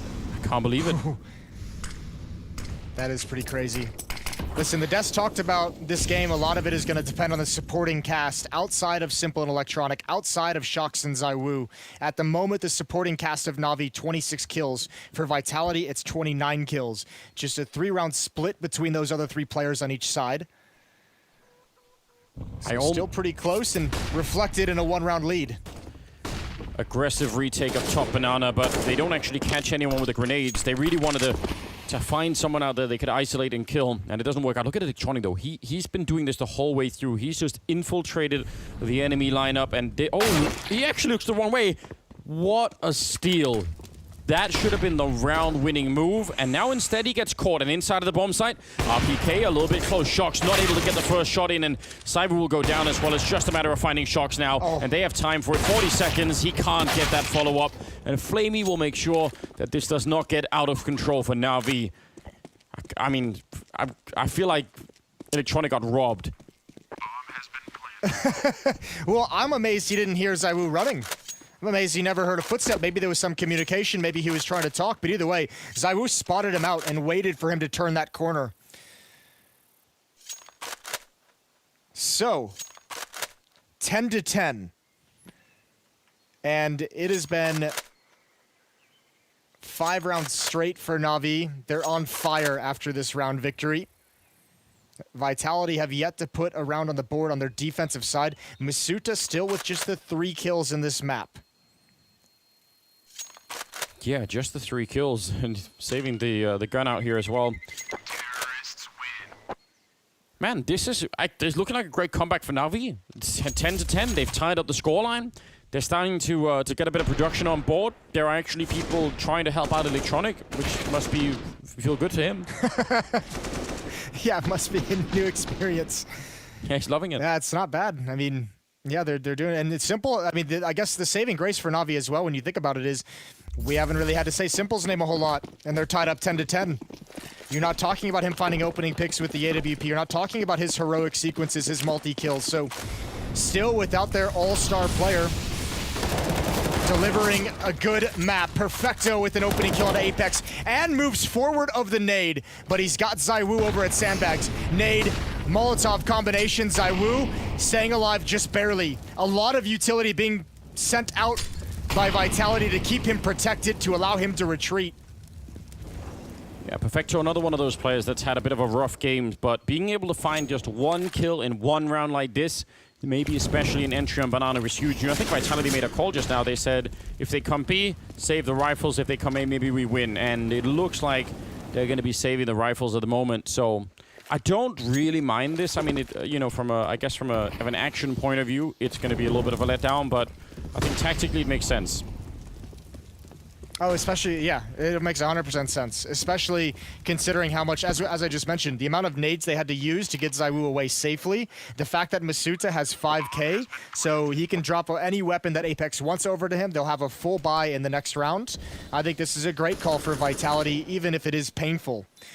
Now, here's an interesting tidbit, and this is going to have some echoes throughout Counter-Strike history, is on this CT side, Shox has been the AWPer, not ZywOo.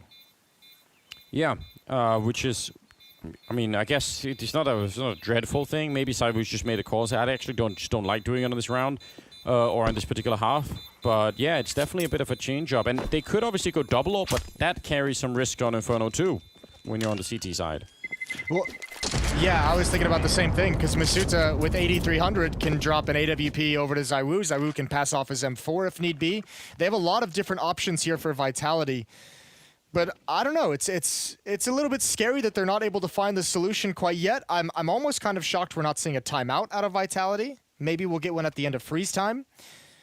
But 6 rounds straight to start this second half for Na'Vi, and they've taken the lead. It's their first lead of the game.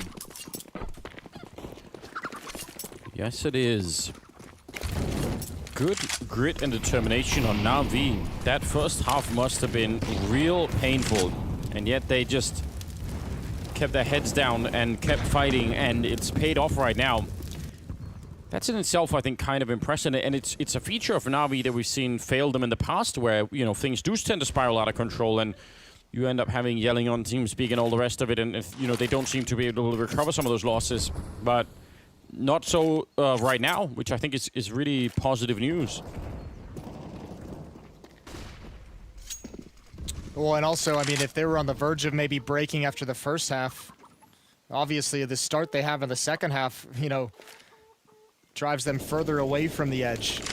So only positives for Na'Vi to be thinking about at the moment. Creeping up towards the end of halls. There's a flashbang. This could be brutal. Yeah, it already is. Masuta, they don't check the corner. He's going to get 2 kills for free. A third man comes jumping down. It's still a 3-on-3 that is very hard for Vitality to win this retake. Shox has posted up, but that was actually the perfect time to make that call that they just did, Na'Vi.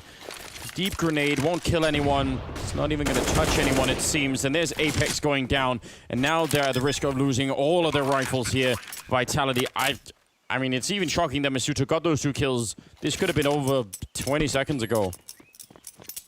Listen, perhaps the biggest difference between these two halves, because both teams have had incredible success in their entries and getting into bomb sites. This is going to be 6 of 7 rounds played in the second half that Na'Vi have planted the bomb. The difference is in the first half, Na'Vi was able to have 2 to 3 pretty stellar retakes. Yeah. Vitality haven't even gone for one, or haven't even had the ability to go for one. In fact, I mean, if you look at the scoreboard with how many players of Vitality have survived in some of these losses, the past 4 rounds, 2 people survive and a bomb plant lost this round. Last round was 4 people surviving on a save. The round before that was 1 person decided to not go for it. The round before that was 2 to not go for it. So, I mean, Vitality's making the conscious decision to preserve their economy instead of going for the retake. And I think it's been smart. It's probably been the right call up to this point. But now when you're down 2 rounds and you haven't mounted any kind of a defense or mounted any kind of a retake, it's time to start going for retakes. Yeah, we're not seeing the same kind of assertive, explosive Vitality, and I guess that is partly due to them playing the CT side. It's really hard to do. How do you could maybe try and do it at Banana. There are other ways to do it, obviously. I mean, we've seen people go for fights all the way down, even into second mid, but that is a little bit of a gimmick play, and it can obviously backfire. So, otherwise, they're left waiting for a long time. We need to see if Vitality's, they just switch into a double op setup, and I think they need to be a little bit aggressive with these ops. I think we need to be seeing ZywOo start to peak and start to try and influence things early on, because if you're having troubles retaking, the double op setup in Inferno is not the answer. It's going to make retakes even harder to go for because it's a much bigger investment of economy. It's a much bigger risk and harder to clear things out. So they better win some of the early battles with these AWPs. Well, look at this setup here. There's 2 people up in apartments. Masuta down on the quad side. Trying to see if they could maybe flash their way in. Not going to be peeking quite yet, but a lot of this is on Masuta. I mean, he has to stay alive at the very least for a kill. Timing. Oh, it's directly against him. And RPK not going to try and swing for it, and they've fallen back. They're ready. Simple. I can't believe he missed that shot. That looked like it was a free one. And now, Electronic, he wanted the revenge, but it's not going to be possible. Does ZywOo want to join them over on this side, or is it going to be up to RBK and Shox to deal with this? Man, Simple never expected that player to peek from the close angle. I'm amazed that Navi's not going for this at this point with that 1 pick at the bomb site. Look at the utility. 1 smoke, Molotov, and flashbang each. They need to make this work, and this flashbang better bother Shox. It better hit Pit, because this is going to be a difficult setup. And last time, they didn't clear out Masuta in RPK's position. You have to imagine they're gonna clear it out this time. Only thing is Shox has the AWP, so that actually it could be hard for Shox to do much. If he misses a shot, then RPK could be going down while he's trying to get the next shot in. Oh, there are a lot of questions in this one. 20 seconds, and we're going to find the answers right now. Here comes the run-in. Initial grenade doesn't do that much, and the Molotov on top of Shox, and the kill on Flamey there, or from Flamey, taking down RPK, and that's the round. They're going to go for the bomb plant here, and no one can interrupt them. Everything is working for Navi. That's going to be 13 rounds. Wow. I'd actually love to see that from Shox's point of view in exactly what he's able to do in that position. I don't think the flashbang is what did it, but maybe the Molotov is what made it just impossible for him to do much of anything. Yeah, the flashbang might have been distracting, but it might have held him back from peeking, because normally that flashbang means someone's going to be holding the angle, and he's obviously wants to peek to help RPK, but then the Molotov on top of it just makes everything real uncomfortable. Oh dear. This is turning into a bit of a nightmare for Vitality. 13 to 10. It's got real awkward. They got 10 rounds in the first half, and anyone quick with the math could figure out they've got 0 in the second. That's That's the other part. Flamey's jumping off the balcony, and so when Shock swings, he probably sees Flamey first and goes to target at him instead of pre-aiming, you know, towards the halls where you know that player is holding your peak. Yeah. That's a really rough sequence to deal with if you're Shocks with the op. They've gone back to a double AWP setup. This time ZywOo does look like he wants to flex. Here comes the peak, but it's Simple on the other side, and he's got it. Ooh, back in, giving it back to Shocks. Oh man, there's a bit of a fight, but Apex is down, and that's the B-bomb side lost, and Boomich knows it. He's immediately gonna react to that. Smart play from him. He actually picked up another smoke. They He have just to threw go down for this, two of them. Sanders. Well, yeah, if Vitality doesn't go for this, I know it's tough to swallow. I know it's not going to be easy, but come on, you cannot let this game drift away by just saving your weapons over and over again. This is the winner's final. You got to risk something at some point, and you haven't done it yet. Flamey knows no one is coming from this side, so he could either flank them or try and fall back to Banana. It's a little bit up to him. They are setting up like they want to try and go for it. Again, that could cost them everything, but you might be right. Otherwise, they're just going to end up losing the game rich, and that's not really that good after all. Going to be a kill on RPK, and now the retake is doomed. Electronic will take down Masutra, and Shock saving the orb as much as he can, but they're surely going to be coming for him. 14-10. What an incredible comeback this is for Na'Vi. I'm so impressed. Yeah, I am as well. This is awesome. Simple ready for that peak from ZywOo. I mean, and the tough part is, I don't even necessarily think, like, the peak from ZywOo I don't think is wrong. Retaking, I obviously didn't think that was wrong, but they've waited so late in the game to do things like that at this point it's their only option. It's like the last thing they haven't tried, so Navi's going to be ready for it now. And the real issue is, because they've held off on so many retakes, there's 4 players in Navi that have, like, $10,000 plus. You're never grinding this economy out of the hands of Navi, especially if you haven't stopped them from getting into the bomb site. It's been... I don't know, it's been... depressing. Like 10 plants in this half. Oh, yeah. RPK will go down. Shock's on the corner. Sees it. Misses the chance. And that cannot happen. He's going to get crushed and wrapped on Masuta. Well, Shock's going to be shot in the back, but Masuta's now alone on the bomb side, and there's nothing he can do. My God, this is absolutely done. I don't know what happened to Vitality in the break between the first and the second half, but it wasn't good. Yeah, this is a complete capitulation. Navi has just hit the critical mass where everything they do is the right decision. Everything they do, they have so much confidence in the fights they're taking that Vitality just can't contain it. And ZywOo knows he's being hunted as well. He's got to move forward while he tries to save this up, and there's no money behind any of the Vitality players, so this is all they have. Yeah, wow. Not anymore. Not anymore. 15-10. I really feel like, I mean, there is that big difference in momentum and who has the initiative when you're playing CT and T side. And I think Vitality probably just came into the second half thinking that was such a great job. All we need is for our default setup to work more or less, and we'll probably grind out the next 6 rounds and things will be all right. And then they've been playing very passively, been making the calls to save for all along, and it just feels like Navi, on the other hand, said, okay, it's our turn to make the calls and dictate the pace of this game, and Vitality haven't been able to stop them at all, so this is... Anders, go on. Crazy comeback. You want me to blow your mind real quick? Go on, I'm ready. Navi has not lost more than 2 players in a single round in this half. Wow, I wasn't ready for that. Vitality has never killed 3 players in 1 round. That's got to be some kind of record. Yeah, that actually very well could be. If you were on the Navi side, on one of the Navi fan cams in that first half, you might have been real quiet, but you probably can't believe what you're watching here. I almost can't believe it. This is just very, very cool.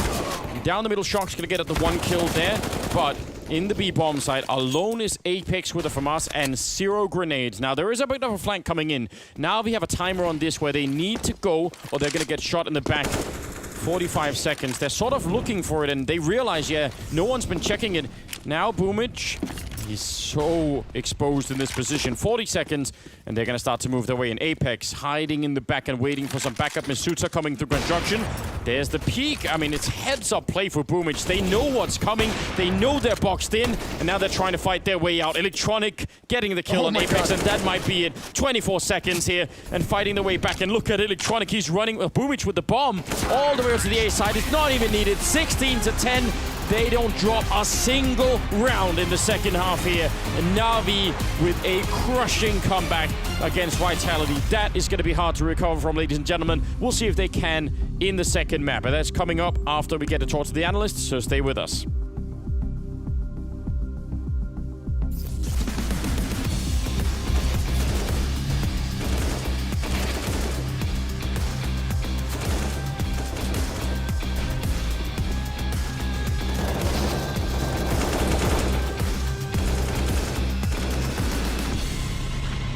Navi, described by chaos. That's an easy kill right there. Navi are going to be an actual challenger this time around. But here comes Simple! I believe that we can win any of these teams. Force him to walk forward, and that's it!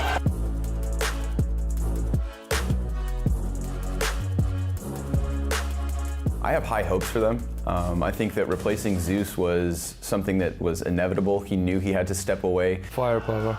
I think we have the best team as an individual. And it's going to be an easy two-piece because he knows the scope is there. How about another? But definitely the wild card has to be the new guy, Perfecto. Electronic is the player that everyone needs to be scared of. One of the best players that I played with. Can he stand tall one last time? He lines them all! No!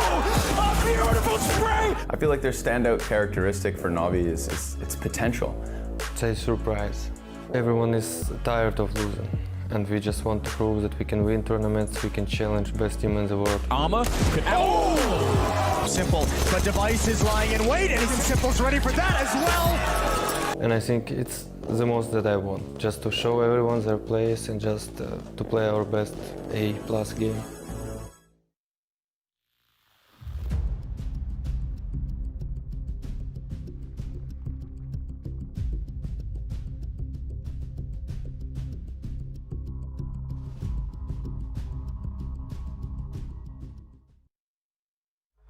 We're like a very momentum-based team. Like as soon as we get like rolling, we're unstoppable. There's just no way that we're not gonna win trophies. Anything you do, you just can't stop us. I haven't really gotten to see that Liquid. I've seen a Liquid that goes deep into tournaments, but I haven't seen that Liquid that dominated tournaments. Last year it was a little rough. We had a big downfall the second half of the year.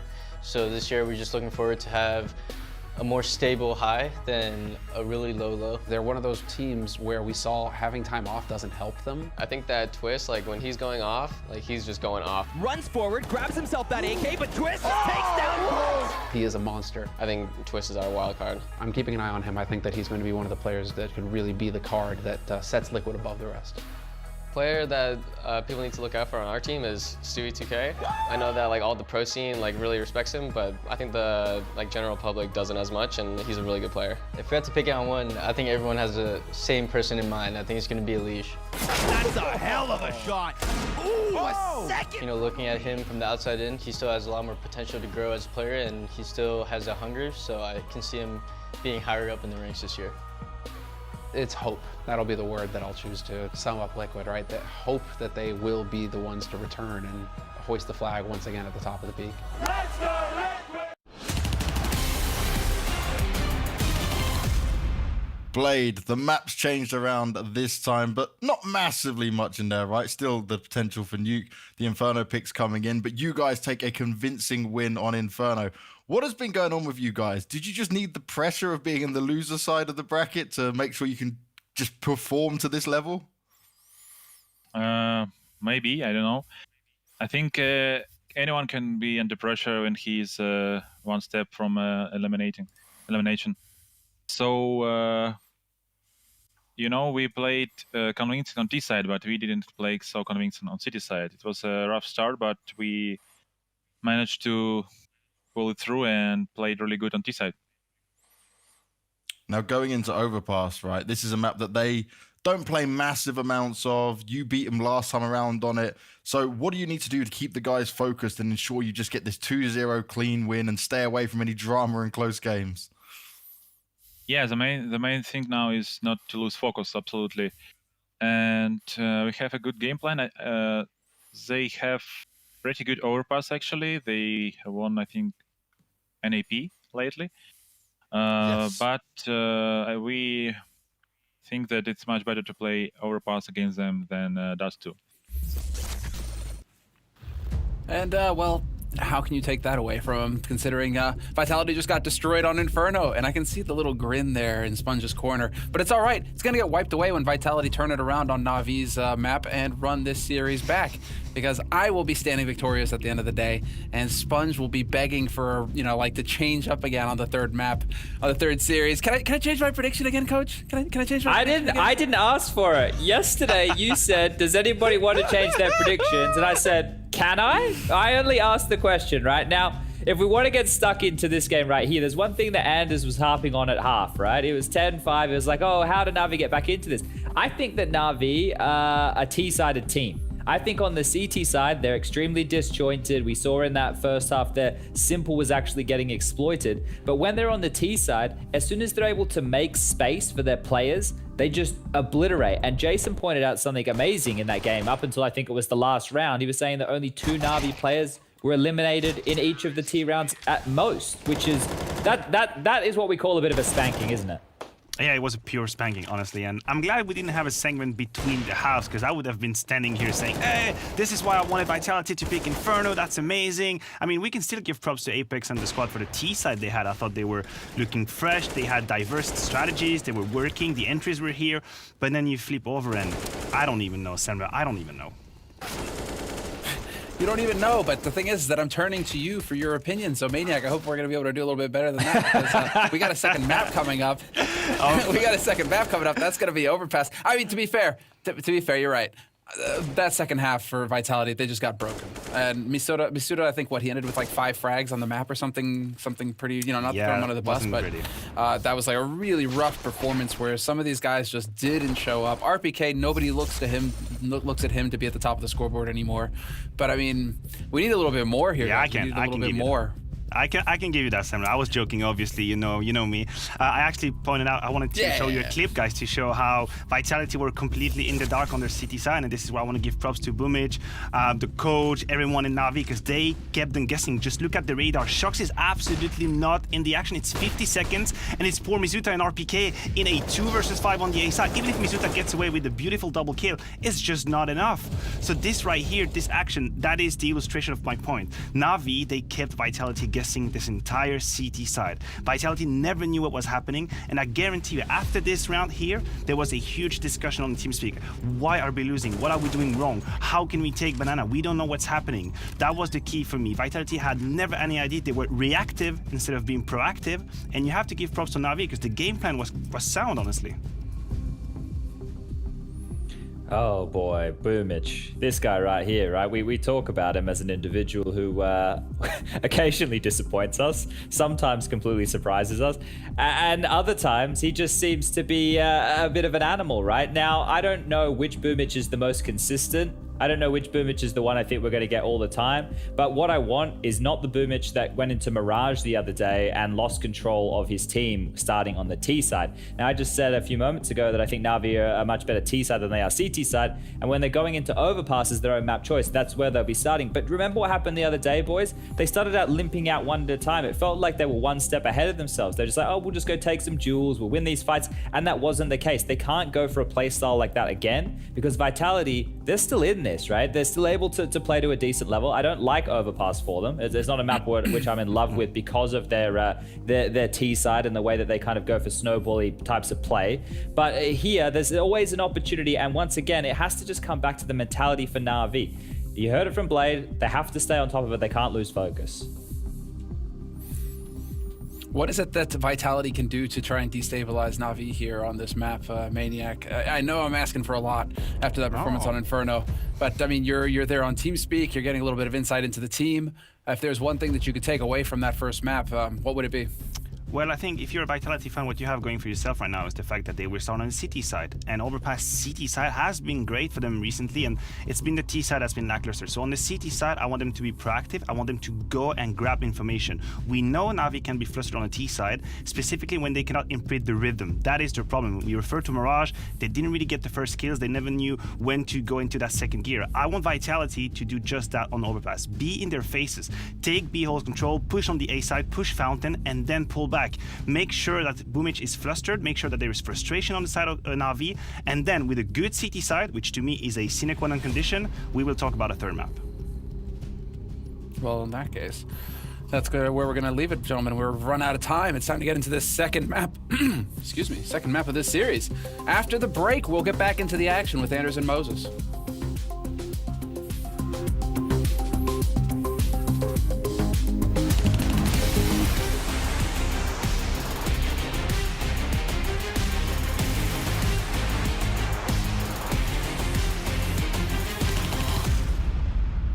Everything is new. The team, the players. I'm feeling very confident considering the practices we've had and the talks we've had. Honestly, I'm just enjoying it a lot so far.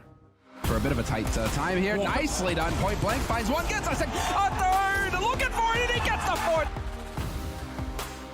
But just always, you just want to do your best. It's just in the nature of being a competitor. Other teams need to look out for Mantu at the moment, just because he's unknown. Mantu, he's like a new guy, pretty unknown. He still has his whole career in front of him. Mantu, he stops Defuse and takes Kenny. Absolutely living the dream. I'd say the wild card is Isa, the emotion he has for the game and the passion. He's like a true joker, and some of the things he says sometimes. That might be what gives OG the final round. I think the standard quality is excellence. If something bad happens, we don't accept it. And in the end, it's gonna go for the better. I'd say being international, a lot of diversity to the team. Some people might see it as an obstacle, and maybe it is in the beginning. Over time, it will get way better as we get to know each other and get to play. NBK could be here to deny it, though. And sure enough, he gets the second. NBK with the clutch. We have to have our standards higher. Our expectations are quite high for the upcoming year. Right now, it's our chance to prove that we're capable of beating these teams.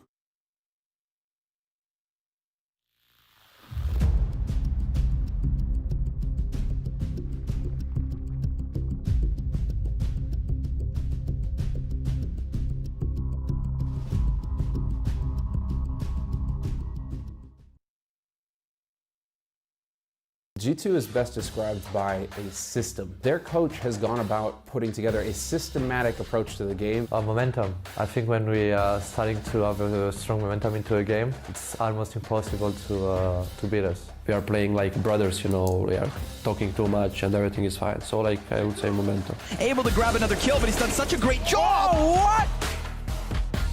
A unique approach with how G2 look at the game and decide what their strategy is going to be in the game. We'll try to give our best always, and we'll try to win every next match. He's coming! There's a chance for this, and he gets down to 1v2. The player that all the other teams in this tournament need to look out for is Kenny. Kenny is the guy who was the best player before, and it will be easy for us against everyone. Is it really if I say me? Now he's got the knife out. It's a stab onto Issa. Oh my God. And the headshot onto Volda. I like because when he's studying, his shots is really impactful. It's a really huge benefit for us. Aminek's gonna rush it. Whoa, his teammate. Aminek rocks the round. We'll try to give our best always, and we'll try to win every next match. I can say maybe top 5, top 3 NHL team at the end of this year. To keep working, to keep practicing, and just to have good luck.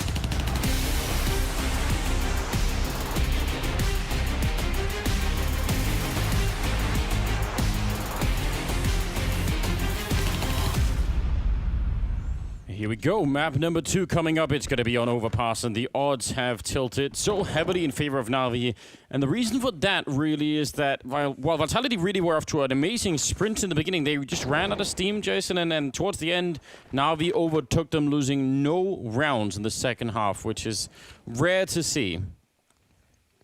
Yeah, it's hard to not lose your confidence in Vitality after you watch Navi just rattle off 11 rounds in a row. But it's not just that, it's the style in which they were lost. I don't even really feel like Vitality put up a struggle or a fight of any kind in that second half. Like, I don't know. I left that map. I sat down during the break. I took 5 minutes to myself, and I still just can't feel like Vitality. They just didn't get themselves into the game. They didn't even attempt it at any point in that second half. So that was rough, and I think that's the biggest reason why there's a loss of confidence. We'll have to see that all switch here on Overpass. This being Navi's pick, not as great of a map for Vitality. It's gonna be this could be a very rough time to start this first half, especially considering Navi's gonna be starting on offense again. Yeah, I really look forward to it. I think this is, I mean, I'm interested, right? Because so much credit to Navi for sort of taking the beating that they took in the first half and then coming right back and you know, feeling fresh and alive. Vitality could do the same, although it probably is going to be a harder job for them to do it, considering they just lost the map. But if they could, then, you know, I'd be super interested to see that, and we'd learn a lot about the team and how much strength they actually have in this if they were able to turn it around. But man, yeah, I had the same feeling going out to the break here. I was like, what actually happened? Like, why was there no like individual fight going on there? It just felt dirty, I don't know. At the end, as soon as I saw that stat that like Navi hadn't lost more than 2 players in a single round after like 10 rounds played, I was just like, what? Like, that shouldn't even be possible. You know, like, I can't recall ever even experiencing that as a commentator in what, 6 years of casting Counter-Strike. I was just like, holy Lord. Yeah. I mean, it shouldn't be happening, but it did, and we'll have to find out. And we all have to live with it. We all have to live with it.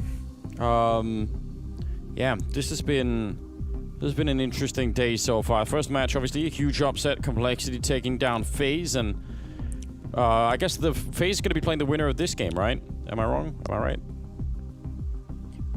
Yes, FAZE play the winner of this game, and then the winner of that will play Complexity in the grand finals. Yeah. That should Can you believe it? Real exciting. Well, I mean, I'm excited for the fact that Complexity have made it that far already. And I actually think it's going to be a great game no matter what. Be interested to see Navi versus FaZe. Obviously, be super interested to see Vitality FaZe. And in the end, Complexity get a chance to look on, wait, see, maybe learn a little bit more.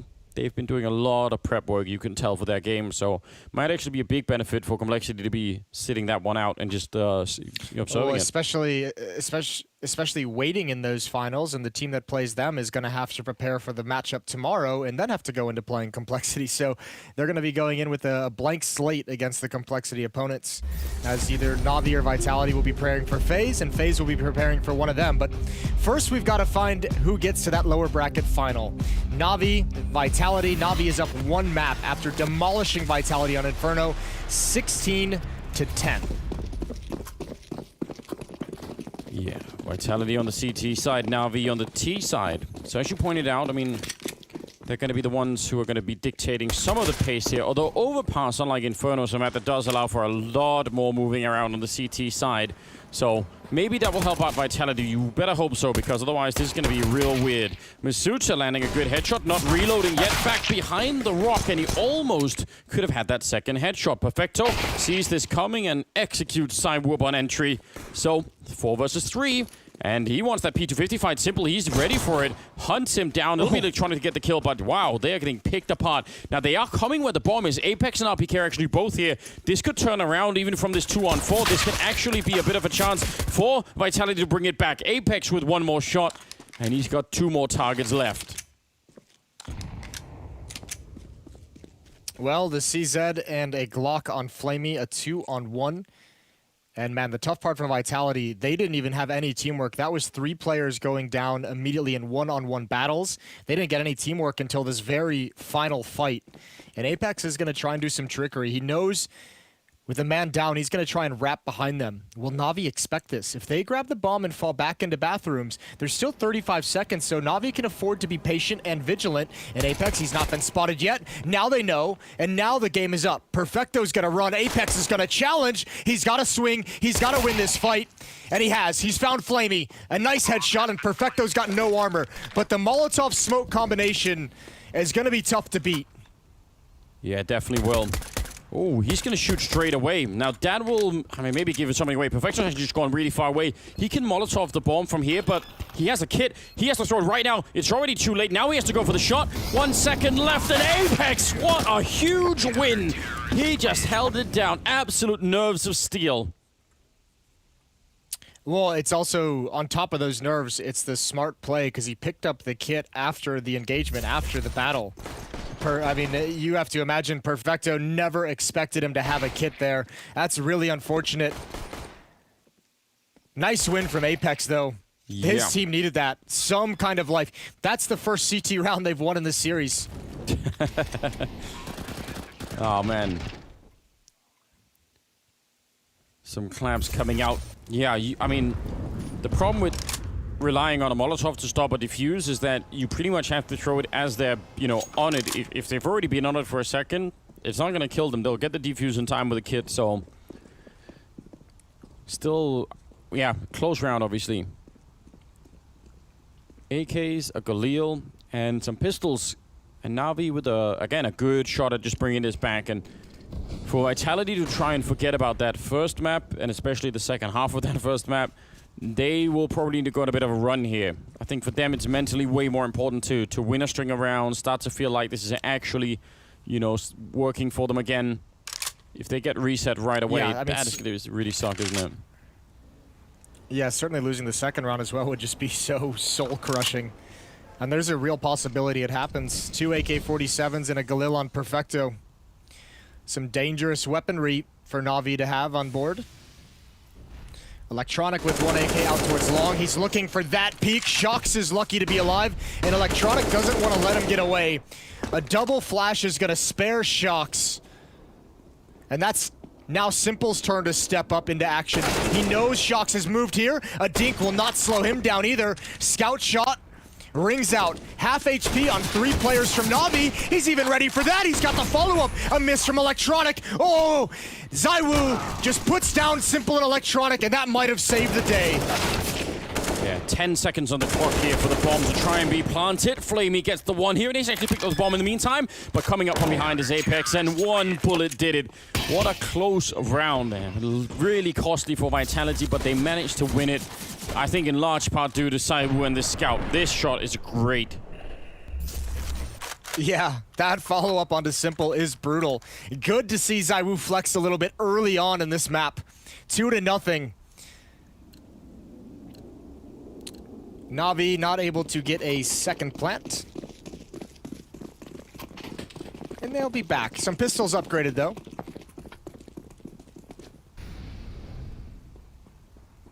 Yeah, do a bit more here.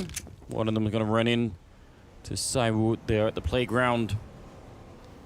And Shox far up with an MP9. Only real target would be Electronic, who's sneaking out there. Bomb is quite far back, and I think Navi are just spending a bit of time hoping for a free kill for some aggression. There's no reason why Vitality should be very aggressive in this round, though. So, I don't know. That they're going to have to give up that hope at some point and actually come look for them. Yeah, I mean, this is an economy building round for Vitality. Any loss they take is just brutal.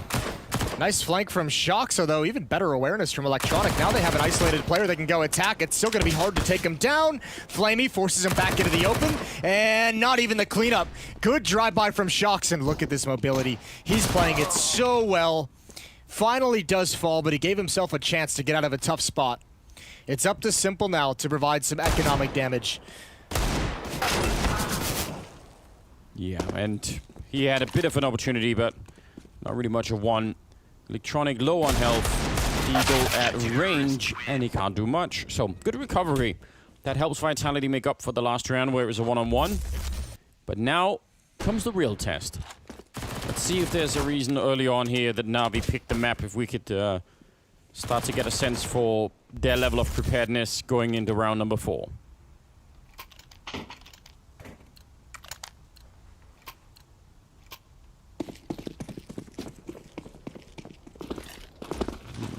No open play.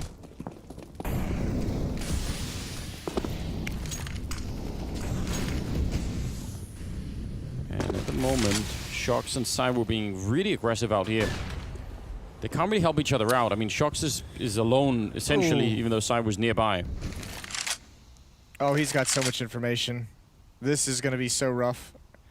And obviously, I mean, at this stage in the round, at 1 minute and 25 seconds, you don't want to press the flank. You want to just keep the information and keep the retreat, keep them boxed in. But, man, Vitality, all these B defenders, it's not so much they've been able to cheat anyone over, it's that the B defenders know exactly where Navi is, all lined up outside of this bomb site, so they're always ready to go, always ready for a fight. Pop, flash, peek, even the pre-fire from Apex, he wanted the intel, it's the go sign. Perfecto gets baited into it, and the Molotov splits the attack. Well done from Vitality, and RPK holds down Monster. And now they just smoke it off. Even a little bit of a dink on Electronic. He's going to go down. Shox, the man who set him up with all this information, back in it for a kill, and he will be able to close the round. And I think you're absolutely right. It's just like, obviously when you're playing that B bomb side, you have some internal image of what the incoming attack looks like, and it helps when you get a call in from a teammate saying, well, we know for sure they're all going to be either on that side or maybe in the connector. That's the most they can do. But Simon was watching the connector from all the way back at the A bomb site, so yeah, brilliant stuff. Oh, Apex. Ooh. I want to know what he said. He said some cool stuff. He said some cool things in that little exchange. I could feel it. Said must be the French. So why it felt powerful and emotional. Why couldn't we get these CT sides on Inferno, guys? What's up? Oh, Jesus. ZywOo is down. Shox is exposed. And he's certainly going to be traded. Uh-oh. Apex now pushed up. It's his turn for the battle, and he's going to be traded as well. A 3-on-2. The problem for Vitality is there's 1 minute and 10 seconds on the clock. Navi can go anywhere. Yeah, nearly a fight there, but Masuta is going to get dropped. And, you know, from celebrating a good defense in that last round to pushing so aggressively and then not being, like, no one helped each other there. They were just all getting picked apart one at a time, even though they were essentially 3 people pushed up aggressively. That's not really cool. Yeah, it was curious. I was not expecting Apex to be there because I just assumed that kind of a battle that there wouldn't be a third person just sitting back and chilling. Regardless, Vitality gonna drop the round. They have a good amount of money, especially RPK saving this weapon. Apex has, you know, probably what, 9,600 after this round ends. So they've got plenty of cash, but this is certainly going to dig into their savings. Navi's on the board. 3 rounds back. And a good round to win with mostly just Tech 9s and P250s and a Deagle brought in. Yeah, a bit of a worrying sign, to be honest, though. I mean, just that's not a round you should be giving up there. 4-1, and Navi, see if that's the round that's going to make them take off. It's... Why is he sideways? He's in a rocket station. He's ready to take off. We're in mission control here. Just need that terminal He looks like velocity. he looks like he's in like a Counter-Strike monastery. It was just like the PC and like blank walls, one picture. Like you're afforded no comforts. You just must study and learn Counter-Strike for years on end. That could be too. Oh my god. I like that. That brings me back to my younger days. The problem is though, as much as you could think, well, it's 4-1, like yeah, they let go of a round, they can still buy. It's just that is opening the door to Navi, and the longer you could postpone doing that, the better. At least let them fight for it. Don't let them have it in a round where just Tech 9s. I don't mind that they're playing aggressive out there, but I don't still understand why they got picked off without being able to help each other. That really worries me. Flamey didn't want to pull the trigger, but looked like he had the right idea, and he's back for more. Apex will take him down, though. That's got to be a bit frustrating. Oh, again, another situation. Perfecto could have swung with him and at least got the trade. Flamey had the sense. He had the pre-aim that boost was coming. And even being flashed off the angle, that should be like the confirming play from Vitality to let you know that boost is going to be there when you re-peak. Just couldn't land the headshot.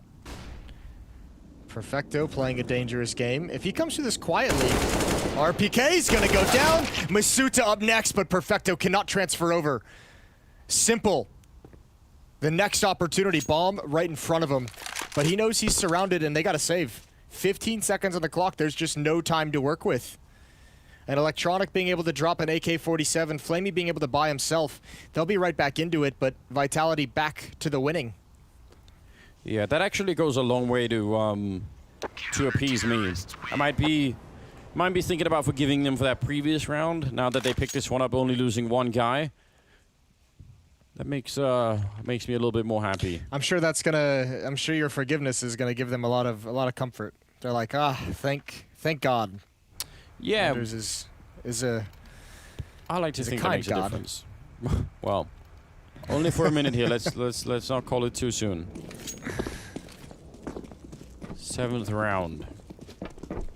But this is obviously a much better start. This is Navi's map pick, so the fact that Vitality are doing a little bit better here. Ooh. That is a grenade. Yeah, I think that was 2 grenades, wasn't it? Might have been. If it was. Either way, it does about 100 damage. I mean, they were thrown right on top of each other. I thought I heard 2 explosions. I think one might have missed or been a little at a different spot, maybe? I don't know. Could be wrong. It's entirely possible. Either way, a lot of damage dealt is the moral of that story. Good spam, almost takes out Apex. If a little bit luckier, those land on the head. And just a default setup for Navi at the moment. They still have 1 player, Electronic, kind of investigating towards Picnic, and Perfecto is assisting him in getting this position safely. For a minute there, they only had RPK in the B bomb site for reasons that I can't even begin to dream of. Because they had 2 people out on long, so looked like they were about to rotate everyone to the A bomb site. Still might be in trouble down here at B. Now, they're starting to get Masuta down here to help out, but this is not done yet. Shark's excellent flank. He's so active. Turns around and does some damage to Perfecto, but the clock says 35 seconds, and they need to go through this. There's 2 people waiting inside of the smoke here, and if they win this battle, it's done with... Oh, they're running back. They're hearing it, surely. With the kill on Flamey, they know what's coming next. They've just heard Simple make the run to Connector, and Saiwu's up here with the AWP. If he gets a kill, it's done. He misses a fairly easy shot there. Gonna still be trouble. 17 seconds, the flashbang to buy more time, and I think Navi have not left themselves enough to actually get this fight through. Boomage is gonna be going down, and Simple, he's gonna miss the opportunity. That is a great round out of Vitality, even though there were moments there where it looked like it was really gonna backfire. Well, I think they had the right read. They might have just been calling it a little bit too early in the round. They felt like that was gonna be an attack towards the A bomb site. And Navi just can't get anything going. They're getting decent map control, but then they're sitting and waiting for it. And part of it is Vitality, just utility usage. Every time you see map control for Navi at a choke point, there's just a smoke in their face for a very long time. So the utility usage here for Vitality is quite nice. And Navi are going to have to find a way to aggressively break through that, but they can't just sit back and wait. Flashbang out to force Zaiwu off. And Electronic with this space towards long, I would like to see him. I mean, he's obviously got to be a little bit cautious. He doesn't have the same information that we do, but he's actually, I say he's going to be cautious, but he's not really checking anything. He's not even, he's not, assuming no one's ever going to peek him at long. What a shame. That's a cool play from Electronic. Yeah, Masuta That's still went like down. rolling the dice. And he's just saying, if Zaiwu is here, I die. If not, cool. Yeah, but I actually think it's a play that's even cooler when you're playing on a map like Overpass where the distances are that great. I'm even almost a little bit surprised that Sharks didn't just swing into the lane, that he actually sort of shoulder peeked it and baited out the shot, because that would have been so understandable if he had just, gone for it and said, well, no one's going to be here at, this early hour. Oh, what a great shot from Apex. Unfortunate even that he almost couldn't get the transfer. What a great sequence that would have been. Boomich is going to even move up further. Electronic still hasn't budged out towards long, but Zaiwu's got to start investigating. Now sees the utility, and he knows the hit is on. Yeah, backup is needed, but it's not coming. He misses, I think, the one chance he had of doing anything at the bomb side. If he could have got that kill, maybe he could have swung for Electronic at long, but yeah. No second shots are allowed. Good round from Navi. That's well done. I'm glad they got that round as well, because they got the opening pick, and it would have been a shame if they let this round slip out of their hands with a 5-on-4 advantage. Again, even after getting that pick, they're just kind of slowing it down and waiting, and Vitality's not giving them any mistakes. 6-2, a good 4-round lead for Vitality with a healthy economy as well. They're going to have to dig into that, so it's going to look much, much weaker after this next bye. And Navi looking for that reset in the later stages of the half. Round 8 is done with. 11 kills on Apex to lead for Vitality. It's 6 kills on Electronic is the top fragger for Navi. Simple is at 2, Flamey is at 2. I think Chad was saying on the analyst desk during the break that Navi just seems sometimes to be like a T-side team. And if that's going to be true on this map as well, I didn't even realize that's how they got the opening kill on Masuta. That's ridiculous. But if it's going to be true on this map too, then yeah, you could be a bit concerned now for Navi. The fact that it's 6-2, that their economy is not that great. Vitality still have a little bit of money in the bank even after this round, so they need to get into this game right now. Oh my god! It's so stupid. Ugh. Listen, this half doesn't begin until Navi gets doesn't break Vitality's economy. Yeah. Let me start that again. This half doesn't begin until Navi breaks Vitality's economy. That sounded better. Yeah, it's rough with the double negatives in those sentences. I can't figure that out, Jason. It's too much. I think the double negative even made that not mean what I wanted it to mean, so that's why I had to start over. Oh, you needed triple negatives or something like that. Listen, I'm glad all you just started negatives. over. I can't believe Shock's recovered from essentially wandering into Electronics crosshair. They're outside of the sewers, and Boomich is up by the restrooms. He's going to be making his way back, making a little noise in the process. I don't think that's necessarily that smart, but anyway, they're going to go all in for this particular bomb site. Apex and RPK down by the wall there, by the monster tunnel. Flashbang to set it up, but RPK can't really be flashed in that position, and he's just waiting for someone to walk through. 24 seconds. Here comes the flank in, though. Good headshot from RPK, and Flamey patiently waiting. If he would have led that charge, they would have completely folded, but what an incredible recovery here from Navi. Attacking the right bomb site and trading evenly into it. Yeah, especially with a man-down situation. This has worked absolutely beautifully. And with the money the way it is, they're going to have to save. Shox was past the AWP so that he could remain passive, and Simple's going to find him anyway, so Zywoo's got to go pick that up. Probably risk the crosshair of Simple, or wait till late in the bomb blast or the bomb timer.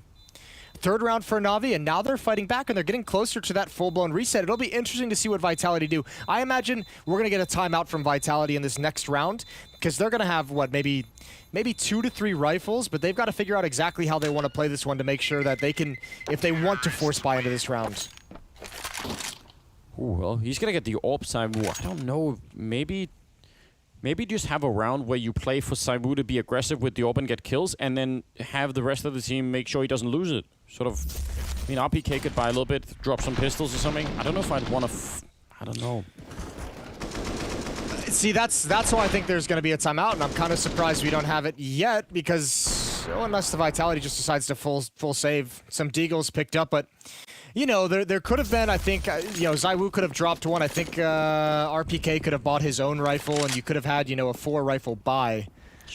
Thing is, but they just decided to save it. 6-3, yeah, that would have been, if you force up here, that's a big part of the half at risk. Do you need anything else but Saibu on the AWP? I guess that's the question that we're about to get answered here. He's already got the 1 kill. Grenades are raining in. He's trying to turn around in case there's a flashbang. There's a second one. Oh, and a third on top, and Apex with the headshot.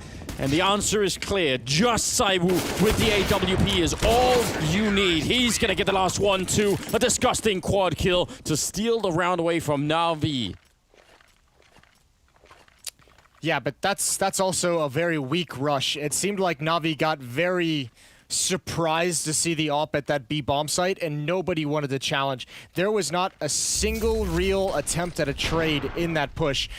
Here we go, there's seconds between each shot. Yeah. He has plenty of time to get into a new position, and the stack for Vitality works. That was the opening Navi needed to run up a good score on this T side as well. That was Vitality with 1 op and all pistols.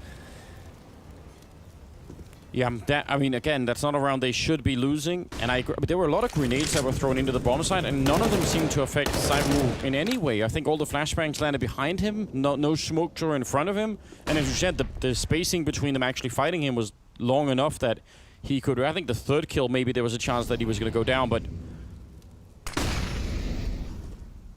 We'll see. Shock's right on top of Perfecto. You can shoot through the ceiling or the floor here. In case people don't know. It's never ever been relevant. You know now. And it never will be, but... But you can do it. I appreciate having you around to check those kinds of useless things. Oh, this is not ideal. 2 players. Oh, good fight from Apex. Awkward for Boomich, and Perfecto's gonna wander right back into the crosshair. He has no idea that Shox knows everything. Oh no. Oh, this is real awkward. He could get caught off as well. He's just gonna make it around the corner. But that is... He's actually gone back for it. Is he crazy? 25 seconds. There's a really heavily defended B bomb site. I don't think they can make it through. There's so little time. Any mistake coming out of the monster tunnel and the round is done. 18 seconds on the clock now. Flashbang. I don't know how that doesn't flash him, but the Molotov will force him just into the smoke. 10 seconds on the clock, and this is a Navi round if I've ever seen one. Perfecto's going to be going down. 7 seconds, and the bomb is dropped on the site. They're trying to pick it up, and Simple doing his absolute best, but they are going to run out of time. It had to happen sooner or later. I think Electronic died after the time as well, so he's only got $1,800. He did not get the losing bonus for that round. That's harsh. That one hurts. What a good hold. Truly. Shox with that position, that re-aggression towards the top of the staircase allows him to have a fast flank, and Vitality's off and running. And look at Apex. Ooh, you love to see that in the little mountain villa. He's fired up, yeah. There's a whole adventure in my brain about Apex and his life up there, and just like... I almost don't want to know what it's like. It's gonna spoil the the illusion. I know. I don't. Reality is far less interesting than the image that I've conjured in my brain as well. 8-3, and Apex is leading the way. Man, he's having a good series. He was playing well on Inferno also, and you go back to yesterday. The series he had was magnificent. He's hitting a very nice individual level, and he's got Vitality playing at a very nice team level. Yeah, those are grenades, by the way, that have almost killed Boomich and Electronic. But you're right, I'm actually so impressed. Again, Apex has just been known for his whole career as a really proficient, I guess entry fragger. Him and Freiburg for a long time was, there's discussion between which of them was doing a better job at any one given month. I guess the tendency is the entry fragger is you're going to have good weeks and bad weeks, and I think between the two of them, they were sort of juggling for at least best in Europe for a little while. And who would have thought that he could come back as an actual, currently top fragger and in-game leader, like really late in his career as well. I just think no one could have called that. Yeah, although we've seen more players try and transition into being an in-game leader, right? And there's been some decent surprises that we've had. Obviously, Alex had to do it at some point in his career, and actually even when he was a part of Vitality, didn't have the longevity, but I liked his calling a lot. Yeah. Obviously, Nitro's done it for Team Liquid. Just a general shortage of people with in-game leading experience has led to these players having to try and make that role work for them. And it's rare that we see such a nice success story, and at least for the moment, Apex is indeed a success story. Perfecto and Flamey going to gather what weapons they can and just back off and let the round expire. Yeah, I mean, I don't know what else they really would have done. I don't think this is not unreasonable, but it will make it 9-3. You know, it's maybe the most interesting part about Apex as an in-game leader is he's very emotional. Yeah. As we all know from seeing clips of him like celebrating, his faces, his frustration, he goes through a wide range of emotions during a game, which I think if you like, just in theory wanted to pick an in-game leader, you'd want someone who is a little bit more like emotionally stable, a little bit more rational and logical. Yeah, that's. I mean, it's true. I wonder how much is, you know, just on his face and just that way, and how much he's able to control it, you know, when it comes to actually giving out the calls. I mean, I'll say this. A career as an entry fragger for the past 5 years has probably hardened his mental focus and fortitude to the point where it doesn't matter what kind of face and what kind of emotional swings he's going through. Yeah, you'd hope so. Maybe we'll get some insight into some of that one of these days. More damage with grenades there as Electronic and Perfecto do drop fairly low. They want to hit this B-bomb site. There's 3 people waiting inside. They're going to swing the corner. They're going to go for it right now. RPK hearing them in the back. Good flashbang in for him to get the kill. And it's looking good for the defense here. A 2-on-2 as Perfecto will finally get that kill on Misuta, but he's low on health. Simple with the AWP. Can they get that bomb plant down before anyone else shows up? It's Shox on a really long flank with the M4A1 and Saiwu on the other side with the AWP. See, setting up a smoke down there. Let's see if Shox is going to be able to get the 1 kill. They probably need to make this work. And Simple is back looking at... Oh, the Molotov is forcing him back. That almost did it. Well, now there's a grenade on Perfecto. He's dead. Simple is in such an awkward corner down here. He's got nowhere to stand. Shox running up behind him into the fire. That's a nice play. And that is going to be the round in their favor with the kit and everything. 10th round on the board. That takes some great coordination and trust in that 2-on-1 to come through the flames like that if you're Shox. Yeah. Good job from Zaiwu, also following up the ramp as well. Simple can only take 1 shot before he goes down. It was going to be one or the other. I once at a tournament down in Cologne back in 15, I think, where Apex, I can't remember what lineup he was playing at the time. Was it like LDLC? I don't know.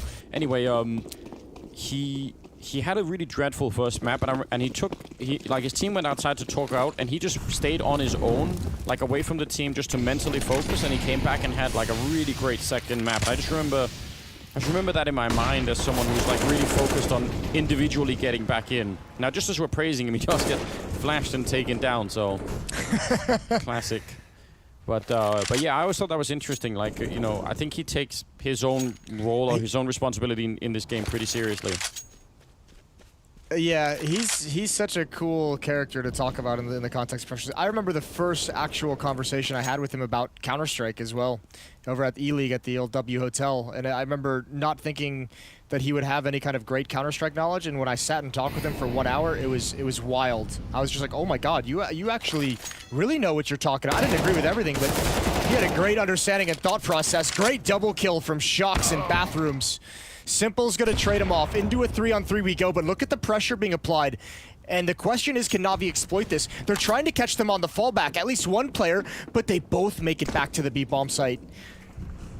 However, they think Navi's gonna press forward towards A, and they might get caught off guard. Vitality's playing retake at this B-bomb site, just Misuta over towards Graffiti. He's gonna have to let them into the bomb site, and now he's committed behind it in towards water. Yes, he is. They're going to swing around. Oh, actually, he's a little bit further back now. This could get real interesting. He's got some backup here now. RPK is not that far away. Could try and do something. Saiwu as well going to pick up Perfecto. And now it's Simple alone, and he's got no chance. Nice defense yet again. 11-3. This is a lead that Vitality surely can't give up the way that they did on Inferno. You'd certainly hope not. No one in Navi is even in double digits, Anders. Yeah. Like, no one is even showing that they can bring this back.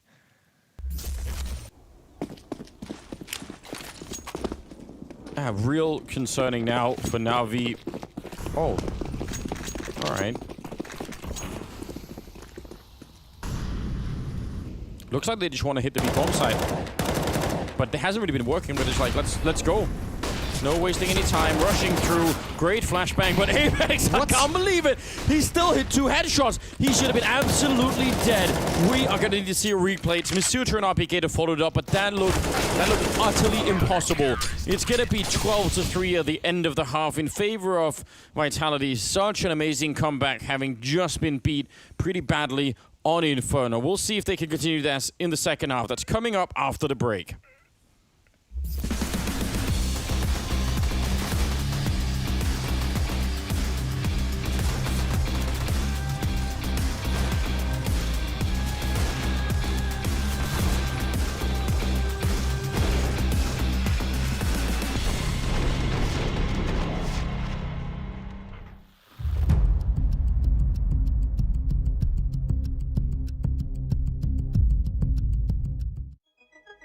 could be a whole new direction for this team. We don't know where they're going. We don't know what maps they're prioritizing. We're about to learn with the rest of the world here. So I think that's fair enough.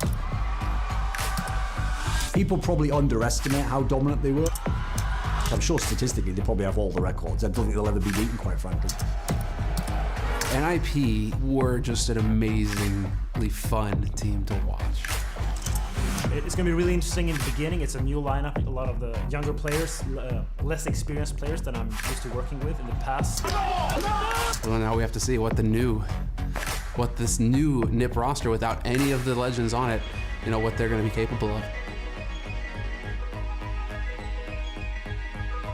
Impossibly good. I mean, it legitimately is the case that when they would win those 87 maps in a row, and what people forget is that was just like the first, I think, 6 months or something. Because on every level, NIP could dominate, and they're similar to some of the teams that we have today, where there's just so much raw talent on the team. It's kind of like Astralis when they were in their prime. Yes, someone could beat them, but that was actually the unlikely scenario. And in fact, you knew if they played that team in the next tournament, they'd just go and get revenge immediately and be right back on top. And they had a bit of that hive mind Swedish element, the way that Fnatic had it in 2015, somewhere around there, right? It wasn't like there was a fixed strategy to it. It was just, oh, look, GetRight got 3 kills because he somehow managed to sneak all the way onto the opposite B site and then backstabbed everybody. And you could expect that every game. It was the meme where, oh, where's GetRight? Look behind you, because that's where he is. And 9 times out of 10, he was shooting you in the back. Forrest is Forrest. He could just do it all. He was a god. Freiburg, fearless. He had the trust of his teammates, the king of banana, coming up with the big plays, opening up bomb sites, taking over entire sections of the map. But what was great about that team was that you could always tell that it was like a brotherhood in that team. In terms of how important NIP's era was, so I actually thought it really established CSGO as a game, because at the time it was considered an inferior game to CS Source and CS 1.6, and most people thought it was a joke. So I think actually to have some big legends from 1.6 come in, dominate the game immediately, therefore showing there's something to this game. There's a reason it's not just a different team winning every event. I think it actually legitimized the game, and then even though they were very, very dominant, they were only dominant for the first couple of years. So then finally, once the game had built its way up, then other people got their chance and we got to have more of an open scene. They were such a special team, and they had that magic around them. You almost can't overstate how dominant they were.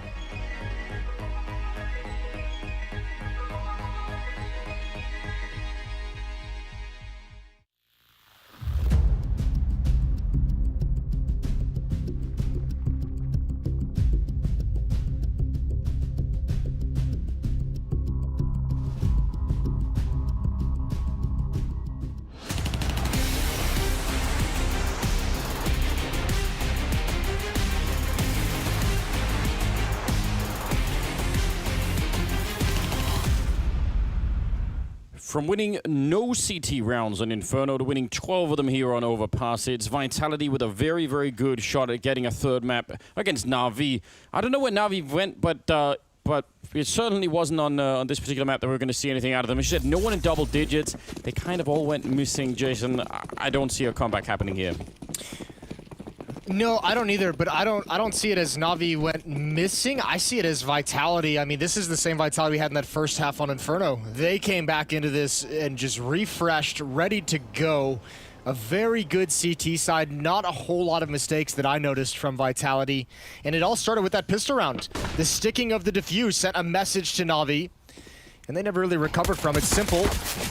Waiting around the edge of that smoke. Oh, he lands nothing. He lands nothing at all. 58 HP. Electronic as well in a battle for his life. Finally, Simple finds one close up. 10 bullets remaining, and look at this movement. Look at where he's found himself. Shux has no idea. He's about to assassinate the French legend, and Simple with a double kill and 3. Maybe that gets him fired up, because Simple has been absent from this series. I don't know how he even lives through that.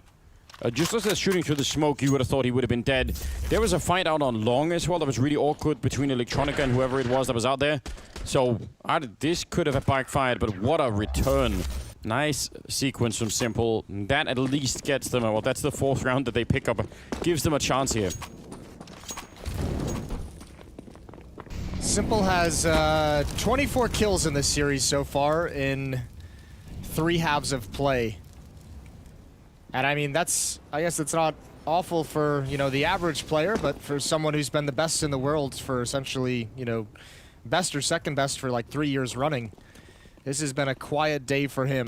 And if they want to make a comeback here, especially at this A bomb site, he's going to need to deliver. And now you start to see him get aggressive on this CT side, pushing up, finding a kill in bathrooms, now rotating around to help his teammate. He does eventually fall, but Electronics here to pick up the pieces. Yes, he is. Bit of a jump to get the information. He knows Shox is around there somewhere. And the main thing here is just not losing anyone else. And stopping the bomb plot too, I guess. So that's all going to be fine. 12-5. Now is the buy round for Vitality.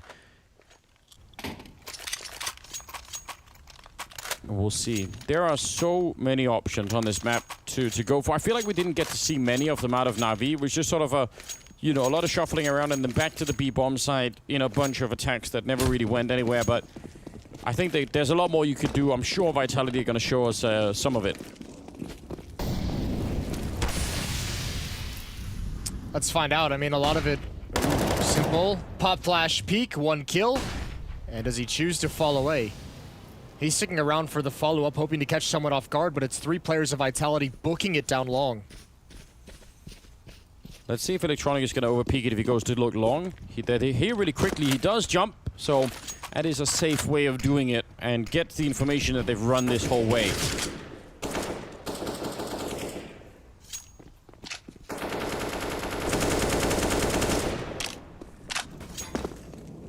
All right.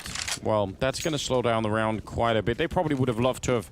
If he'd sort of swung into the fight Electronic, they would have obviously kept running and just tried to see if they could do it, but still a minute left for them to go back to the B-bomb side. Look at Flamey's position. He's pushed up towards sandbags. I think maybe Electronic called out numbers or simple heard numbers, but he's given the call over to Flamey, so a bit of an early warning system. And Boomich should start to fall back towards that B bomb site now. The timing is there. Electronic is going to go investigate long. He sees absolutely nothing in this hit. Perfecto is going to be the first point of contact. Molotov in hand. Nade to follow it up. Flashbang's going to run deep. Nice crossfire. Flamey gets blinded. But Perfecto is there, and it actually still works, even though 1 player was taken out. Shox and Apex in a 2-on-4, now 3. When that boost reveals that 2 of the people are there, they can probably guess the last one is up on the high ground. Smoked off for the minute. This is such a close round. It'll go in the way of NAVI, but that's really expensive and could have got out of control. Still, 6-12. Yeah, and look at Simple now. 16 kills for him, 14 for Electronic. That deadly duo is back. They seem a little bit more engaged in the early stages of this second half. 6 rounds back is NAVI. Real interesting. Still a real long road to get back into it. I think what really stopped that attack more than anything from Vitality is the fact that there was a Molotov on the ramp that they sort of had to stop and fight inside of, and that did a lot of damage as they were trying to get around the corner. Now it's Deagles all across the board for the French side. So let's see what we can get. We all love some 1 Deags.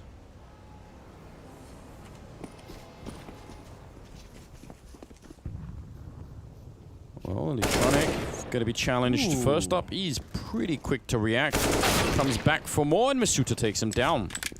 So, trades. 75 damage, though, to Apex and Masuta as well. They're kind of fortunate that wasn't just double up. But nice aggression. Still 1 minute and 10 seconds to work with. Simple has the AWP at the A bomb site, and he's looking for anything at distance and close up. 2 players at A, 2 players at B. There's plenty of utility, actually, for Vitality. Now that they have this AK-47 on ZywOo, they can use, 3 smokes. They can use 1 to get close. They can have a pretty decent set piece onto this A bomb site. Yeah, that would be interesting. I mean, it's going to have to be Shox or ZywOo leading some of the charge here. If they get the bomb down, even the Deagles on Masuta and Apex, even low on health, could do something. 35 seconds, and they're going to start to make their way a bit closer. Here's the early attack, and it's ZywOo to get the leading kill, taking down Simple. Boomich now couple of angles for him to hold, and he's not ready for Saiwu to get the second one in there. So now it's a 2-on-3. The bomb is going to be going down, and this is actually a great turnaround for Vitality. They have another smoke that they've just put up here, blocking off the stairs, and a couple of flashbangs too. I don't know if Navi are going to have a great shot at doing this. They might, again, want to save the rifles here. I think even if they save, the whole team is going to save. So you might as well, in my mind, go for this. The problem is no smokes. Now, if they can get the AWP and just fall back, which might be possible, perhaps that's a win in and of itself. But for the moment, they're going to investigate. Tap the bomb. Good pop flashes from Vitality. Look at the scramble. And now they have to start trying to fall back. Good shot from Shox. Flamey's going to get away with an AK-47, and that's it. 13th round for Vitality. And that, I mean, the kind of comeback that Navi were able to do on Inferno, it was uninterrupted, right? They just kept winning round after round. But the fact that Vitality already pick up their first T round here in the 4th round, and with just pistols or mostly pistols, is really annoying, obviously. So I guess they did have Old Eagles at the beginning, yeah. So that's going to be frustrating, and that's going to probably make Navi feel like this might not be the same kind of thing at all. Well, it now forces Navi to also like win 2 rounds in a row to burn through the Vitality economy. They got some free upgrades. You know, Apex and Zaiwu both sitting at, you know, well, $5,000 and $6,000 in the bank because they got the free upgrades to an AWP and an AK-47. So they're gonna be plenty happy. Yeah, this comeback is gonna be way more difficult, especially when you talk about on Inferno, the comeback happened on the T side, and they were able to constantly take bomb sites so quickly that Vitality just never went for a retake. This is entirely different. The pressure is on now. 20th round, 3 more rounds for Vitality, and they will be picking up the map.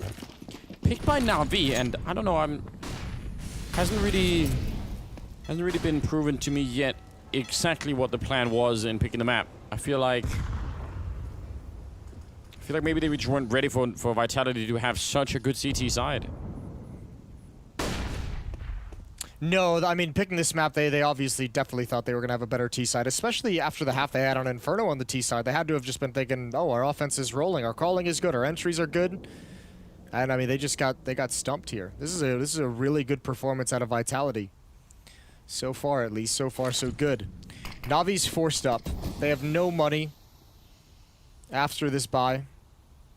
Everything is here on round 20. If they lose this, I mean, it's a save most likely for Navi, and then Vitality at 14 rounds has an easy path to the victory. Everyone relocating back outside of B. Shox is holding down Monster Tunnel, and they can just walk through for a contact play. One pop flash perhaps over the wall, and we'll see if Perfecto can hold on to it. He's the close one. And no, not even a flashbang. They do it secretly. Navi never had a warning, and this should be round 14 for Vitality. It even makes so much sense for Perfecto to be playing anti-flash there. Oh, good lineup for Boomage. Big double. Bomb is going to be attempted on the other side here. Electronic, he would love to sneak around. They actually fake it a single time, and no one's there to try and fight them. But Electronic, he could actually win the round right here. There's the big fight, and he goes down anyway. Unbelievable. Simple out in the open, and he's going to get dropped by Saiwu. That was a real chance there for Navi to steal the round back. I actually thought they had that, but Electronic swinging against it. 14-6, though. Yeah, Electronic had the high-level play. That was perfect. A great way to put that into a 2-on-1, prevent the bomb plant as well, and Simple can play that completely differently, but it's not to be. 14-6, no money for Navi, but they're still going to force up 3 CZs, a Deagle, and SMG on Flamey.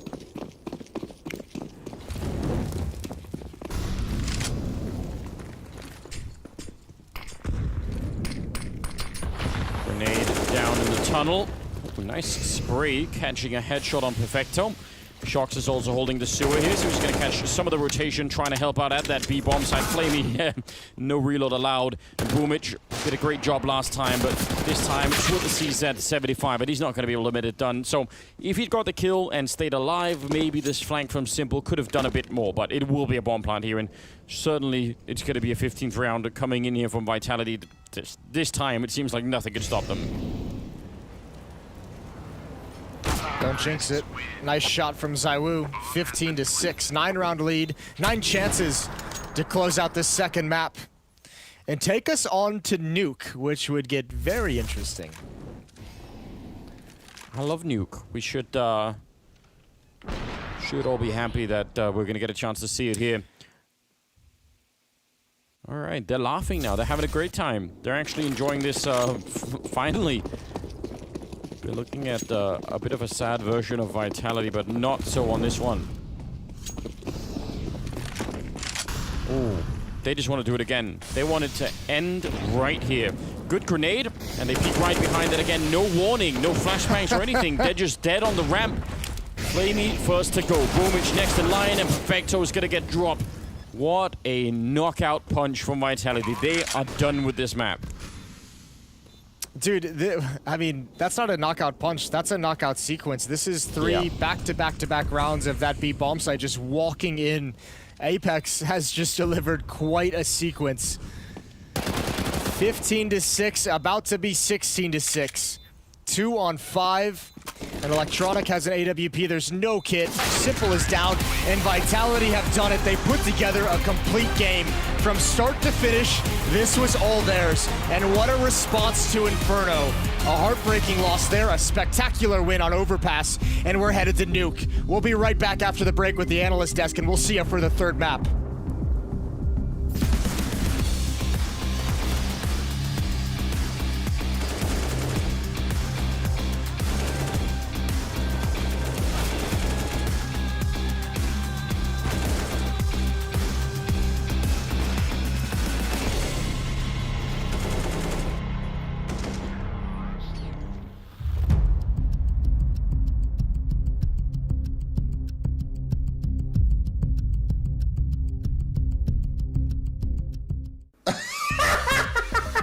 Please knife him. Hey, how's it going, everybody at home? I've got 2 more victims this week, and I can't wait to introduce them to you. Yeah, he called me a noob. He called me a noob in 2016. Maybe it was just a joke, and then after that, I liked him again. Jonas Gunderson is joining me today on the Hot Seat, the show where I'm going to ask very tough questions about NIP. I'm a bit frightened by your intro there, but it's alright. There's an internet cafe owner that paid me in Snickers bars to help fix people's PCs. I usually have 20 to 25 minutes just stretching out the body. Lige, it's good to see you, man. You're looking happy, you're looking healthy. Are you as happy and healthy as you look? Yeah, I'm feeling pretty good. I'm going to take some questions from the chat. So there's a lot of guys out there asking you some specific questions. What would you say Rocker have brought to the table as a coach? If Issa was in my chair right now, he would say, nothing. So is everyone happy the Creed got taken down? Oh, of course. This volcano has yet to have been explored on any episode. Living life on the edge, brother. Oh! Does Issa go to the gym with you guys? I'm gonna leave Issa out to dry here. Like, he's terrible at joining me and Alexia and Manto at the gym. He's been lazy as sorry. And then he walks past me and the entire back of his shirt is unironed. The whole back of his shirt. If I keep it up, I might become the captain of the Valorant team, you know, so holding my fingers crossed. Mindset. I think for us it's a huge psychological thing. And then you beat in the middle every single time. Let's go. First time at Lottie, I actually insulted him in game. I'm sorry, Nico.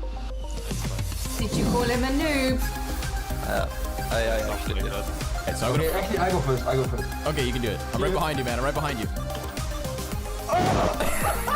Oh dear. I just need a sip of my chocolate milk. Maniac and Scorning. Hello, boys. You're back. Yeah. What's happened to Lourdes? Oh, he's back. He's back. He's absolutely fine. No, Lourdes.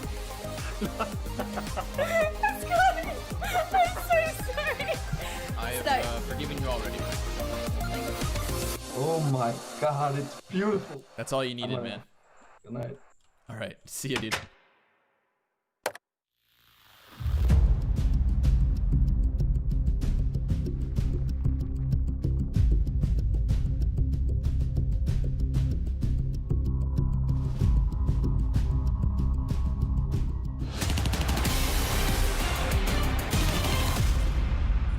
A dominant victory here on Overpass Apex, and it's you and Shox again leading the charge of this. You guys are obviously feeling pretty damn good today.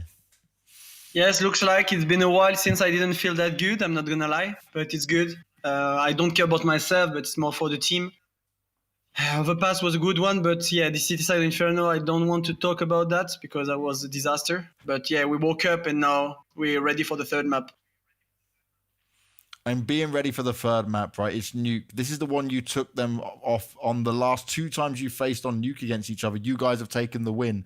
Is there any worries for you? Because we're yet to see ZywOo come online, right? I know you and Shox are performing well. I get that part of it. But it's like, do you need him now to bring the X Factor moment? Is there anything you can do to charge him up a bit?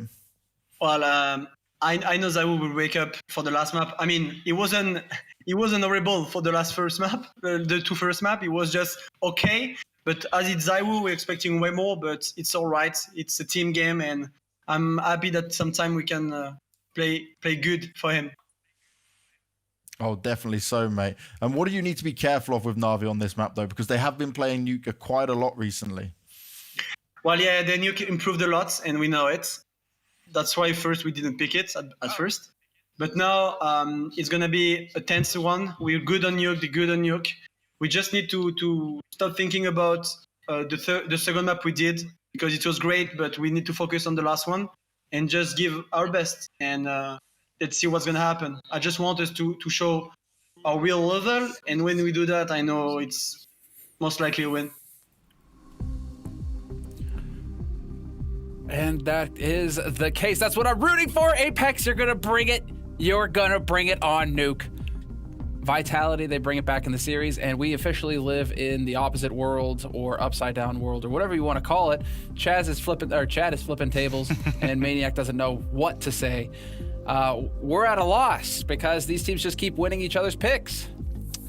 Yeah, well, if you remember what we talked about between the maps, I said, warning, the CT side of Vitality can be good, and I've seen Navi win on Overpass, but it was off the back of a good CT side. The problem was on their T side, they did not find a solution. As there is a man that I want to talk about, it's Shox, and I have asked the very talented Oscar to put a clip together just to show you guys how much space Shox was actually finding in this half on the CT side. Here you have a clip with the MP9, it's all good. Here he's actually flanking, that's 45 seconds on the clock, and he's coming in from behind. Here you see him again. He was this time playing balloon or party area. Now he's in the door. Shox was doing exactly what I was talking about in the pre-show. He was taking a lot of space, and if sometimes he wasn't getting kills, he was getting so much information. Vitality, as opposed to Inferno, was always one step ahead of Navi. They knew what was happening because Shox was finding these, I want to call them semi-offensive positions, which is not really all in, but is deep enough to tell your teammate exactly what's going to happen. So he did a fantastic job. That's exactly what I wanted him to see, and I'm sure Samuel, you're happy about it. Oh, I am, and I'm glad that Shox is being offensive, and Navi are certainly taking offense. Same thing with Shox yesterday. Match point, and all of a sudden he's dropping 30 bombs. Seems like Shox right now is coming in the clutch, Chad.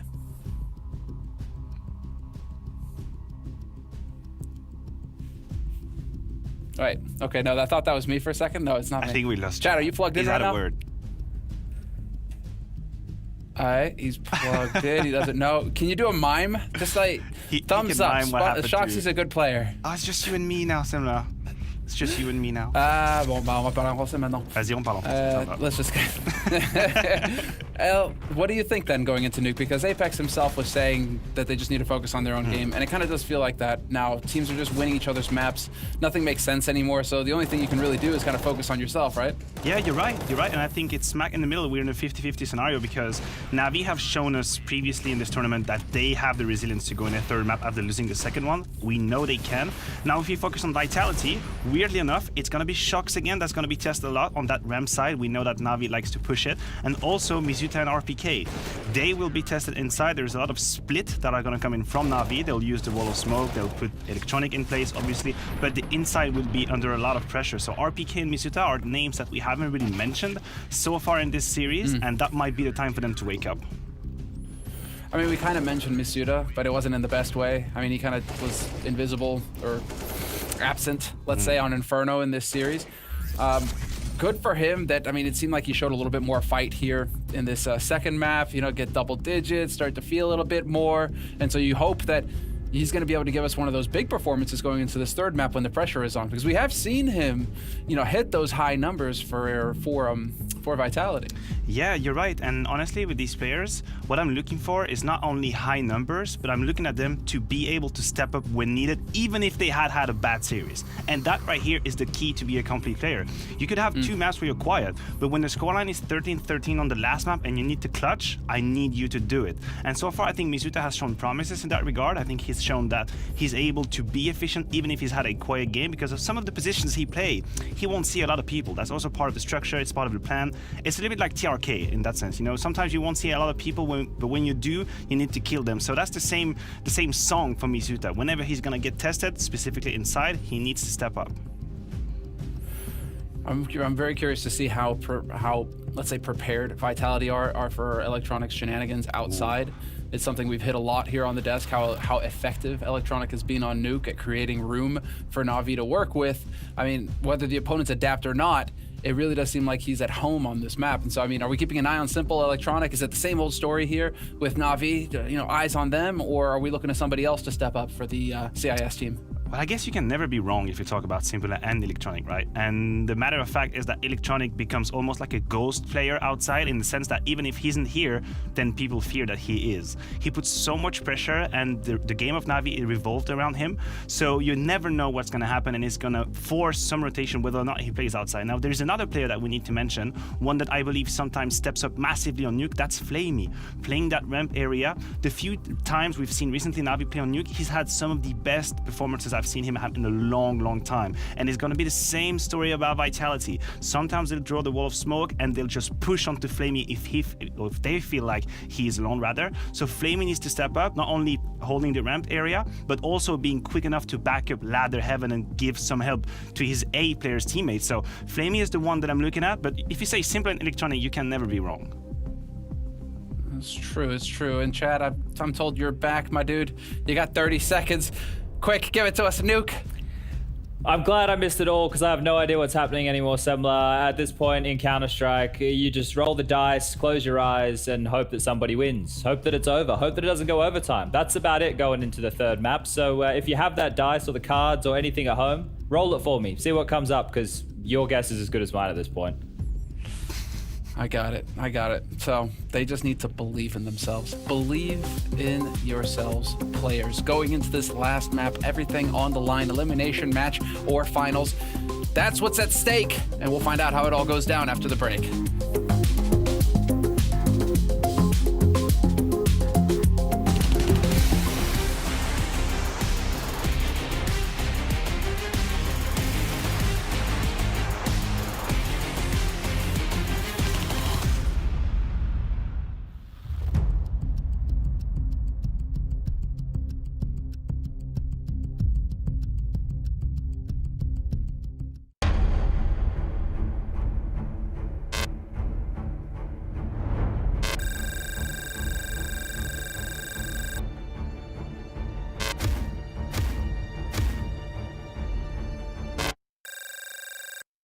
All right, so what's going to happen now is I'm going to split you guys into teams. So each one of you will end up with a pro player to coach you through the Blast performance map. And what you'll be competing for, this beautiful little trophy here.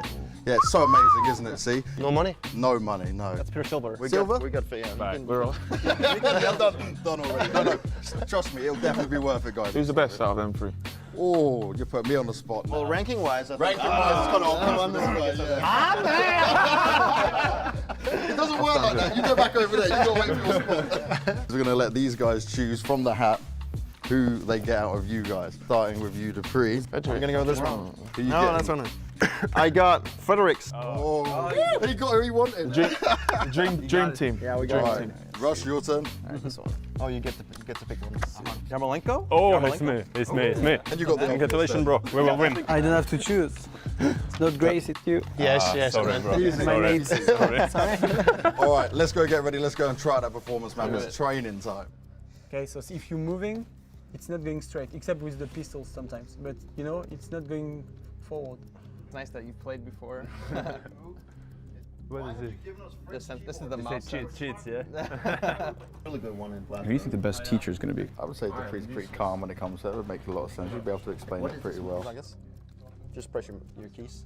Oh, it's just complicated. I gotta say, this is where my expectations are high for Rush. Just good synergy here, man. I can feel it. You've gone for Rush. I'm taking Dupree then. Yeah, no chance in Apex. Apex as a coach, maybe he likes to have a lot of fun, but I don't know, man. Right. This is just trapping. It's not like pivoting. Okay. Right. Him like running around in a circle on you. That's better. All right, put the mouses down. That is the end of the training. No more cheating, no more time. Let's see how they're going to get on now. All right, it's time for us to see these players actually show what they learned in training here. And we'll be starting off with Dupree and Fredericks. So let's see if they're ready.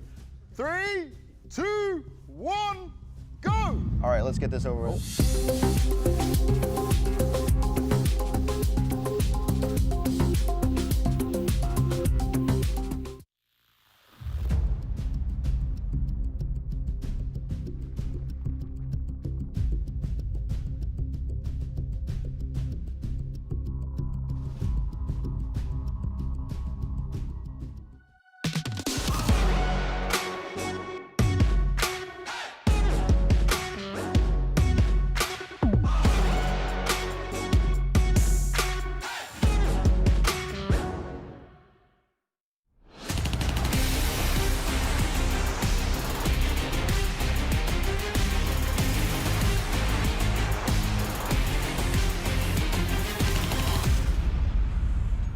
Well, here we are. Third map going to be coming up. It's NAVI and Vitality. We are on a nuke to decide this whole thing, and the loser is going to be knocked out. The winner, well, they're going to go on to play a little bit later on. I really think this is going to be interesting. I don't know what happened to NAVI on Overpass. They picked the map, and we still don't really know why. Yeah, that's happened a couple times in this week of games so far, is that teams picking their own map get absolutely demolished on it. So we'll have to see another bounce back out of NAVI here. And it'll be on Nuke, which is going to be really interesting. Obviously, Electronic going to have a big role to play. My big gripe with NAVI at the moment today is that I feel like Simple has not been here. And I know on Overpass, if you look at the stat line of it, like his score seems fine. 16 kills compared to the rest of his team. It was a blowout loss. But we're not feeling that impact. We're not having that Simple that the other day had 8 opening kills in their win on Mirage. We're not having that factor of Simple with the AWP being able to give his team a 5-on-4 or a 5-on-3, multiple rounds in a row. The impact is not there, even if the numbers are. And that's what I want to see on Nuke. I want to see a more assertive Simple who's willing to take over this game. Yeah, that's an interesting point. It doesn't feel quite like he's having that really, as you said, forceful impact that we sometimes see. And now would be the time to really get them. Did he just buy a Tech 9 in the pistol round? Is that just, maybe it's just, That should get you excited. You're the champion of the Tech 9 meta. I know. Well, listen, if Simple's on my side, I'm just going to declare victory right now, Jason. I just want to point that out. You're just going to take the win? Yeah. Take the W right off into the sunset. Here we are. You know what the music means. Pistol round is coming live. NAVI taking on Vitality. Third and final map. It all comes down to this. Loser go home. Winner plays FAZE for a chance at the grand finals tomorrow. And we're going to get it started. As we said, Tech 9 on Simple, 1 flashbang on Boomich, and this is going to be fast-paced. All right, to the ramp room. Shox is here, sensing the danger. He's going to start to fall back. Samuel, seeing if he gets sniped someone away as they're trying to make their way down. They're going to be at the B-bomb site real soon. Electronic goes down. Simple on the other side. What a great headshot coming out from Shox. Big double kill before they finally take him down. And that might actually change this a little bit. Masuto showing up there at the vents. Yeah, they know that he's there already. The bomb is dropped a little bit further back, so someone has to go back and pick it up. And RBK, does he know? Oh, God, this is real interesting. Yeah, there's the final pickup. They're fighting RBK in the meantime. They have plenty of time to do this, but they're running out of players and maybe out of health a little bit too. Apex is next to go down, and this is just an ongoing battle all over this B-bomb site. It never seems to stop. A minute left now, and there's the opening. Masuta blows open the door with a headshot on Simple. At least the bomb is down, but Masuta will continue. Oh, and he's going to pick up the last one. That is some absolute style. That is some great shooting from Masuta, especially because for the longest time, Navi and Vitality, they couldn't figure out exactly how they wanted to approach that round. Vitality could not coordinate the 2 players already dropped down lower and the 2 players in ramp room, and Navi couldn't coordinate an attack to actually pick up that bomb, and it all started because of this sequence from Shox. What a great double kill to get things started. Yeah, that was spectacular. I don't know, like, once that fight got started at the ramp, it just felt like it went on for 45 seconds of just, you know, people chipping away at each other, some headshots here and there, but it never really calmed down.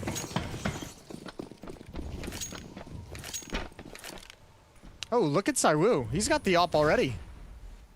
He's ready to go. AWP, full head armor as well. Oh, cool. dear. And Apex with the orc. Why not? Okay, so they got rich real quick. Missed shot. Oh man, if I'm Navi, I'm doing a full send. I take away all the intelligence of this round and I go rip that op out of his hands. Yeah. Just that, if you could get that alone, it would be so worth it. Apex is here to cover him though. I really like this org on Apex. I just think he's so good with it. Now Simple will take him down, so that's a bit of a shame. That means he's not going to be having it right away. Ooh, and the window. Somehow blocking much of that. There's the pickup. 3 versus 4, and now they probably need to calm down a little bit, Vitality. Remember that Navi do actually need to get to a bomb site before any of this gets really out of control, even if they have this outside area and the org. No reason to get too crazy. Yeah. This is where you run the good old-fashioned turtle strategy. You hunker down in your shell of a bomb site and don't do anything. Oh, but Masuta offers himself up. 3-on-3 now. This is becoming costly. RPK. And this is one of the more expensive rounds I've seen a CT side invest in round number 2. The AWP and the AUG, and this flank turning the corner. Oh, that's a great shot long range. He's going to get all 3. Make sure there's no more danger. He couldn't pick up the AUG, though. It was too far away. But yeah, you're right. I mean, they bought expensive rifles, and they lost a bunch of them. And also just seemed, again, they didn't seem to at any point be able to call themselves off of doing this. They really felt like they wanted to keep going, felt pressure to do so. And now we're going to buy into this round, obviously. So that could continue here. AWP is still in play on Saiwu. I guess critically, that's what we're going to be looking for to see if he can have a big impact early on. And Apex will actually have the AUG.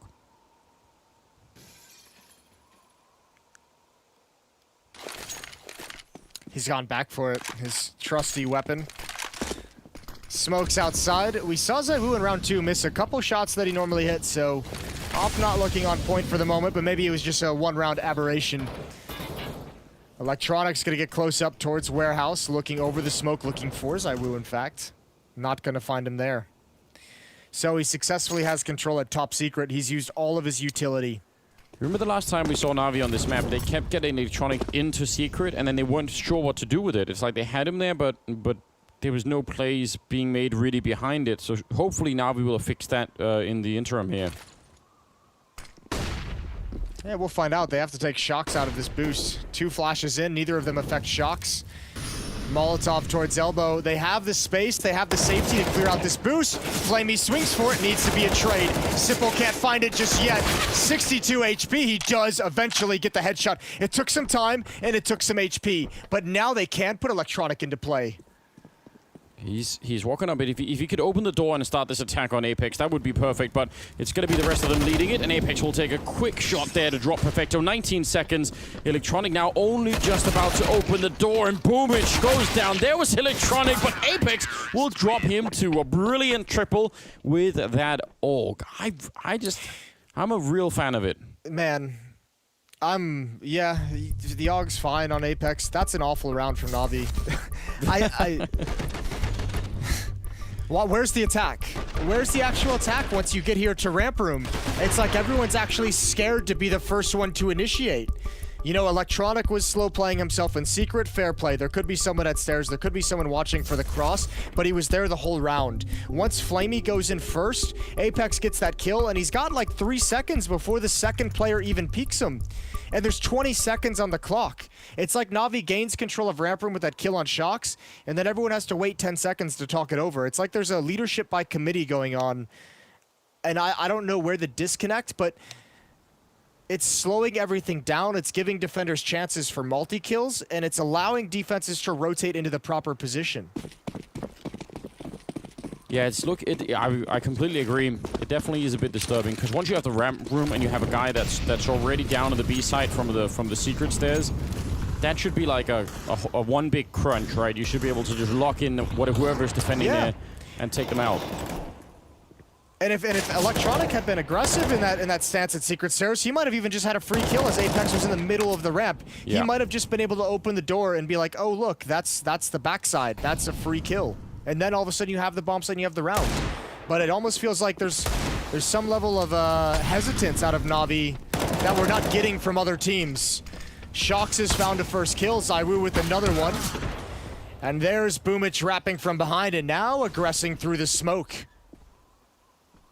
Yeah, Shox definitely didn't realize that he had already made his way past the box there. So a bit interesting. Boomich is actually real close to ZywOo. This could get incredibly awkward. He's hearing the scoping shortly. Oh, but he's so quick. I don't know. I get it. Maybe he was hoping they double scoped or something. That wasn't the case, and it's going to be the end of the round anyway here. So, not bad at all. Just losing Shox to the initial kill there. 4-0 in favor of Vitality. Money back in the hands of Navi, but I don't know. We are going to need to see an adjustment, a change for the Navi side here, or this is going to be a real ugly first half. Yeah, well, I mean, they certainly, you outlined it perfectly. Against Complexity, Electronic able to get control of Secret and outside, but never able to do anything with it. And the first glimpse we had of it here against Vitality, the same thing happened. He gets control of Secret, but he fails to have any impact on the round. Smoke is going to come out, but Apex is already close up. Oh no, he's going to catch Electronic with smoke in hand, and Electronic is lucky to be alive, and that might end right here. The nade is perfect. Apex is committed. He's got another one. Huge double, yeah. The grenade chased one of them down and took another player in the mix as well. That is great, and what a grenade at the feet of Perfecto. That's just ZywOo tossing one randomly into the smoke, but it connects real well. Shox down here, goes into a bit of an aggressive move. Close up to Simple, and Simple's actually waiting for it. This could be brilliant, and yeah, he's gonna get a kill. And that's, I don't know, 4 versus 3. I guess he wanted to be there to make up for the fact that Apex had gone down outside, but maybe didn't need to. And they're still being aggressive, Vitality. They're doing this a lot. Even when they're at a lead, that could actually backfire heavily. Well, they can also find a free kill into Flamey as they flank him. Will they be aware of this possibility? Flamey's not considering the lobby push at all. He should be a freebie. Drops into vents. But the open dark on ZywOo, this is the real danger point. And I think now even Masuta in ramp room is going to be there so quick with support.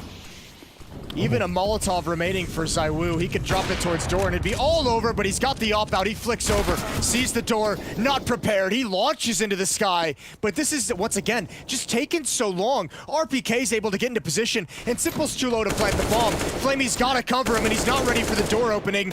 And Simple is going to lose. He's going to go down at 5-0 for Vitality. Oh, I'm so mentally split between whether I want Vitality to be aggressive in some of these to, you know, keep the pressure on, or if I can't figure out if I think it might be too much. I don't mind this early on, but I think in a 4-on-3 like they just were in, it's making me real nervous. Good recovery after all, but that could have maybe spiraled out of control. We're seeing 3 Tech-9s being picked up now. It's catching on. It's spreading. It's contagious. Upper rush through the flames. RPK drops, but he's got cover. Masuta and ZywOo get the first 2 kills to give him space for safety. He goes down anyways, but ZywOo's not going to miss, and he's not... Oh, dear. Oh, God. The vent has saved his life. He's still stuck, and he's still just being a target. He's just bait at this point. He still gets 3 kills. That grenade.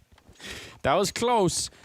6-0, though, in favor of Vitality. Now Navi have money again, but those solutions that we were asking for earlier have not really presented themselves just yet. top fraggers on the Navi side are Perfecto and Simple at 4 kills each, and then it gets much worse. The rest of them combined have another 4 kills. So not that great at the moment.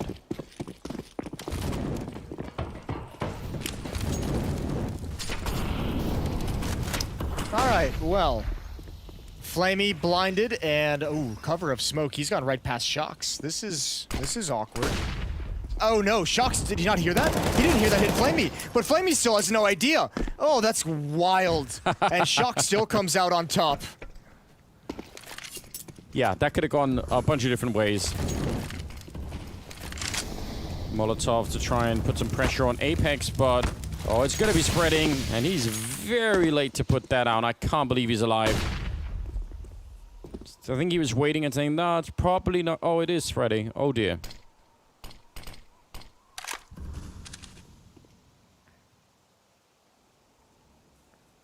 Where's the response from Navi? We need it soon.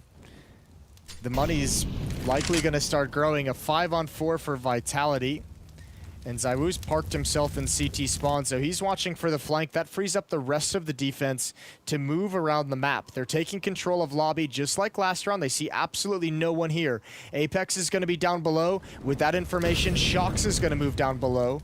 And the likelihood of this hit working but look at RPK. is creeping to nothing.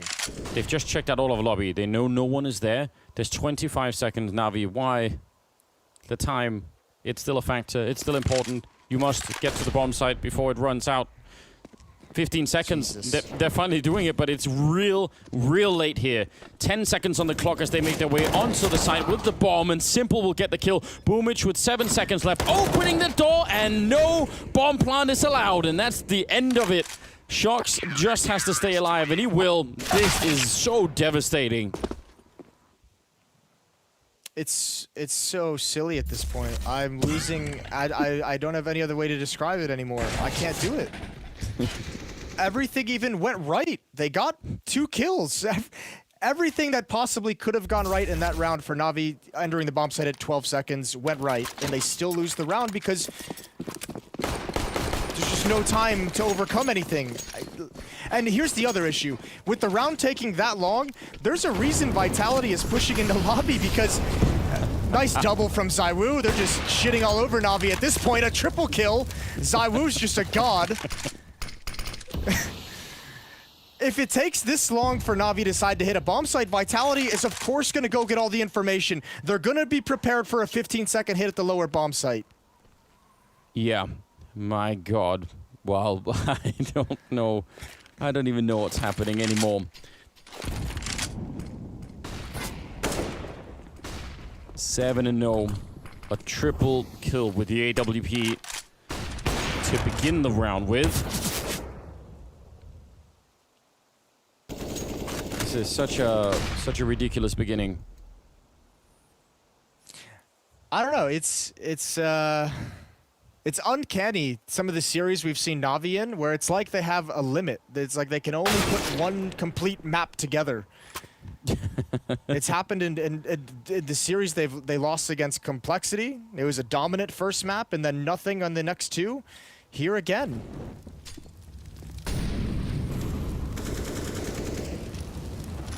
Yeah, the collapse is real heavy once it's coming in.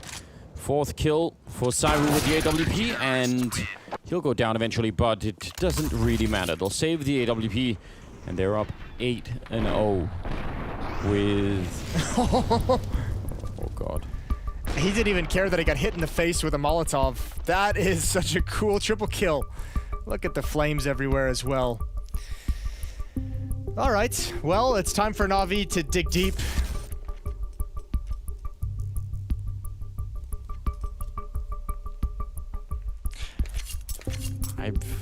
I'm just not even sure what it will take here. This is one of those things where you need some mistakes from Vitality. You need 1 or 2 individuals here for Navi to sort of guide the way back.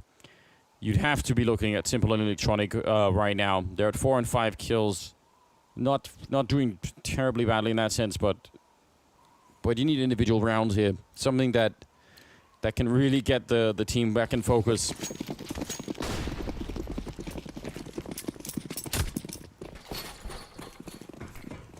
I want some aggression. I don't want to see a walk key pressed. Let's see if Navi can do it. Perfecto towards ramp room. Electronic outside, but very far back. Boomich up on the silo for the moment. Looks like they want to pressure towards Shock. Perfecto and Simple. That duo challenging ramp room, and this is nice. Early on in the half as well, they've forced Shocks down below already. Molotov is out so they can gain control of ramp room. And now what do you do with it? Well, Apex is holding this with the AUG, and he's going to get a straight headshot, taking down Simple. Not being caught by Electronic, falling back out from that position. He's down to fight Saiwu, which only lasts about a split second. And against that AWP, a bit of an off angle at the stairs. So now it's a 3-on-5. Wow, they're getting so picked apart. Misutu with the double kill. Spammed through to catch Perfecto. He almost takes him down. This is looking so good. Now caught with the reload, but what does it even matter in the end? 9-0 in favor of Vitality. This is...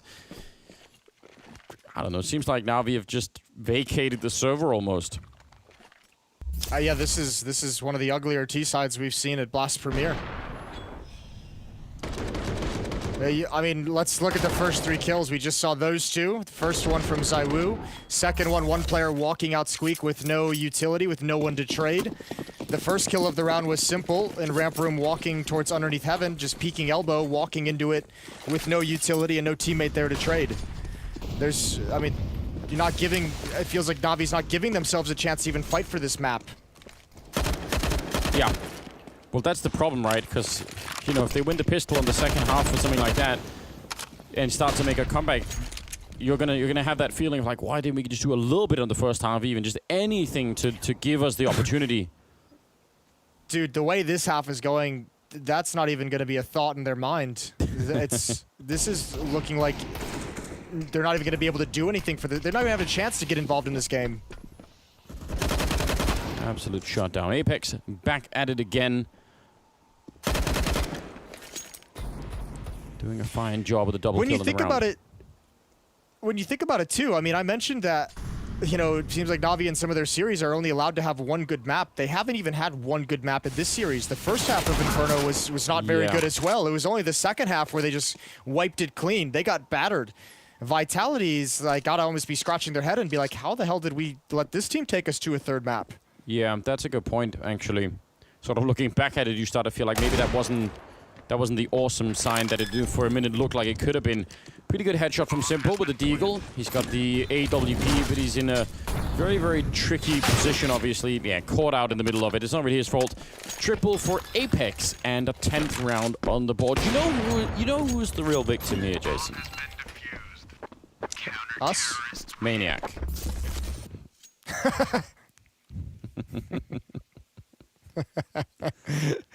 Oh, it is so ridiculous. How has this actually worked out for you? You've literally woke up and opened WhatsApp and it was just a message from Anders saying, I want the opposite of what Maniac's picks, and it's actually working. It is good, isn't it? I had to do it. Oh, it's so stupid. 10-0. Molotovs are out. Fast tactics are not in the card for Navi. Oh, how many of these last 5 do they need to win, Anders? I mean, can we just have one round? Well, how about that? Let's start with 1. We'll see where it goes. Electronic down to 51 HP. It looked like Zaiwu threw a box through a wall. And ooh, oh my lord, it just doesn't get any better. Electronic is a freebie. He never had a chance. They've got to be wondering too, like, why, you know, why even just through the smoke, like, random kills coming out. So we're trying to wall bang it, First trying to make the things box worse. and then through the smoke. Yeah, just it gets worse and worse. Now he's down inside. That will create a little bit of a space maybe for Navi to have a bit of a victory on the outside of the map. Apex is down on the lower part of the map, so 48 seconds. Listen, maybe I'm reading into this too much, but if you want to talk about a game plan, Vitality's got a god tier 1. Yeah. This is the 3rd time we've seen them push into lobby. Like just after 1 minute, and they find everything. Like, Jason. okay, Navi's not in lobby. No, they're out in the garage with 25 seconds. I don't know what's happening. They can't win the round. We've got 19 seconds. It's so dumb, isn't it? I don't know how to explain it. I don't know what... I have no words. And even... Simple laughing. Even when you're executing at 15 seconds, you're executing through a smoke. Like, at least if you're going to wait this long, please have done something to force the utility out ahead of time. Maybe they went and analyzed all of this, and you know, we're looking at it. We're saying, man, maybe if they were a little bit aggressive early in the round, they left themselves some more time. And now we're like, maybe if we execute like 5 seconds later, then they'll really never expect it, and they just keep cutting off more seconds. You know what? The last thing they'll expect is us running strategies later in the round than we already are. I think a smoke just missed for the wall, so... Classic. Oh god. This is one of the worst T-sides I've seen in a long time, and I really feel bad about saying that, but this is horrendous. ZywOo is going to get a nice kill, another chance, even... I mean, they got given a gift there, flashbang in his own face. Apex is still here with the AUG, though, so whenever ZywOo has a tough time, Apex is ready and waiting. Yeah, 3 on 4 right here. They're quite up fast, spread out, but Simple. Oh, missing a very easy kill, but he's going to make up for it anyway. It's all good. He got it. It's a 3 on 3. Flamey is in the lobby with Perfecto and the bomb. They have 50 seconds. All right, guys, just wait 30 seconds and then we'll hit. Big opportunity, Simple following it up. RPK flashing his way into a fight, but Perfecto will take him down, and it's a 1 versus 3 against Shox, and he's already been Molotoved out, so there's much better look. Good stuff. Shox should just be saving the orb. Even if they have some money, I don't think there's any reason to go for a 1 versus 3 retake here. That's just giving away 3 money, basically. So, wow, 11-1. That's something. It's a first step. I mean, they need all 4. So we need them to build upon that. Shox with the op is just going to chill. Plenty of money for the Vitality side. I think the only chance that Navi has, I mean, if they want an easier final round of this half, I think they'd have to win 3 straight, and then you'd finally have a Vitality that doesn't have the cash flow to buy. I mean, what are the odds the first round they win is the one where they mess that smoke up outside and don't have a smoke wall? Yeah, that does sort of speak to the fact that none of this seems particularly well coordinated, and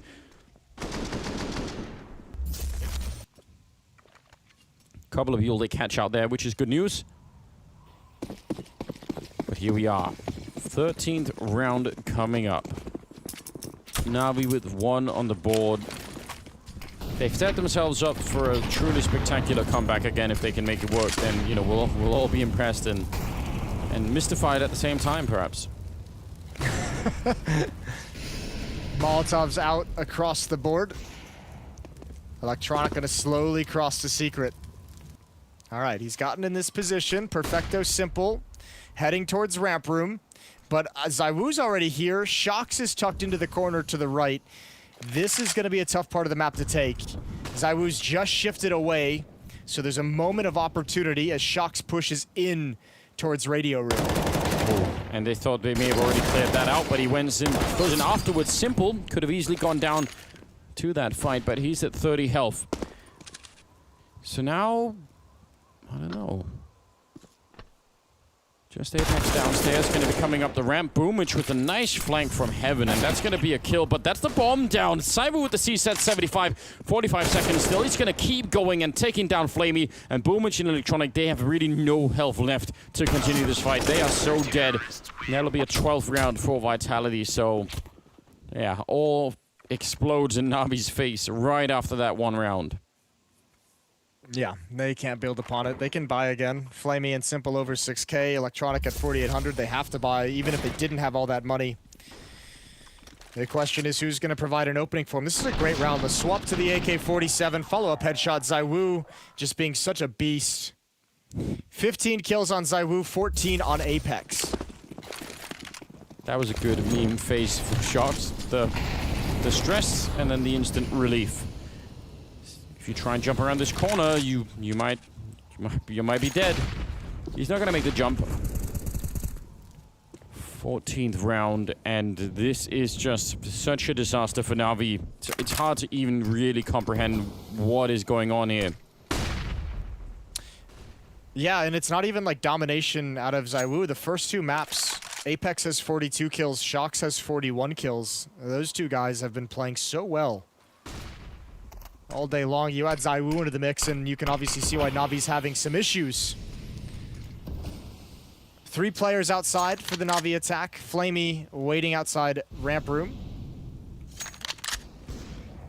Nice. Simple boosted up on top of the container to catch ZywOo.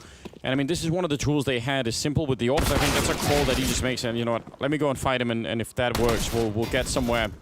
4 versus 3, and with still some time on the clock, Boomich is out there. Ooh, and they're gonna catch Apex. That's a little bit surprising. He just smoked off Mini. He should be able to check that all day. RPK sneaks in from behind to get him down. Now, 2 versus 3, and Boomich is just walking right next to RPK on the other side of the wall, so this could get a bit interesting. Shox is downstairs, so it's all on RPK. If he can win the fight at Heaven, I mean, there's going to be a lot of people coming for him, so pretty much just all on him. Plenty of time, don't worry. 15 seconds. Yeah, well, RPK might have the wrong read. They just come out up top just as he looked away. They're going to get it. That time, maybe the timing of the round fooled RPK to think they were going to be going lower. Shifted out of his position, and Shox has nothing to do. Just like the previous round that Navi won, Shox, all he can do is save in a 1 versus 3. Still money for Vitality to fight in the final round of the half, but it's going to be 12-2. I think possibly Vitality were a little bit confused in that round. You could see, I think Apex probably should have been able to at least look towards the squeak door there, but it's like they just lost track of what was actually going on. Shox is maybe going to be going down. Indeed, he will. So that's a little bit upsetting, but they will have the money to put it all together anyway, so not the end of the world. Yeah, 12-2. 15th round is coming up here. No reason to be too upset, though. This is still a very massive lead for Vitality. I don't know what order of comeback we're talking about here for Navi.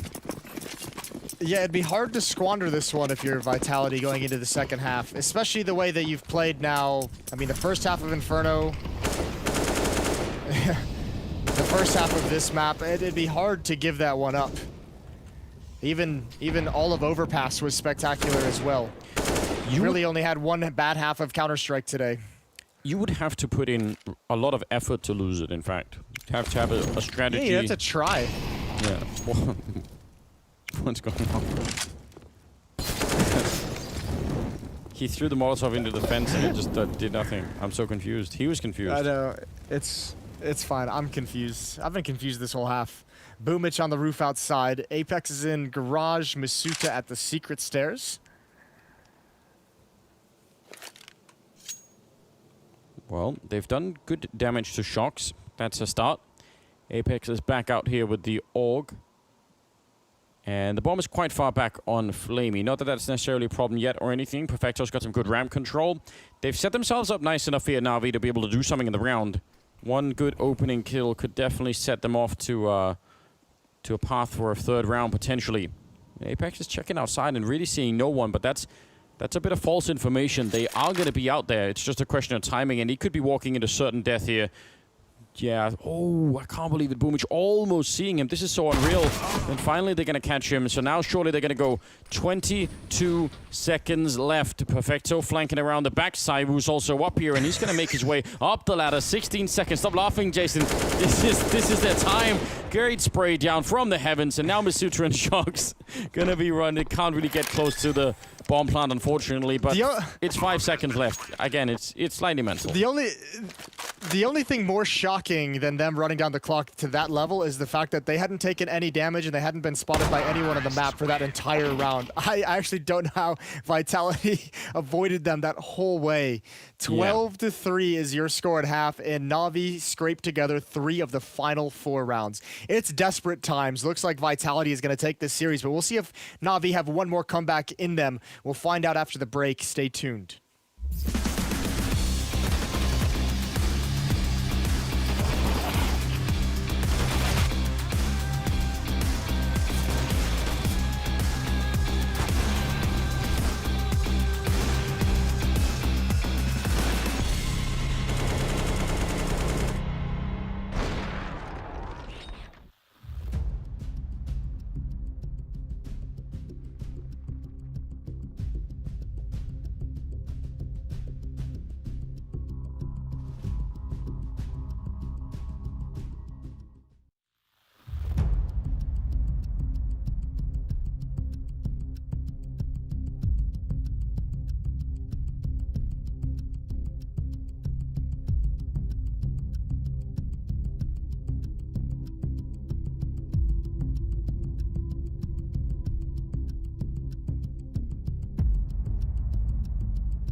I want to talk a little bit to the esports world, but especially to you CSGO pros, about the Mamba mentality.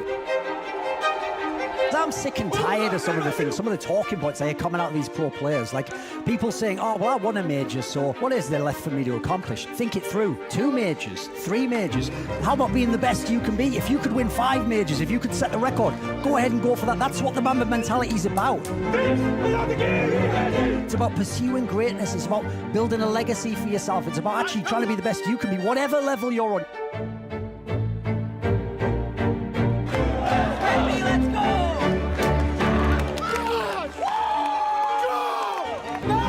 How about you actually try and develop your game, master your craft, leave a legacy? One day that money will be spent and all that will remain is your legacy, what you actually did and how you lived your life. How about competing to take what's yours for yours so you can get that money, you can secure that career, they have something to look forward to in their lives. I die for people who are mine. Will you live for yours? That's what I want to say. Mamba mentality, carpe diem.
The final half is coming up. It's Vitality and Na'Vi 12-3 in favor of Vitality on the first half of Nuke. And that is just way too much. Na'Vi went missing in a big way. Perfecto and Simple trying a lot, to, especially towards the end of the half there, to get them back. They won a couple of rounds towards the end, but it's just nowhere near enough. It's so hard to imagine this could be a comeback. They're going to have to win the pistol round at the very least. And, I mean, we're all very skeptical at this point in time. But let's see what they bring. Misuta going to be jumping over the roof on Mini. And did spot out a player, hoping to get a quick shot. They're going to be just exploding out in the yard. Electronic with a good kill, but they'll get a return. A second one comes through. Oh, he's lining them up nicely. Hasn't even reloaded yet. He wants the quad. It'll be Flamey to help him out with a little bit, but there it is. That is so well done. If one thing is going to power this comeback from Na'Vi, it's going to be Electronic outside. If he can continue to have those kind of performances where he shuts them down time and time again, influences Vitality away from that outer yard, then Na'Vi's defense can really have a chance to fire up and get rolling That's a good pistol round. Scout on Simple, 2 SMGs, a FAMAS, and an M4. Up against unarmored pistols for the Vitality side.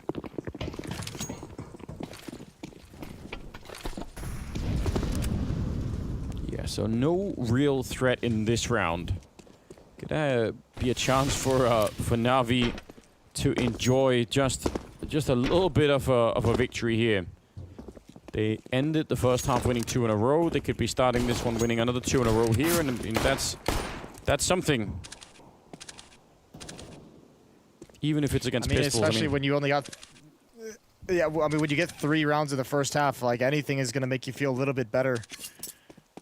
Even just starting 2-0 in the second half. Shock's way back, a good old French timeout, we'll call them, as they will talk things over in a round of saving Glocks and make sure they're all on the same page heading into the gun rounds, make sure they're all focused, make sure there's no slippage in this 12-4 lead.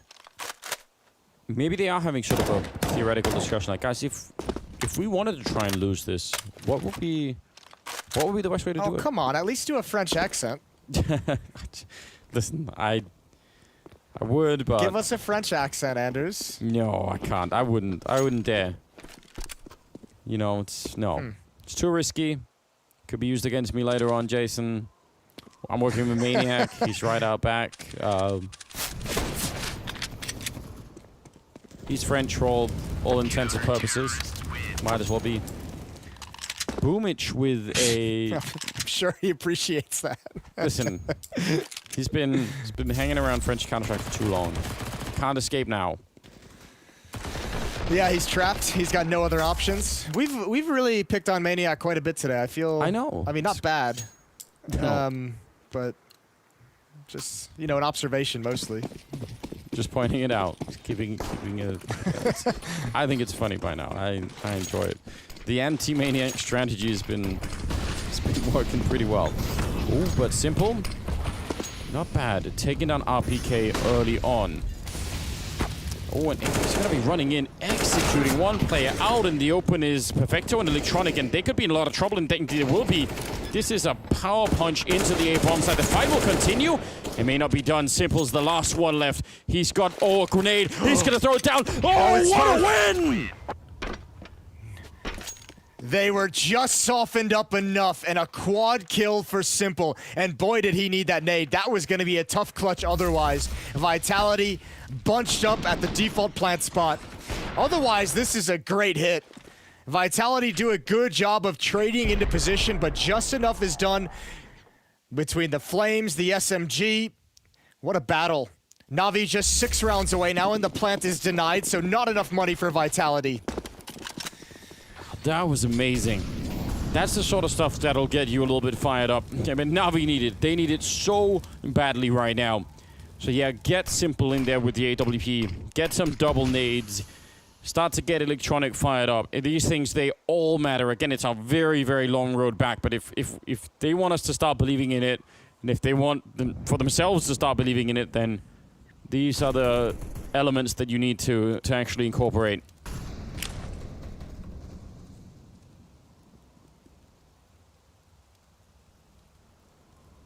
Flamey just jiggle peeking as soon as he sees a presence. Drop the smoke. Some safety for himself. He can choose to fall down if you'd like, or he can play behind that smoke. This is fake utility towards the upper bomb side. He'll play behind the smoke. Oh, what a jump around the corner from Masuta. Flamey gets wrecked. No chance. He's stuck on 5 kills on this map so far, and the rest of his team is now scrambling to pick up the pieces. Back in towards control room. Double kill for Boomich. Perfecto's here to follow up. The bomb is being planted, or no. Apex got off it, and now the door can open. I think Perfecto could have stopped it, but he was worried about getting wrapped upon, and Apex in a 1 versus 2. Yeah, and that smoke is a little bit annoying to them, although when it goes away, he's still going to have a low percentage chance of doing this. They jump right past, and with a deagle, he's going to get 1 more kill. These are some expensive rounds for Navi to be winning. The last one was a 1-on-2, this one a 1-on-1 at the end. And they'll at least win it, but with the bomb plant, Vitality have so much money to work with, and Navi will have to spend everything in this upcoming round.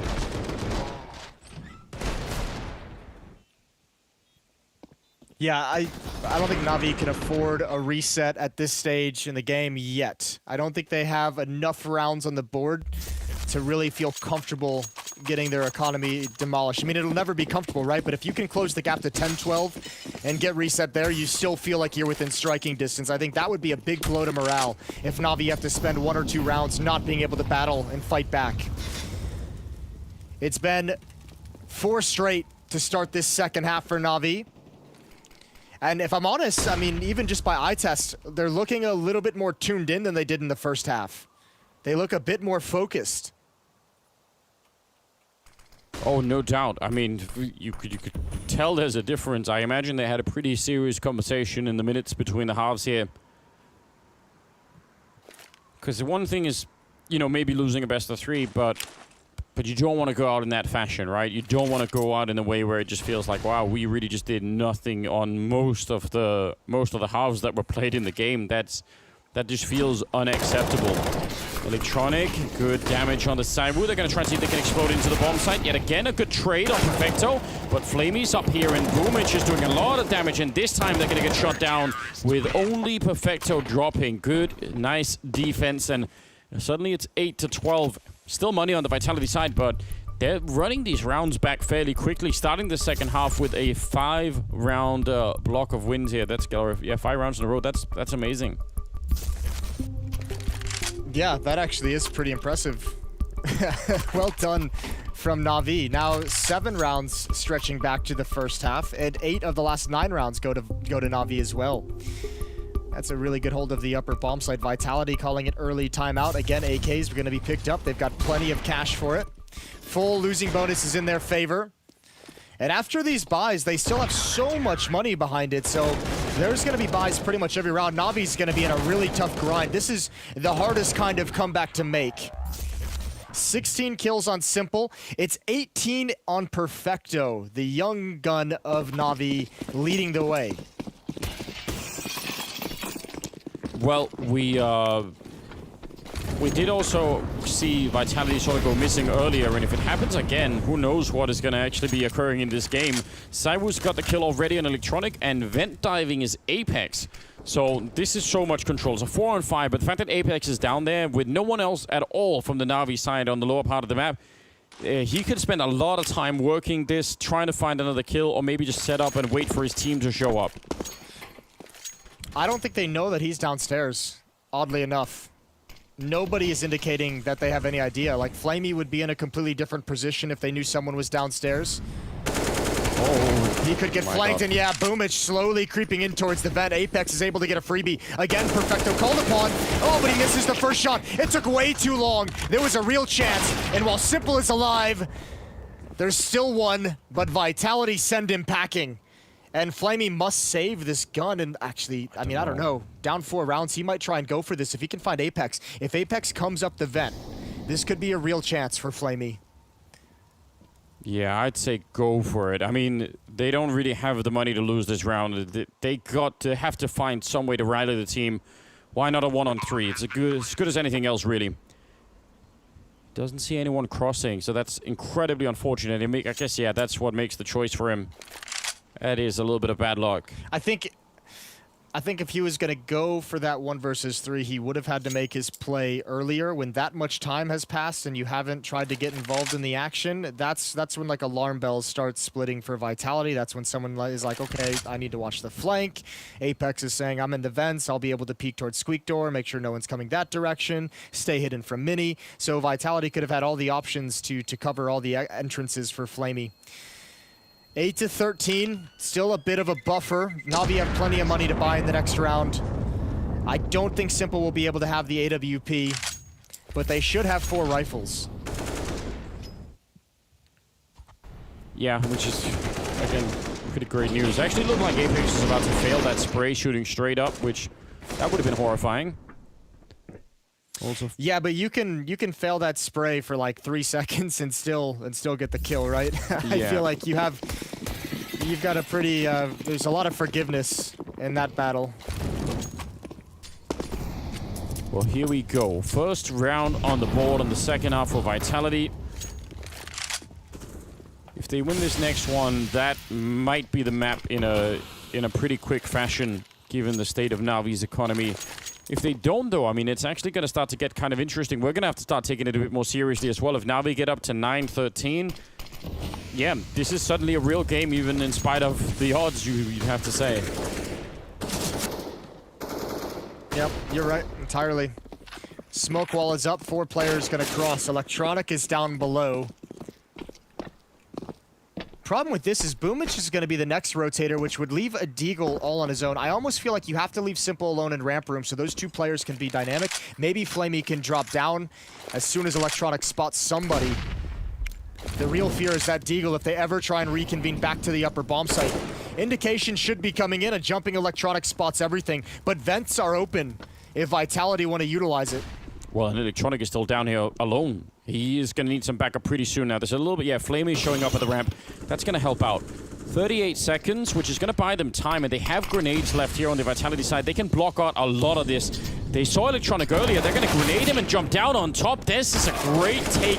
Flamey comes in with a banging triple kill, taking down almost the entire lineup, and now it's a 2-on-3. I can't believe he managed to do that. This should have been a lost round. They had every chance to do it here, Vitality, but now they've been wiped out on the site, and Navi will just come home with a round. That is amazing. I saw the first and the third. I have no idea where Flamey got the second kill.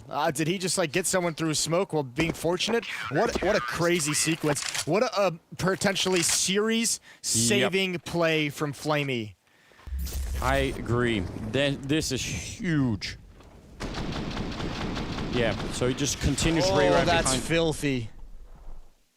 What a fantastic play. And I want to point this out. Look at the contrast here between the way that Vitality took this this bomb site with the way that Navi were doing it. Vitality went in at around 35 seconds. They had smokes to block things off. I mean, that's the whole reason why that should have never been possible for Flamey. The fact that Flamey brought them back in that round is just unbelievable. 9-13 here. 23rd round outside and nearly catching Simple. Going to be quick down. They want to see if they can follow it up. They felt like they had that. Smoke is going to go up, but are they really going to stick? They know that's an MP9 on the other side, but they're still going to be slowing down. I thought maybe they'd just say, you know what? We could do this. No, the smoke keeps them honest. But now the big thing is Electronic in the warehouse becomes more powerful. He becomes very important to how this round plays out because he can watch towards Mini. If Vitality want to reconvene across the map, there's no one towards window. There's no one at Heaven to be able to spot them out or take some shots away. Flamey's just rotating there now. But they probably feel very restricted in this staircase. They know an SMG. Ooh, pop flash peek as the flames disappear. And Boomich is going to go down. It's just Simple. Off angle, out in the open. What a challenge, but he can't stand tall. An RPK lurking in from the ramp now. This should be a round-winning move as well, even if a lot of damage has been dished out here to Saiwu and Masuta. Oh, Flamey coming in. He's just going to keep going. Another triple kill. Surely not. He's backed up. He knows RPK is coming, and he's finally going to be dropped, but quick refrag as well. Apex is down. 30 seconds for a one-on-one. Flamey trying to pick up the entire Navi team and carry them back into this game. Back-to-back triple kills. That is just so impressive. Oh, RPK's going to book it for the upper bomb site. He's going to go up Heaven. Perfecto hasn't figured it out yet, and he's just evacuated vents as well. Oh, this is going to be so difficult.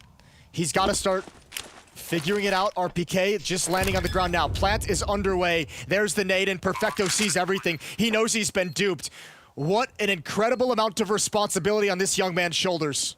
Yeah, he's coming out. He's out of the vents quick. All he needs is a single headshot. He's now backing up just a little bit. He's got no grenades or anything to try and make this more tricky, so now it's just a question of timing. Flip a coin for who's going to have the better angle in this one. RPK has put himself in a very, very nice position. Almost catches the timing then, but now maybe Perfecto could do it. He's got the kit. He's made the jump out, and that was the big mistake. He's going to be going down.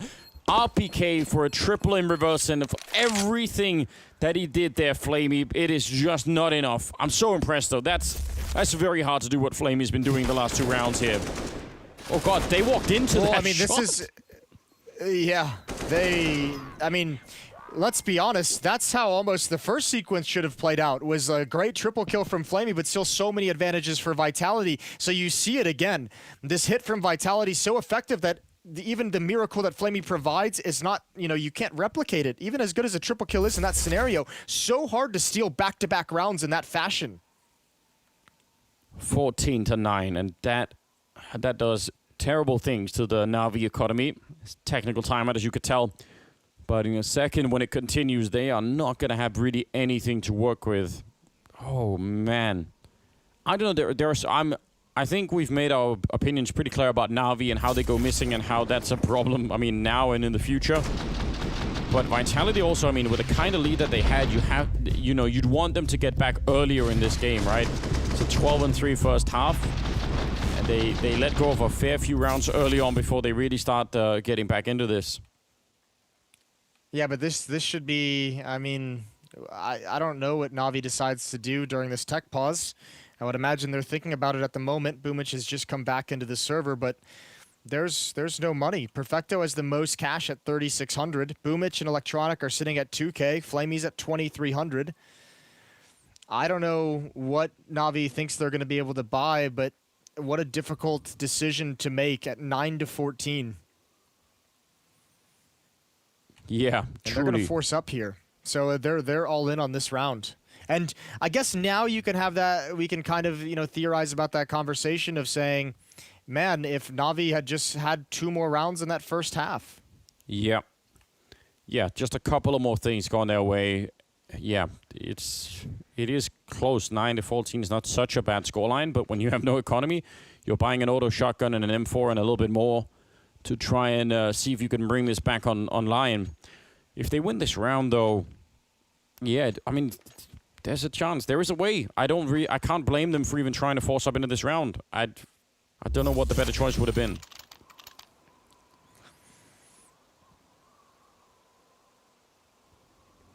Well, here we go. Round 24. Navi desperately needs a miracle. Ooh, if they rush ramp against the auto shotgun. 5-round lead for Vitality. Yeah, that might be the hope, but unfortunately, it's going to be the CZ. It's going to be the shotgun on top. They haven't spotted Perfecto. 1 to the face of RPK, but it's all over so quickly, so decisively. Electronic and Flamey to try and come in for a retake, but I don't even know if that's doable. They might just want to try and grab an AK-47 for the final round. And even that doesn't look like it's going to be happening. Interesting call for Vitality rushing the A-bomb side. I mean, I think the thing that speaks in favor of it is they're not going to have all the Molotovs to slow you down. But obviously the problem is you could have an odd stack and that could really backfire. But this was definitely working well. 15-9. And Navi about to need 5 or 6 rounds in a row to just bring it into overtime with absolutely zero economy as well behind it. It's just so unlikely here. What a crazy game this has been. It's very hard to sum up exactly what this has felt like throughout these 3 maps, isn't it?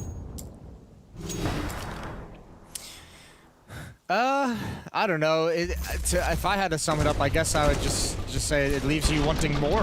Like, we had one really good half out of Navi, and that's what you want more of. And it's a shame, when we got into this series, I mentioned both of these teams are kind of in the same position in my mind of like which one's going to show up. We've seen the really good and the really bad out of both of these teams throughout Blast Premier, and unfortunately today the really good from Vitality has showed up and the really bad from Navi has showed up, and that's just that. And this is the consequence. Overpass was a blowout.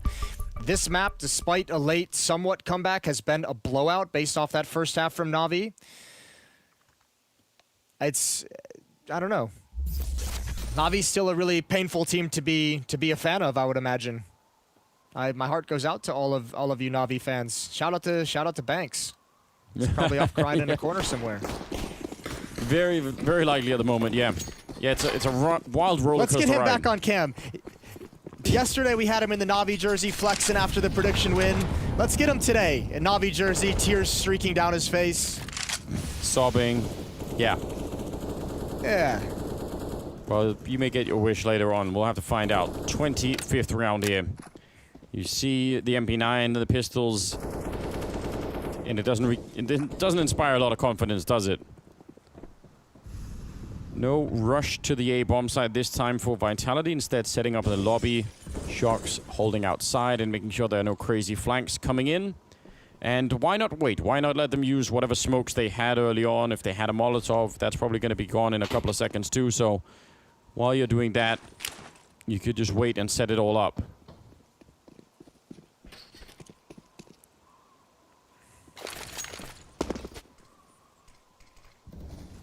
Utility outside. Shock Zaiwu and Masuta heading in that direction. Slowly but surely, the wall has plumed. There's no one watching the cross at all. The closest is Electronic and Mini.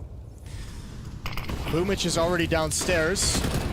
Utility to the upper bomb site. RPK is dinked, but this is not the main attack. This is all a fake. Yeah. They're pulling Navi in different directions, and now the lower bomb site is the final target, and it's under heavy attack.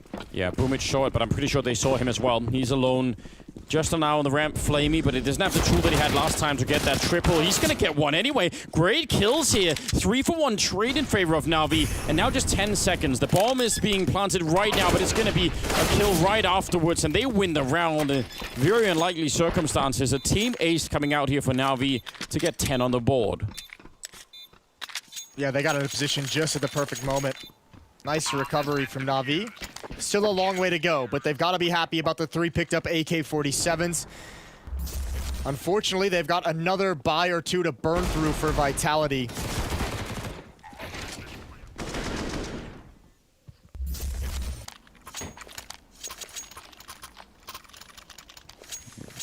Yeah, those AKs, I especially want to see... Well, Flamey's got an M4 instead, but...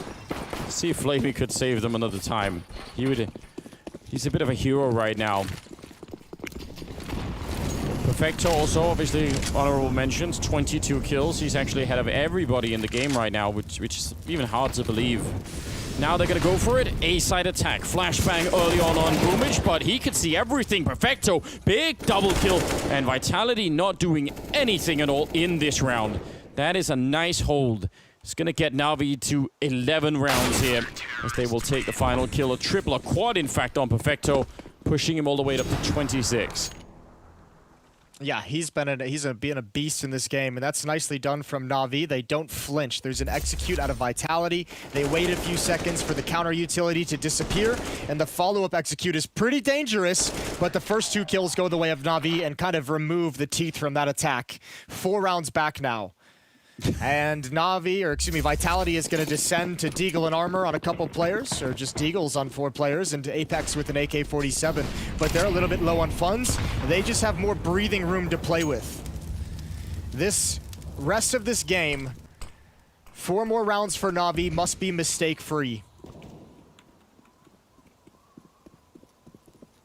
Yeah, and Vitality are living in that zone where, you know, all you're thinking is just one good opening, one little thing going our way. We could call it a day. I'm actually scared to find out what this game would feel like in overtime, because it's already been just way too crazy. It's been really hard to really comprehend what's been happening in this best of 3. If it goes into overtime, who knows? Flamey pushed off the angle, but not dead. That's really the most important thing here. Could fall back down. They've got almost 3 people down at the B-bomb side for a minute there. They were almost over-rotating. Yeah, there we go. Look at them. 3 people down there.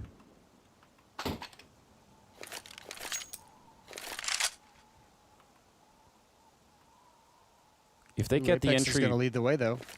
Yeah, he will. If they get the entry on the A-bomb side, this could be huge. They could at least get a bomb plant and maybe even do some damage. Perfecto, though, he's a rocket this side. Apex inside with a bit of a return. So now, bomb plant looking very possible. In fact, no one's going to be there to stop it. Simple has to wait for a couple of teammates here. 3-on-3, and this would be so crushing for Navi if they can't find a way through on this round. Apex gets a kill, taking down Electronic. All they had was the one AK-47, and it could have been enough. Flamey now trying to save his team for a 3rd time, and he gets dropped. It's 16-11. One single AK-47 and a good call into that A-bomb side, and it will be Vitality going on to fight FAZE later on. That's tomorrow, obviously. But an absolutely strange best of 3. There's no other way to put it. Can't believe what we just witnessed here. I don't think anyone else can either. We'll see if the analysts can try and find a way to even sort of piece this together for us. It's after the break, so stay tuned.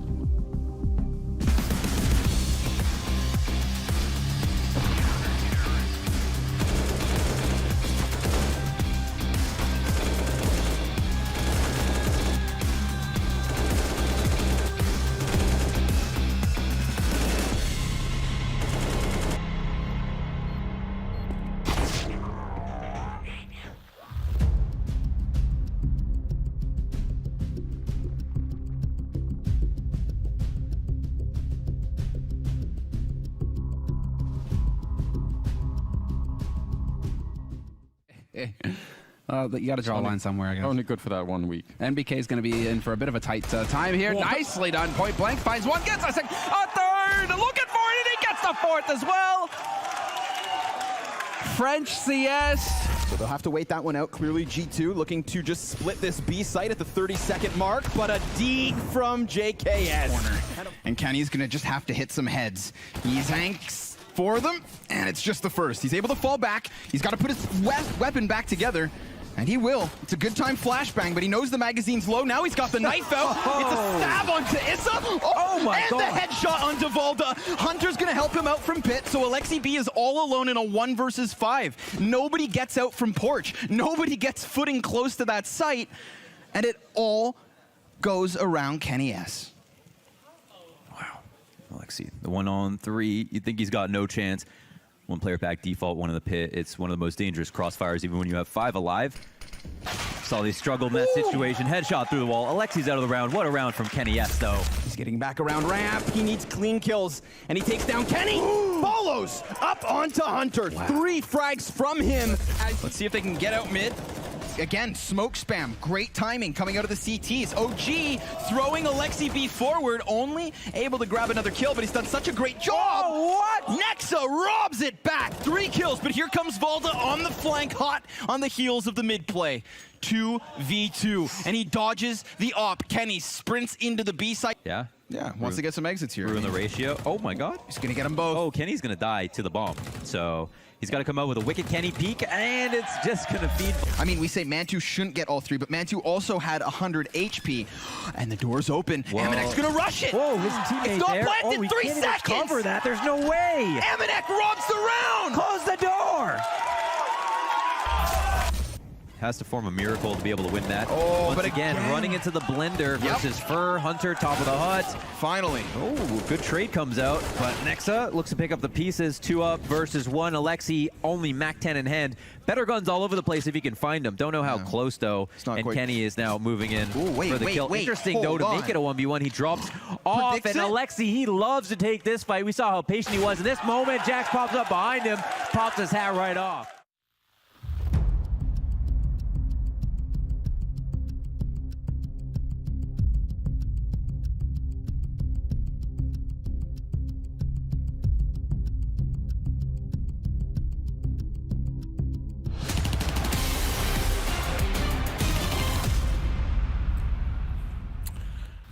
And so I'm glad that I have a psychologist with me here today, because we're going to need someone to explain to us and break down the different stages of grief. And I wish that, from the cameras we could pull all the Navi players as they start up here and as it slowly declines throughout this series. There were a few smiles on Nuke, but they didn't last too long, did they, Maniac? No, they did not. They absolutely did not. And regardless of my degree being a psychologist, I've had such a hard time during this online period to figure out where people are at, mentally speaking. Teams have this uncanny ability to catch on fire in one map and completely disappear the next. And unfortunately for Navi, we've just seen this in this first half of the 3rd map. They were nowhere to be found. Vitality calling all the shots, having all the plays, all the impact. Navi did put up a fight at the end on the back of an amazing CT pistol run by Electronic. I thought that might be enough, but then Vitality very well established where the weakness was. They kept on abusing the lower bomb side, and that was enough to push it to 16. Now just imagine you're Boomich in this sort of scenario right now. I mean, Boomich has had a very, very rough series. As the in-game leader for Navi, it's gonna be a real rough time for you, man.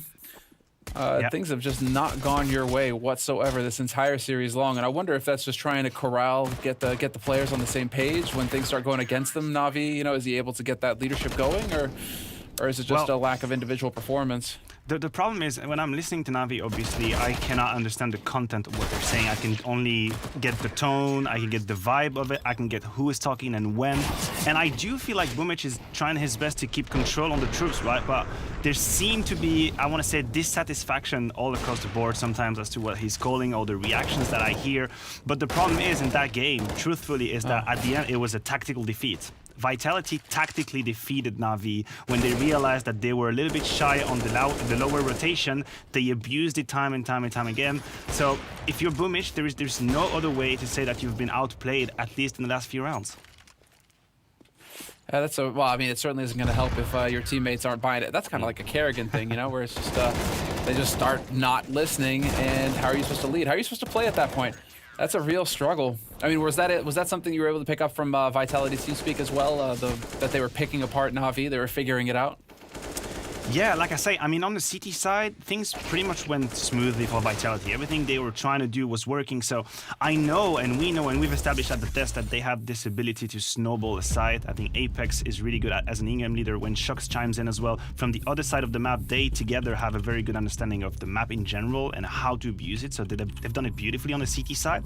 And even on the T side, I felt like for once, which is very great, they had this ability to remain calm even when they lost round and to together analyze and find a solution, because that's one of the key aspects of Counter-Strike, and it's something that we don't really discuss at the desk too much. But an IGL does not have the possibility, physically speaking, to know everything that's happening on the map. That is not doable. It is impossible. So what needs to happen is there needs to be a chain of information coming in from everyone else in the team, so that he knows what is happening on the map, so that he knows the patterns and the reactions from the opponents everywhere. And in that case, that was beautifully done by Vitality. Very quickly, they established that there was only one rotation lower and that the second one was late, so it meant that they could abuse it time and time again, and they did successfully. So that was a great effort from Vitality if you want to focus on the positive. And we always want to focus on the positive, much like Chad joining us once again here on the desk. Welcome back, my dude. How are you doing? I was so mad after that. I smashed up my entire setup. I've been cobbling it back together. We've had to get the IT guys in here to fix it all because, look, I missed most of what you guys were saying, but I just want to say the start of that T half from Na'Vi, I think pathetic is the best word that I can use to define that right there. It didn't even look like they were trying. Like they were limping into sites round after round after round with 15 seconds left on the clock. What are you thinking is going to happen? Like that, I'm really happy to see Apex and Shox have consistent form in back-to-back days. That's great. But what are Na'Vi doing? Like every day of the week, we've had a different one of their personalities show up. Awesome looking Na'Vi, mediocre looking Na'Vi, terrible looking Na'Vi. What is going on with Counter-Strike at the moment? Why can teams not just rock up and be relatively consistent? You don't even have to win. You just have to be competitive. And they weren't competitive. That second... Yeah, that's the feeling I have as well. It's pretty much the feeling I have. It should be electronic. We've lost Chad. Or have we? I don't know. I think we've I think there's fireworks going on. I think there's fireworks going on outside of his apartment right now, and that may be the reason why his internet is out. That or MIBR fans are DDoSing him again. We're gonna hear from Shox real quick. Shoxy, this was a big win for you guys. Not only did you end up losing your map pick, you beat them on theirs very convincingly, and you styled on them on Nuke. But let's talk about this Inferno, right? Because it's your pick. We've seen you play it quite recently, but you guys just didn't get things together, and you didn't get a single CT round. What was happening? Basically, two things. The first is we changed our city position some days ago, maybe 1 week or something like this, and we don't really have time to practice with the schedule of official matches. So we're still learning every matches on it, and we definitely lacked on about information. We didn't have enough space at city, so we never know what they were doing, so it was really hard side, and we just fixed that on the other maps to not be like blind, and to know what's happening, and it was straight better. And one thing I see in this series, and actually a lot of series more recently, right, is you are performing better. We saw Apex this series as well. We're definitely not relying just on Zyru this time around. Is this something that you guys are starting to notice is less and less needed, right? That you've got a star player, but you don't need him to take the wins here like we saw maybe at the beginning? Yeah, but the thing is, Zyru is definitely the best player of the world, if not like second or third, And a lot of people are just thinking like you are just saying, but from our side in a team, he's just a teammate, He's very strong. We know it, of course, and we are really happy and proud to have him by our sides. But we are not necessarily doing stuff, The only, I would say, stuff we can do for him. For example, if we have a weapon to drop and we are eco, we of course favorite him because we know he's really good at it. But overall, we are just it's just our team spirit, our game which is going good so far. I also think like with this period about the COVID-19, you know, a lot of teams and a lot of players we all know, and even for us, it's hard for everyone. But our strength is like it didn't like affect us in a negative way, I would say. It just gave us more spirit, more motivation as a team, as a human, as person, to just like, yeah, we are all in the same shit. So let's try to do every day like a good day together, you know. And in this way, this is something like is really just stacking us, you know, even outside the game. And when you got this type of spirit, then everything can happen on the server.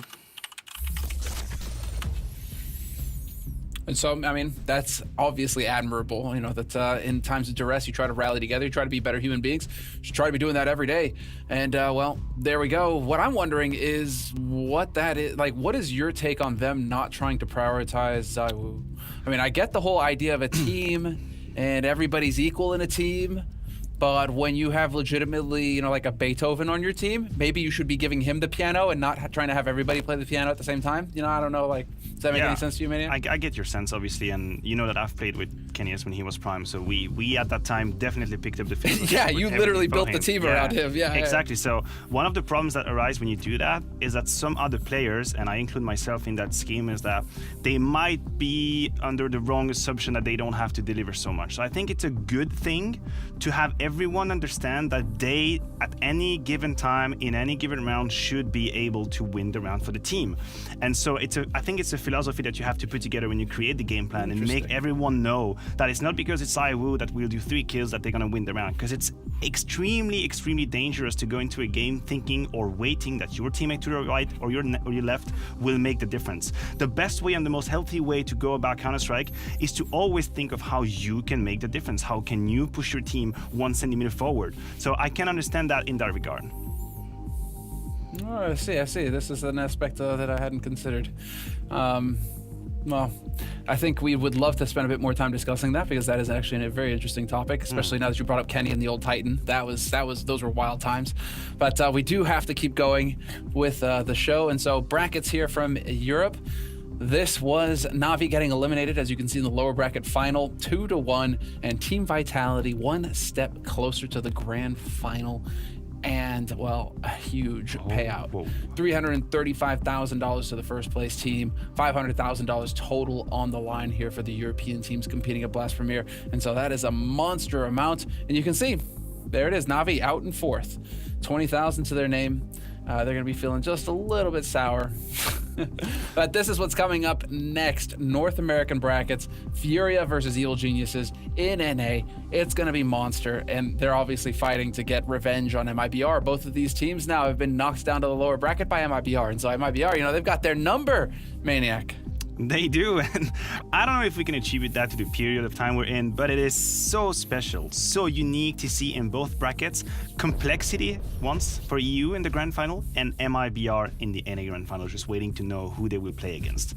This has been such a chaotic, and I say that in a positive way, but there have been so many upsets, so many unpredictable results. Like anyone, even experts, couldn't know what's happening. Yeah, no, let's actually bring up the predictions just so I can rub it in your face one last time here before we have to go to break. Hell yeah. Look at this, Anders he's got the ticket today, doesn't he? Yeah, I like it. The anti-maniac strats, I am a genius, and, well, you know, you hate to see it, but he is actually 2 out of 3 so far, and if EG take it tonight, it's going to be a wild day. And you got Moses taking EG as well, but Moses, you know, he's just trying to make those Hail Mary plays now to try and catch up to the king, but it's just he's a sensible man as well. Like, you know, Jason has an ID when he's coming in. He's sensible. You know, yeah, and the thing is, it's a shame that Sponge isn't here to defend himself, because I even cut him some slack yesterday, you know, gave him a chance to catch up, and there he goes, squanders it. You know, I guess it's just, you can help people, Maniac, but it's just not enough sometimes. You know what we need to do now, though? We need to take a break. And during that break, you're going to get to watch something really cool, which is something that Scrawny has put together. It's called Shot Style, and it's where he takes a look at some of the pros' skins along with the pros. Welcome back to another episode of the CS Money Shot Style, where we talk all things skins and all things good skins. That's why we brought in Fur today. Fur, thank you for joining me on the CS Money Shot Style. How you doing, man? I'm good, and you guys? Yeah, doing well, hanging in there, and taking the time to appreciate what you've got going in terms of Counter-Strike skins.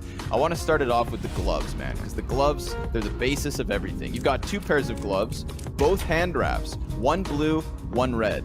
What's up with that?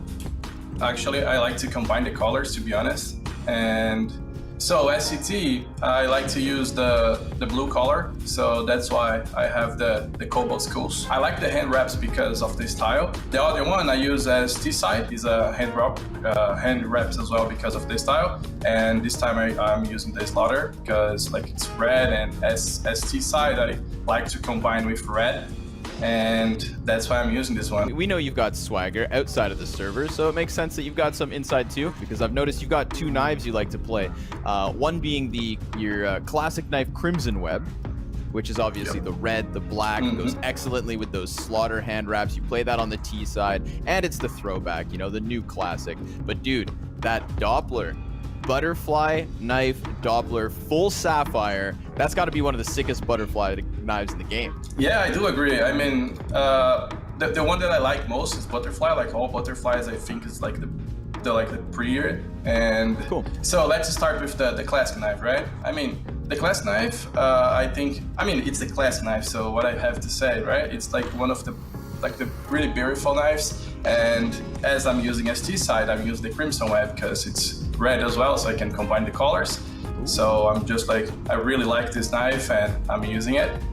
And SCT, as you said, I'm using the butterfly. And actually this one was, I think was one of my first knives ever, to be honest. This one, someone gave to me actually.